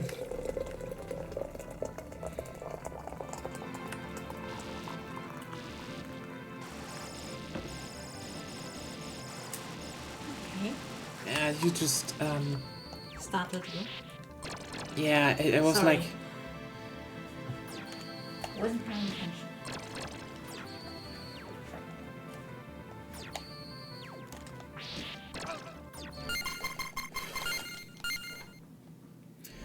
okay, sorry for everyone who watches that it just got so silent, because, yeah, I don't, oh no, Dracula in the first Castlevania was kinda easy, because you can just wail on him. That was easy.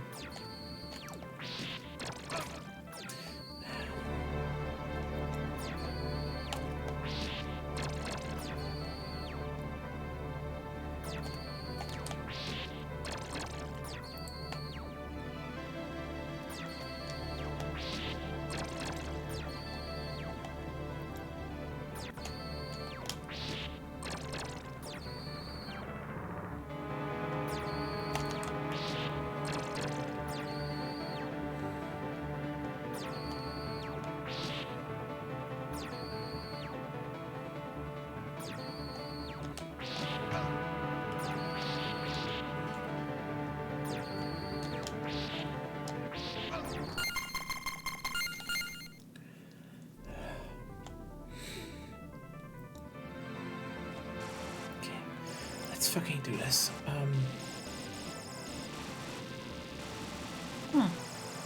Maybe I need to get... I mean, I think I remember that, but...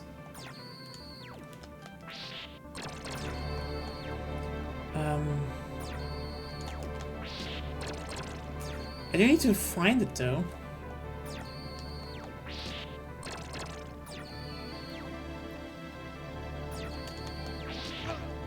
Damn it, sorry. Okay, let's look at this. Where's this area? Where was it? It was somewhere here, right? Could you read chat? Oh, you're the famous cousin.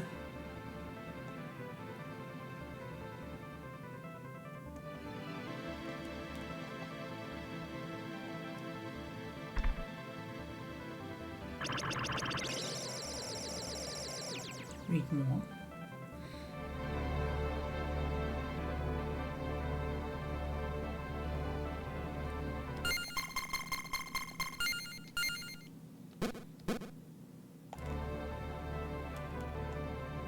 Jump.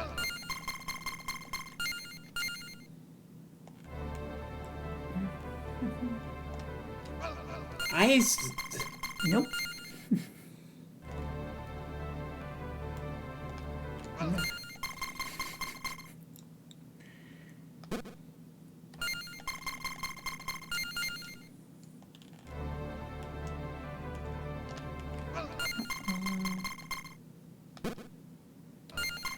pretty much as soon as you're off the stairs.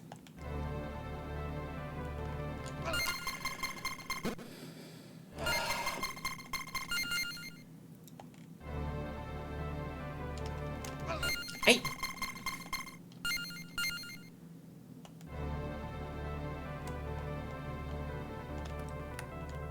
There we go. Hitboxes are weird. Whew. How was that again? You wanted to play something when you're done with the stream? I thought the stream was going faster. Legitimately. Mm-hmm.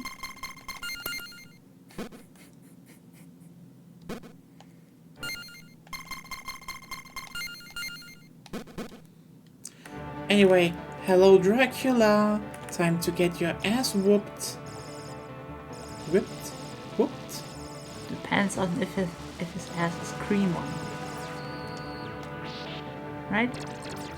I mean, his ass will be cream. Yeah, that's whipping, I believe. Because you whip cream. Yeah.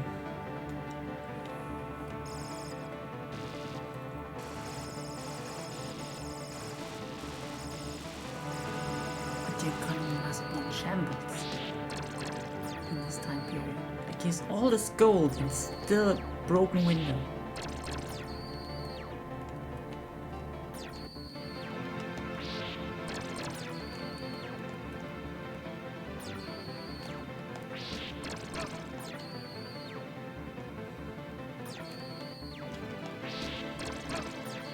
Oh, cool.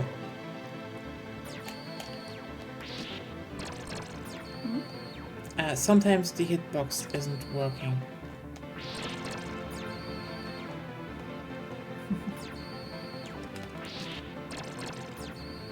Which hitbox isn't working well? From, blocking with the whip. Oh, I think if you're too near him when you do it, it doesn't work. Don't know why though.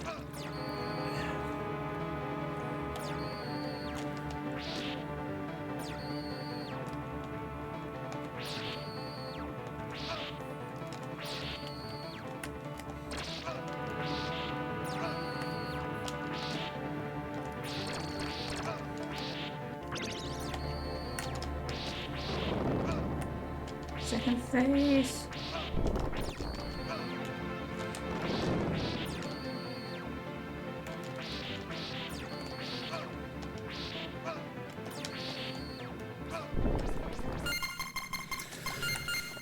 Nope. The biggest problem is I can't actually easily quick save and quick load, so I could have just quick loaded through their savers, their states. And after the first phase. Yeah. Okay, that just didn't work again.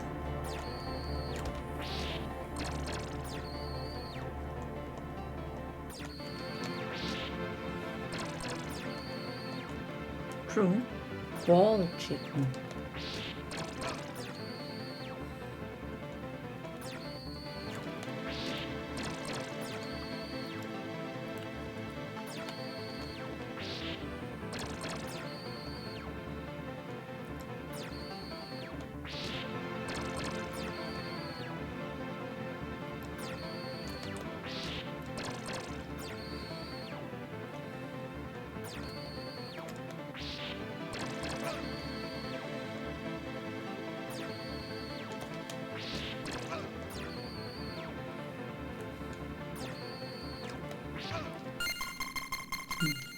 I think it depends on how the whip tangles. Dangles? Dangles. It probably Dangle. needs to rest for to work.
Which is, you know, surprising considering, you know, chicken was actually a rare delicacy back in the day. Not many people ate chicken. Ate ducks. Yeah, actually. Ducks and other birds. Chicken were like way too resourceful for their eggs.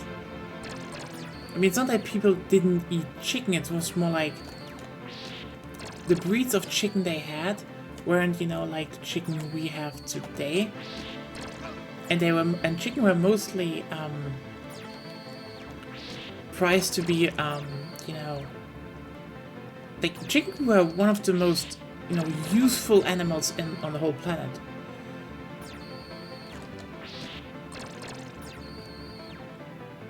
For society.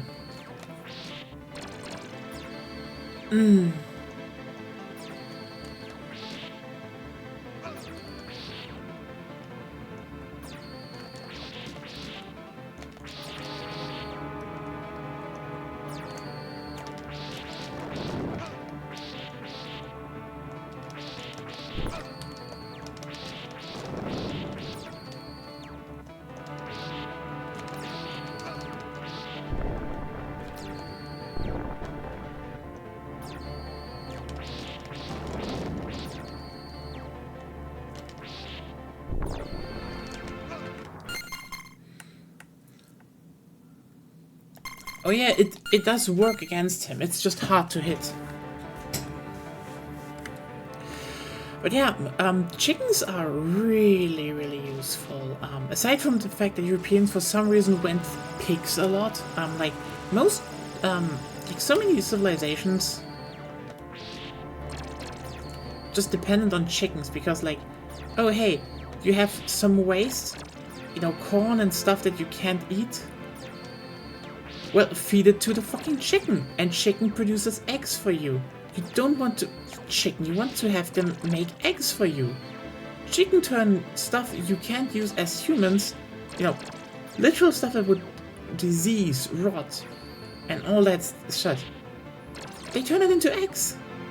And they're small, they're quite clean actually.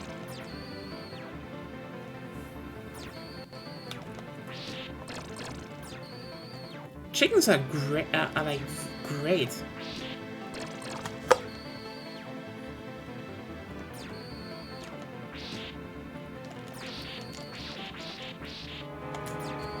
But then you needed to make them bigger.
Fuck. Okay. You did better though. I did a lot better. I might actually get through the first phase. Yeah, I don't think that is the actual full fight. How many phases does this breaking have even? Oh, I fucking. It's not. It probably will not be as worse as whatever the fuck Simon's Destiny did.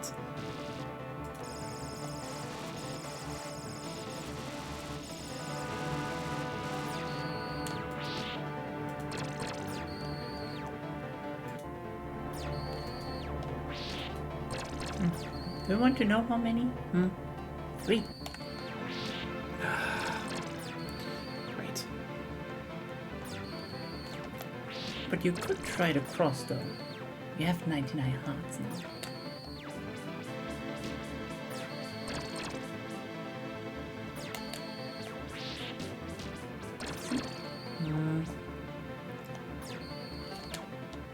is not a weird anti-speedrun with no sub-weapons.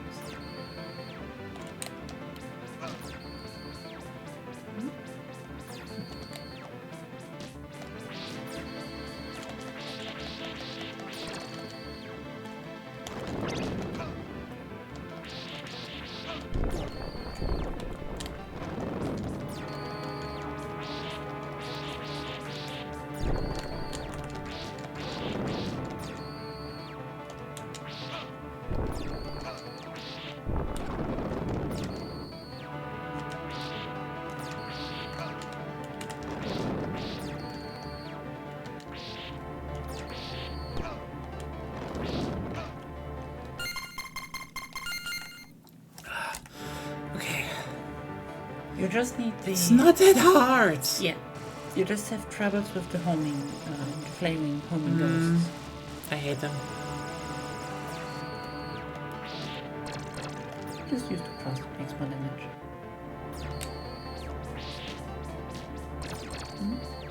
Yeah, true.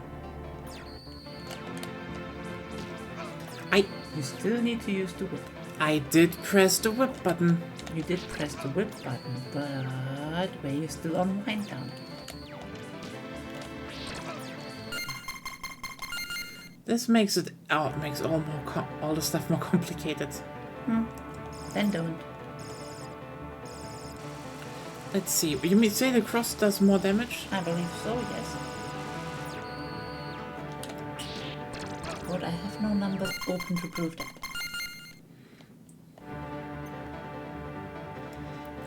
I just know people like to use the cross against his head because it is very, very useful, I think. Well, you can hit him twice though. I know you used it in... I know you used it in the original, and I think you also used it here.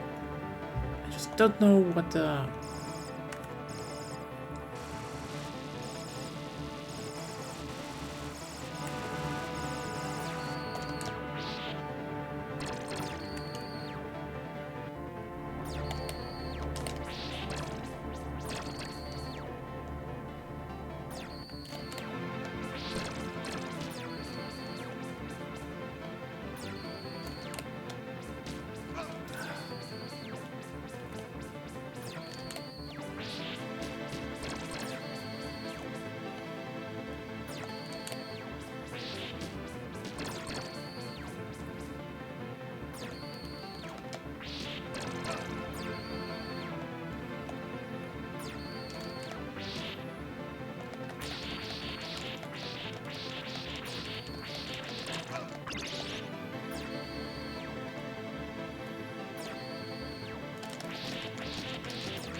Okay. Now comes more lightning.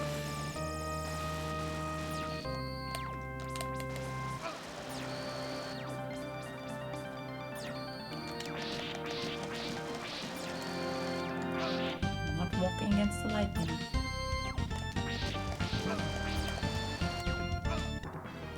Dodging is more important, okay?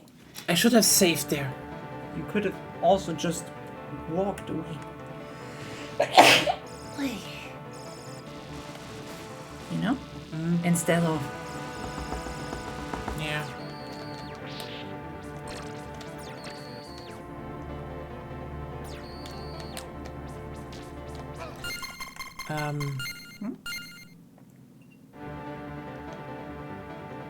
They both miss. Yeah, I can try that. It lags like hell though, so. Which is interesting that this right here the Anniversary Collection, I think, like, way more appropriate to the SNES version than any emulator like ZSNES or something does. Like, ZSNES is actually smooth. Like, Vertical fireballs? the 2 fireballs they summon. Huh? The ghosts. Oh, yes, yeah. That would happen.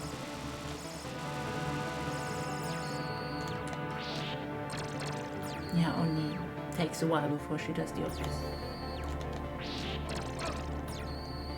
You didn't understand what was meant with fireballs. Yeah.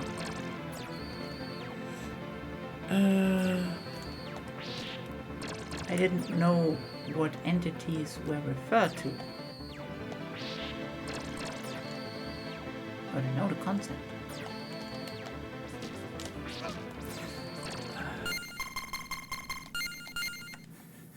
No, like, this is literally... I think when I get him to the 3rd phase, then I can actually save for a second. I wouldn't count on it. Just stop getting tunnel vision, I guess. Oh, fuck off.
Nope. This time they were quite a bit lower than the last time.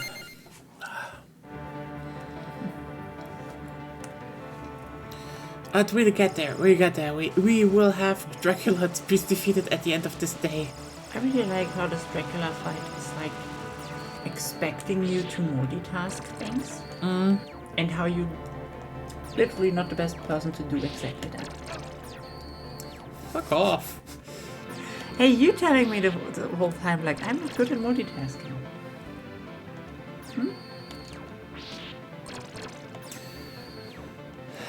Saying that all the time.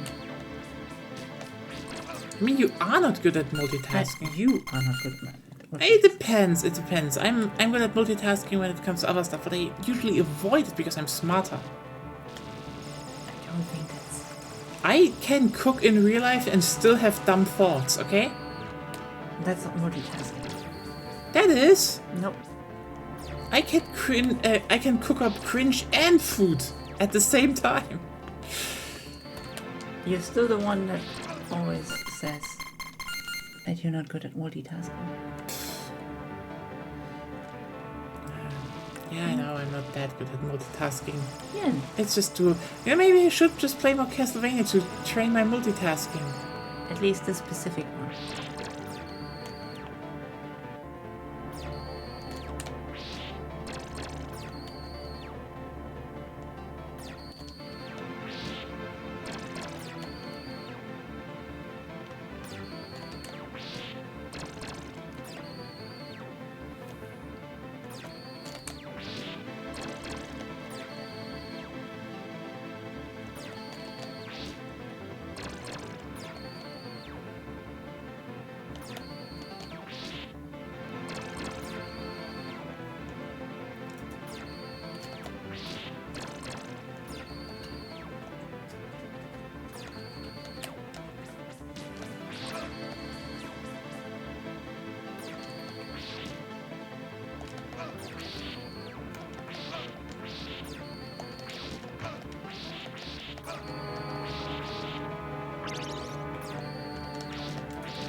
Nope.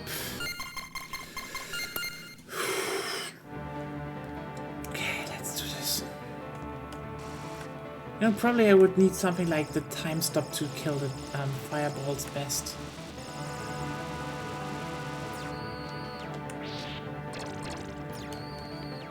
They will get through that.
Nope. Nope, the tactic with standing in between them isn't working. That's not doable. I think it's doable, but you need to hit them both, and you need to duck afterwards. But even then, it's not always the case that you can even do that. So you just need to stop hyper-focusing regular and try to actually kill the ghosts without getting hit. I'm trying that. You literally ran into them while whipping them, so I don't think so. The problem is that they make the game lag, and then I can't dodge well, and they do have momentum. I mean afterwards. Yeah, I know that they have momentum. That's why I found it weird that you whipped them while they were coming at you.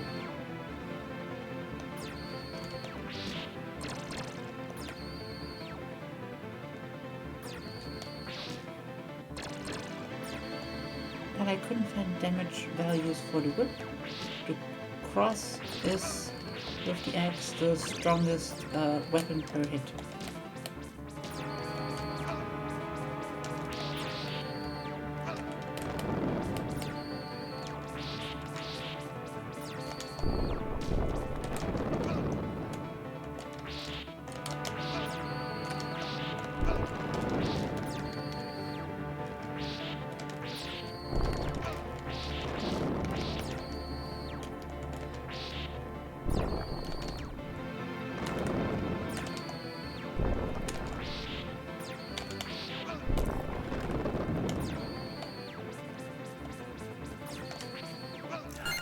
You need to jump there. Yeah, I just I'm I am losing focus lately, so I'm trying to just yeah. You've been at it for like 6 hours. What? You started at 21, right? Yeah, no, I'm The stream. just now you fucking confused me. Yeah, but I'm playing it since 22. Well, that could be 5 hours.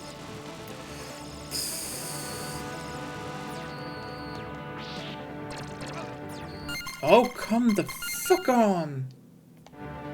I dangled my whip.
had an idea there. It was a good tactic. Just at the crucial moment, you focused more on Dracula than on a ghost, and that killed you. Yeah. That's all. Your tactic Let's is get fine. through this. Your tactic is fine.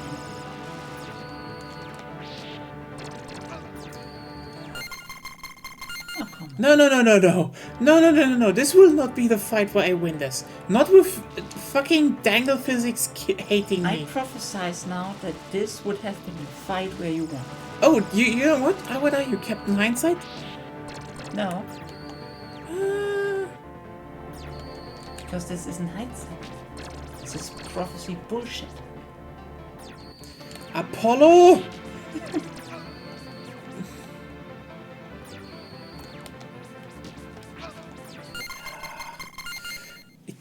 You need to still whip. I pressed the whip button. It didn't whip. It's an old game and stuff overlaps. So just because you press the whip button doesn't mean you whip.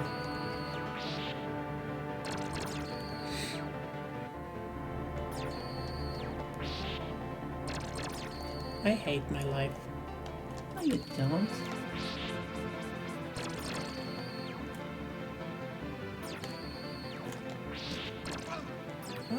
What makes you think I don't hate my life? Because I say so. Oh well, if you say so. Yeah.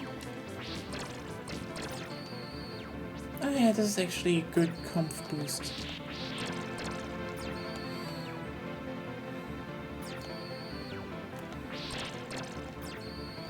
Nothing better than...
Okay.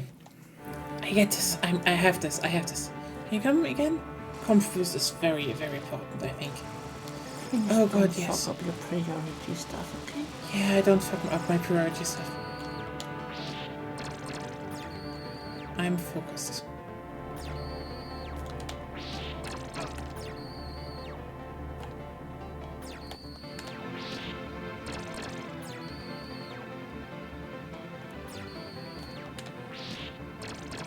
So if you're wondering what the comp boost is, head on shoulder.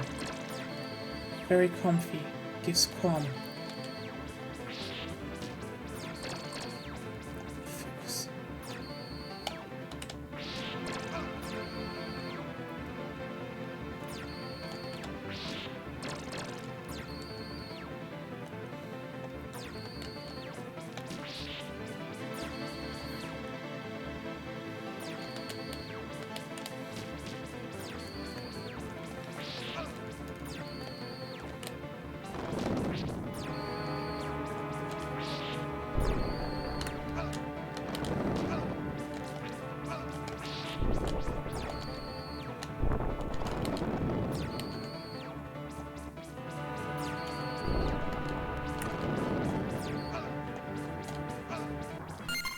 Now you just jumped into the flaming faces.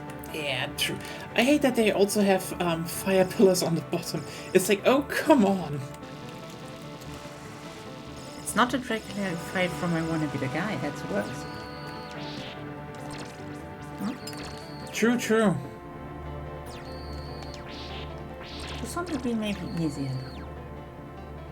Because they're mostly two.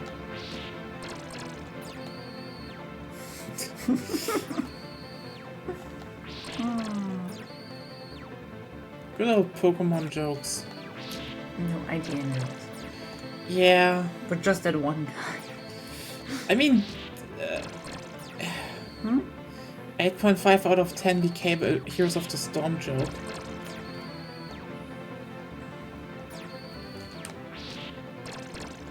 Which, you know, they did remove. It was just like...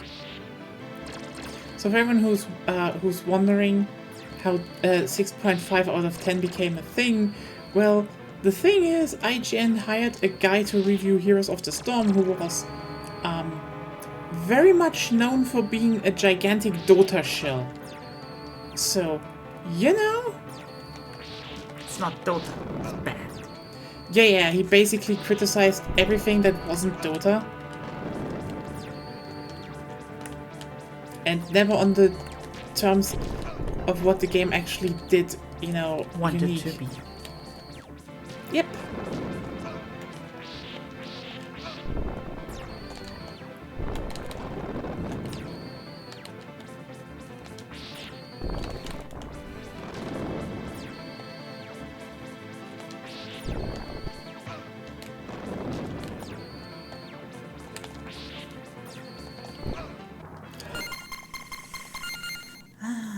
You can't really see the trajectories of everything. Looks like it because the ghost, the rightmost ghost, was dead already from the cross. You just needed to walk on him. Yeah. So like, I think they even made a flag you could unlock inside of the game later, like level 6.5 after they changed, you know, they updated the review, which was like, yeah. I still find it funny that people use these numbers rating systems. They don't make much sense. They really don't make much sense.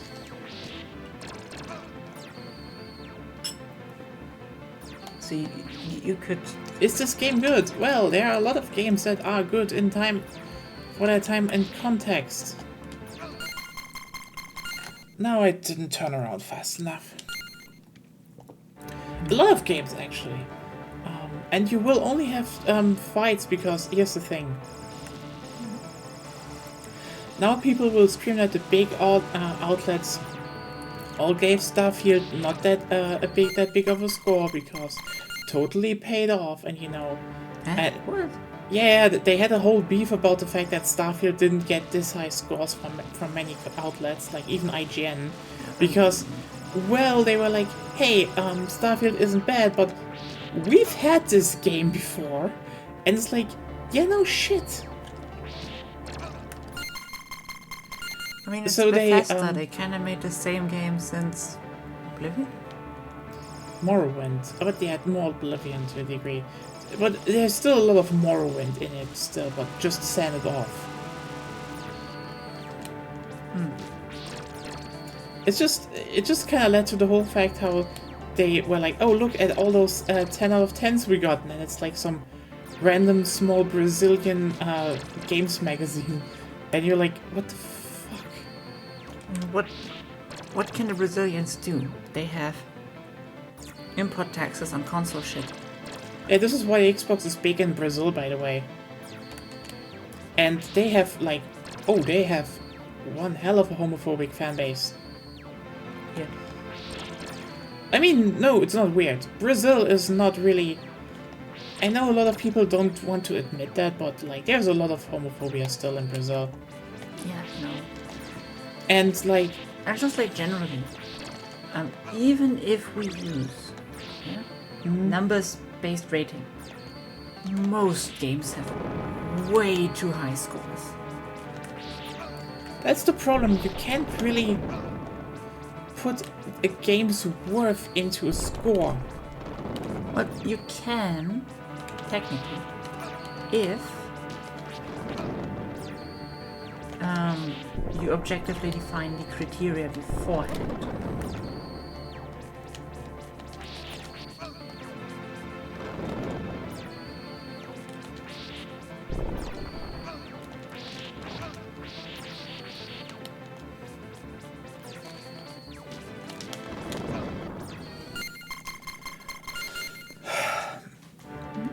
Yeah, you could do that. True. This is also generally how you should rate games in any sense. You set up But then subjective criteria, and from those subjective criteria you can get an objective score. Objective in those specific parameters. Yes. Yeah, but then again, who's testing? Like, I mean, I've seen a number of times, for example, putting magazines put people onto RTS who have no clue about RTS. I mean, how many people in this day and age have a clue about RTS? Oh, there are people who claim, I'm RTS pro, and then they just play single player, and I just know one guy who said he was the expert of yeah, he's the RTS expert. Only plays single player. I'm sorry, mate, you're not an RTS expert. Or at least he plays the RTS. I mean, just single player, there's nothing much to grasp from playing single player, but yeah.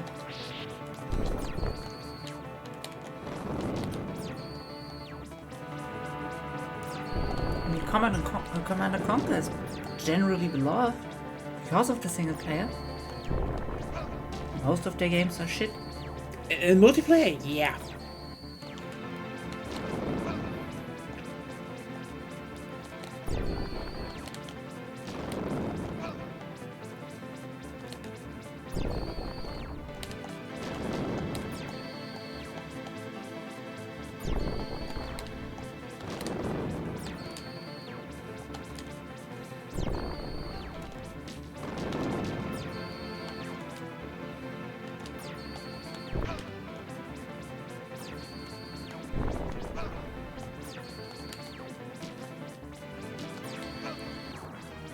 Fuck, there was wall chicken.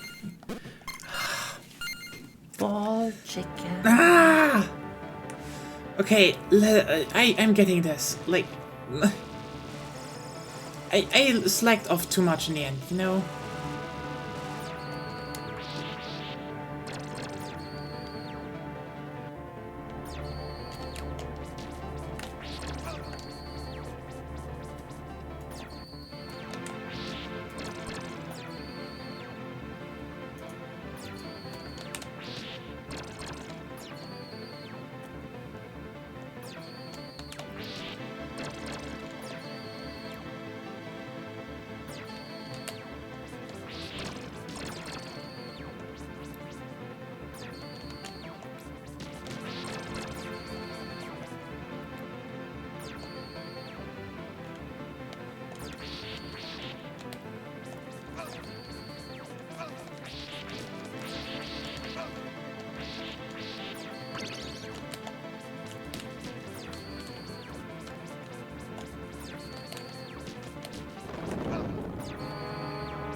Yeah, I can do it. This isn't impossible.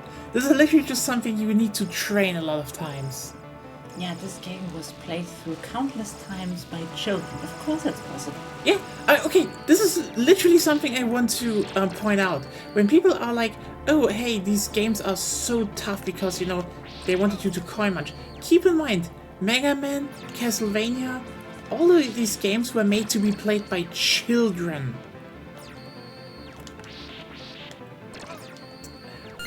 It isn't, that, they can be, if you want to try, if you try to attempt them at the first try, yeah, sure, you're not gonna be that good, but they were not meant to be played at the first try, because, again, you were supposed to master them, and kids fucking mastered them.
I should have whipped in that moment.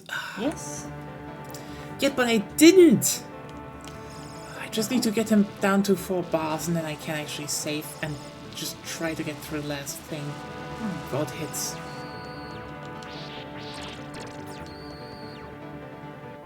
I really like how they had this one background sound animation, or like lightning animation, and it's rotated and plastered everywhere. Yeah, true.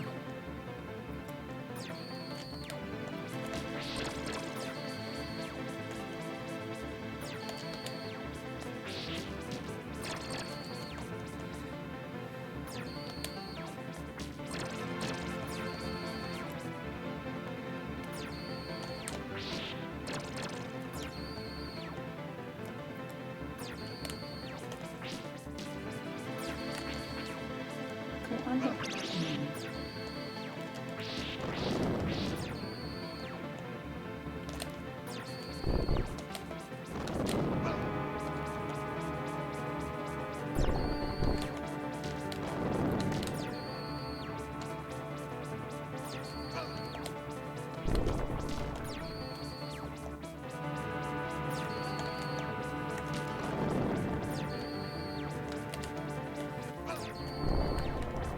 I always make the same mistake there.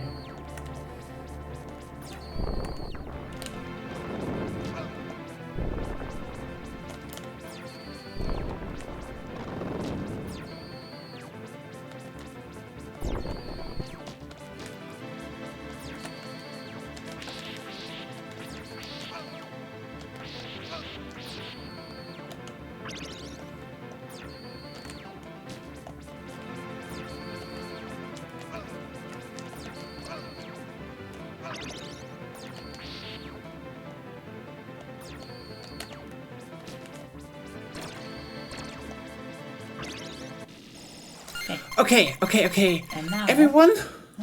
just concentrate. Find out where you can stand between the lightning, and jump once, attack once. Okay. Safest method.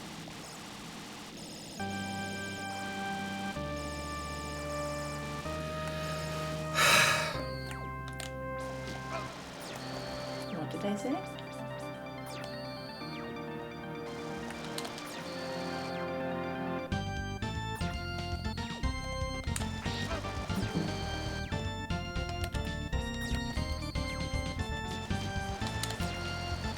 Yeah, that's even safer if you do it like that.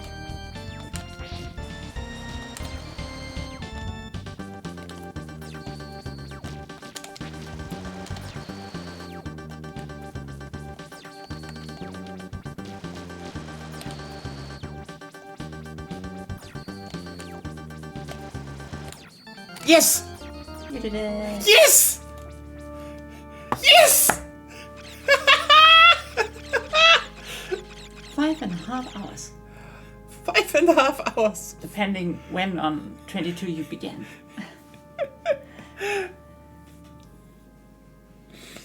Oh. You killed the bat. Are you happy? And the fucking orb.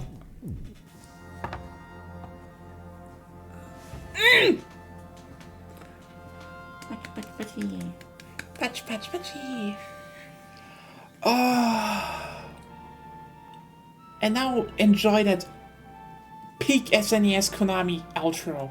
Like, Wrong whip. Not accurate. your wrong whip, yes. Oh.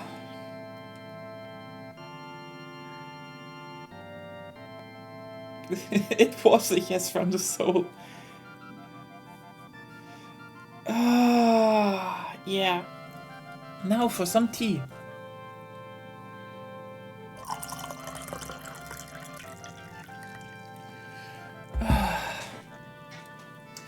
You know what? I guess it is Halloween. So yeah, happy Halloween and a merry desire. Sacrificing New Year as well. And the sacrificing New Year, yes.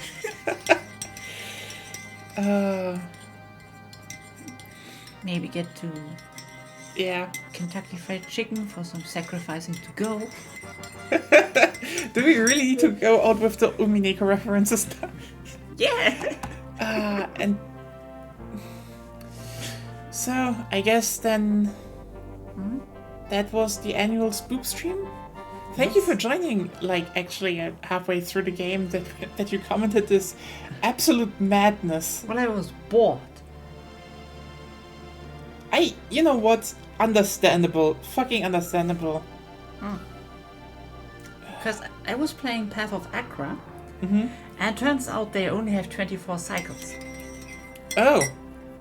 So you're done now? Yeah, I'm done. I love the big skull.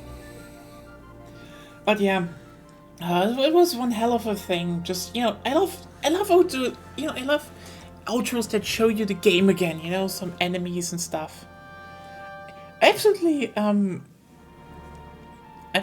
love games like, love how at Super Mario World, in the end, they tell you how all the enemies are named. That was very cool. Yeah. But yeah, And shame Nintendo because they removed the Banzai Bill name. Because it was fun. Banzai Bill. Banzai! Mm-hmm. There was a VRAM designer. I mean, you do need VRAM still, if you want to have graphics. Yeah, of course, but you design VRAM? Back then it was like you had to program shit there. It was not, already everything in... you need to keep in mind, a lot of stuff had to be done by hand in early, PC gaming or, console gaming. That was literally one of the main things Microsoft just literally brought to the gaming sphere is DirectX, because DirectX was the one cross-platform that, everyone could just tap into. So that just became kind of a standard for most consoles and PC. But yeah, that was Super Castlevania 4, one of my favorite games of all time. I still love it. It has, it has graphics and atmosphere that's just unmatched to a degree. What? I know, my brain was just faster than you were speaking. It was like, the game has graphics. Yeah, the game has graphics, I know. We should have stayed with text adventures. Fuck graphics. Oh, you can still throw daggers. Oh yeah. When you... Oh yeah, true. Sure, what happened after the story, especially SNES RPGs were good at it. Yeah, true. True. Yeah, in my opinion, Super Castlevania 4. They called it Super Castlevania 4, just to be clear that, it is Castlevania 4, but it also is Super, because it's not Super SNES. I can't say much about SNES RPGs, because I was weird. I was always playing Tetris Attack. I mean, Tetris Attack is also peak SNES, let's just be real here. Yeah, this game right here is, in my opinion, peak Konami, peak SNES. It is, from the atmosphere, hey, I love Symphony of the Night, I love Area of Sorrow, Dawn of Sorrow, everything that came after Symphony of the Night, but this right here, just the schlocky atmosphere, defeating death, and all those horror movie monsters. Yeah, you didn't really have, Frankenstein's monster or the Golem or the Mummy in later titles anymore, because, they made more unique bosses, and those were also really cool. Holy shit, I still love the one in, the second boss in Dawn of Sorrow that's, covering his eye and just tries to smash it with the one hand, but then he takes up and then he just has, an eye laser across the whole screen. That was cool, but you like schlock? You like spoopy stuff? Classic Castlevania. It doesn't get more classic than Super Castlevania 4, in my opinion. This game takes everything from the NES titles and just ramps it up, and it works. I guess I can show Bloodlines now. That's, by the way, the I think one of the titles. Fun fact: Bloodlines is one of the titles the new Castlevania series is partially based on. Yeah, like so Bloodlines is actually set during World War One, but you fight you know. Mustard gas? No. You don't fight mustard gas. You should. Yeah, fuck mustard gas, but no. You know, how was she called again? I mean, they made her fucking tall and all for a reason, and in Nocturne, like, they knew, they looked at Lady Dimitrescu and were like, oh, so the lady's like the tall woman. Camilla, no, not Camilla. Camilla is in... which one was she in? Camilla was actually... Rondo? No, Camilla wasn't in Rondo. Camilla was... Was she in Circle of the Moon? Could be. She was in one of the advanced titles. That's not what I know. She wasn't... Like, Camilla was actually not in the classic ones. She was a Richter thing. No, she wasn't the Richter thing. No, Camilla was someone complete else. Completely else. They just took Camilla and put her into the Trevor timeline for the Adventure series, because basically the whole animated series just picks concepts from Castlevania entries and just mixes and matches them as it wants to. And sometimes you can still log into Netflix. Sometimes, and then you do have and now it just starts you again. Yeah. Because you only have beaten Castlevania completely if you can beat it 10 times without sub-weapons and without getting hit.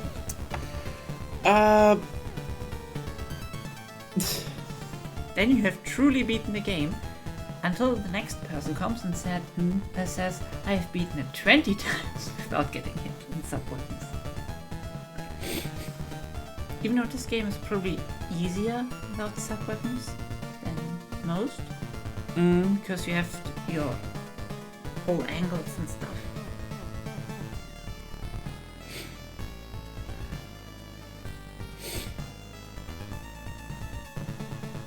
Yeah, this one is, from what I know, set during, Elizabeth Bathory. I mean, they called her Bartley in the,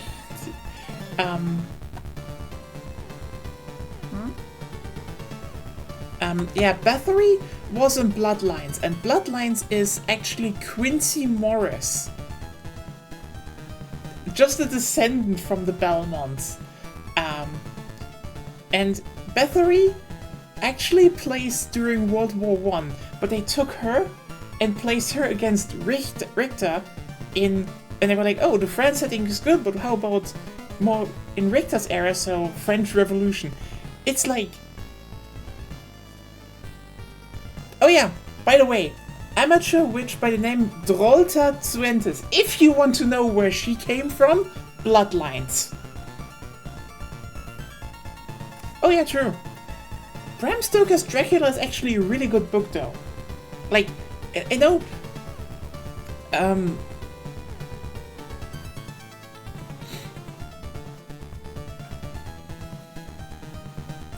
Like, you need to keep... like, that's one thing. Everyone is like, oh yeah, Bram Stoker's Dracula. But, like, Bram Stoker's Dracula is A, gay, and B, it's still a really fucking good book. Like, it's really well written.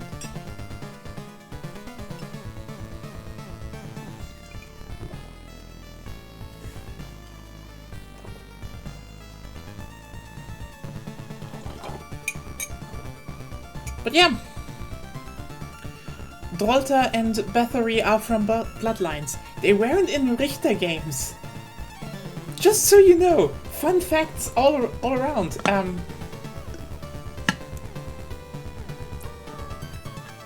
It's weird that the Morris having the wrong surname means they have to shorten their lives to use the vampire killer thing.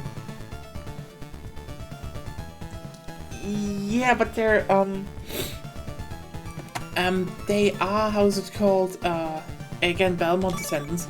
You know, let's just just take a look into the main menu here while we're at it, because you know it is kind of in line with the. I'm not going to play it, okay? Just so you know. I know.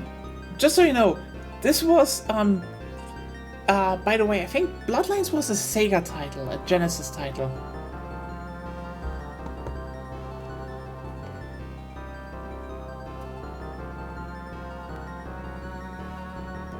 Yeah, 1917.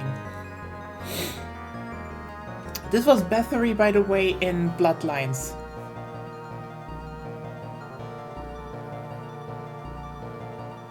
Can't be a vampire. Really? There's a reflection. Can't be vampire. She looks through glass. This isn't a reflection. You sure? Yes.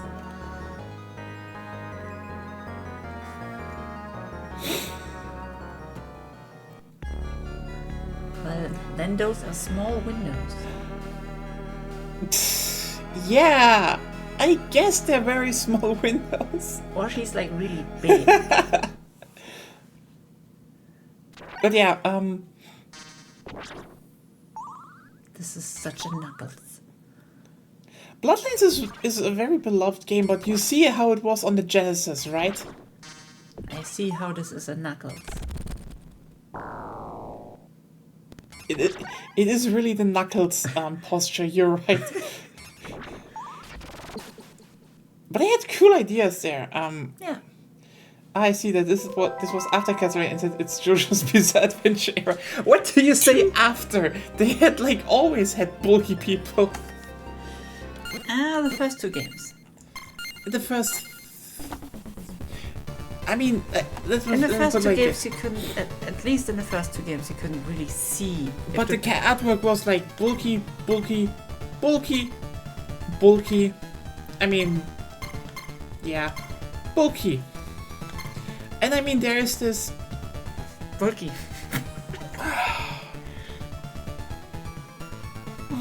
Yeah. Basically, the son of Dracula is like, someone stops me from watching TV.